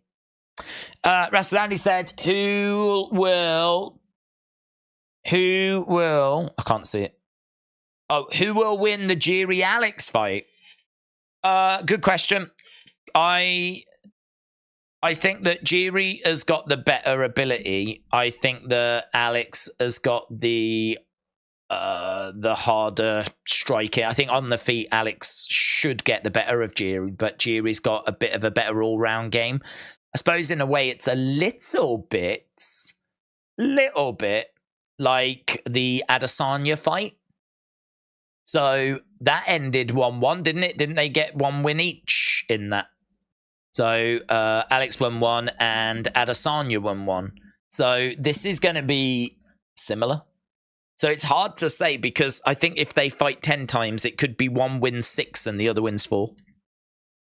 I really like Jiri. I think that if he can get any kind of control in the fight, I think he wins it. But I think that you would be brave to bet against Alex Pereira. So odds-wise, I think I would have it like minus 100, plus 100, like super, super close. But I would probably just give it Alex Pereira. But it's one of those where if Jiri wins, I don't think anyone will be surprised. But yeah, it's going to be great. We are doing that tomorrow. We're back tomorrow for UFC. We're starting early. I think we start like 5 Eastern, 10 UK time. It's their big monthly pay-per-view show, or one of them. I think it's this one for November. So it's a pretty big show tomorrow. And we could be seeing England's Tom Aspinall, the UK's Tom Aspinall. I don't know if he represents the UK or England, actually. I don't know what it is. Either way, he's both. He is trying to win the interim heavyweight championship, taking on the Russian Pavlovich. So, yeah, I'm hoping Aspinall becomes the interim champion. I don't know that he will, but I'm hoping he does. And then we've also got the main event where the light heavyweight championship's up for grabs. So a big, big, big UFC show tomorrow. And it's a real stacked card as well. It looks great. So very much looking forward to that. So we will be back with a stream tomorrow. UFC 295, is it? I think. Can't remember. I think it is. We are back with that tomorrow. Let's get a couple more comments and then we will part ways. Bianca's team against Damage Control again for the second year. Lol, says Mystic Mist. UFC tomorrow, said Hayden. See you tomorrow for UFC, said Steven. Shout out to you, buds. Alex said, wrestling fans, even me thinks all of it sucks, takes it for granted till it's gone. What does that mean, Alex? What does that mean? Great stream. Legend Killer, shout out to you. Too soon to phase out, Bailey says. Huh? Tease it till Elimination Chamber. Kashawn said, what do you rate the show tonight? Honestly, I would rate tonight's show at around about a 7.25 or a 7.5. I think it was firmly in the good to great category. I think that the LWO split was great. I think that the main event was done really well with the Asuka turn. I think that LA Knight got a couple of nice lines in against Grayson. I do think the match that followed there, though, just felt a little... I don't know if it just went on a touch too long. I don't know if they just weren't able to quite cook. But, like, it didn't seem to have the crowd, like... I don't know. It just seemed to be there. And I would say, like, that could have been a little tighter. I think that Bobby Carlito probably did what it was meant to do. But, you know, it was okay. That was okay. That probably could have been a bit more dramatic as well, to be honest. Main event was okay. I think the in-ring tonight probably could have been, like, sharper. Look at Dragon. I mean, Dragon Lee against Cedric might have been the only match that had "This Is Awesome" chants. And the fact we got just one match that got a "This Is Awesome" chant is really good. But of all the matches that happened tonight, that's probably the one that you would not expect it to, because I wouldn't expect them to get enough time. I wouldn't expect Dragon Lee Cedric to even have enough time to get a "This Is Awesome" chant, even though they're both great talents. But you'd expect the main event to get the most time, and you'd think they'd give LA Knight, Grayson Waller a bit more time. So I think for me, the reason why it's not in the 8s is because we probably could have done with some more dramatic, better in-ring action, and I suppose we did get some like big moments. Santa's turning on Ray is a big moment. I agree actually with Mitchell. He said it's a 7.5 and he could be convinced to go 7.75. I think I'm the same. I think the more I'm thinking about it, the more I'm 7.5.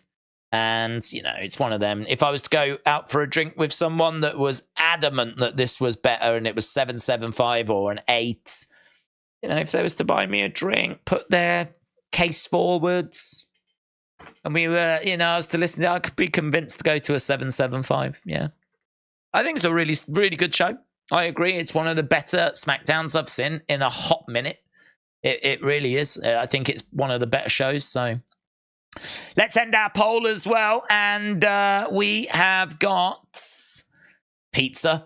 Yeah, and I think it's the right result. We had 341 votes. Pizza got 82%. Getty got 17%. And I would vote pizza as well. I think it's better than Getty. Easy. By a country mile. I don't think it's close. And to be honest, I think that shows in the poll result as well. Pizza wins. Simple. And do you know who else won? We all won this evening because it was a good episode of SmackDown. So a big thank you to everyone that joined us tonight. I hope you had fun. I hope you enjoyed the stream. I really do appreciate the support. As always, solid offering from WWE. As we said, 7.5. Maybe we're having a little look at 7.75, but I'm not quite there personally yet. But really solid offering. We made some progress. We'll see what they've got in store for us on Monday with Raw. And if you are around tomorrow and you've even got a passing interest in UFC, come and join us because it's a big show tomorrow. 2 championships on the line, plenty of big names. It is this month's pay-per-view. Should be a lot of fun. So I'm going to go off and get ready for that and bid you all farewell. Thank you, my friends, and I will see you again next time. Bye for now.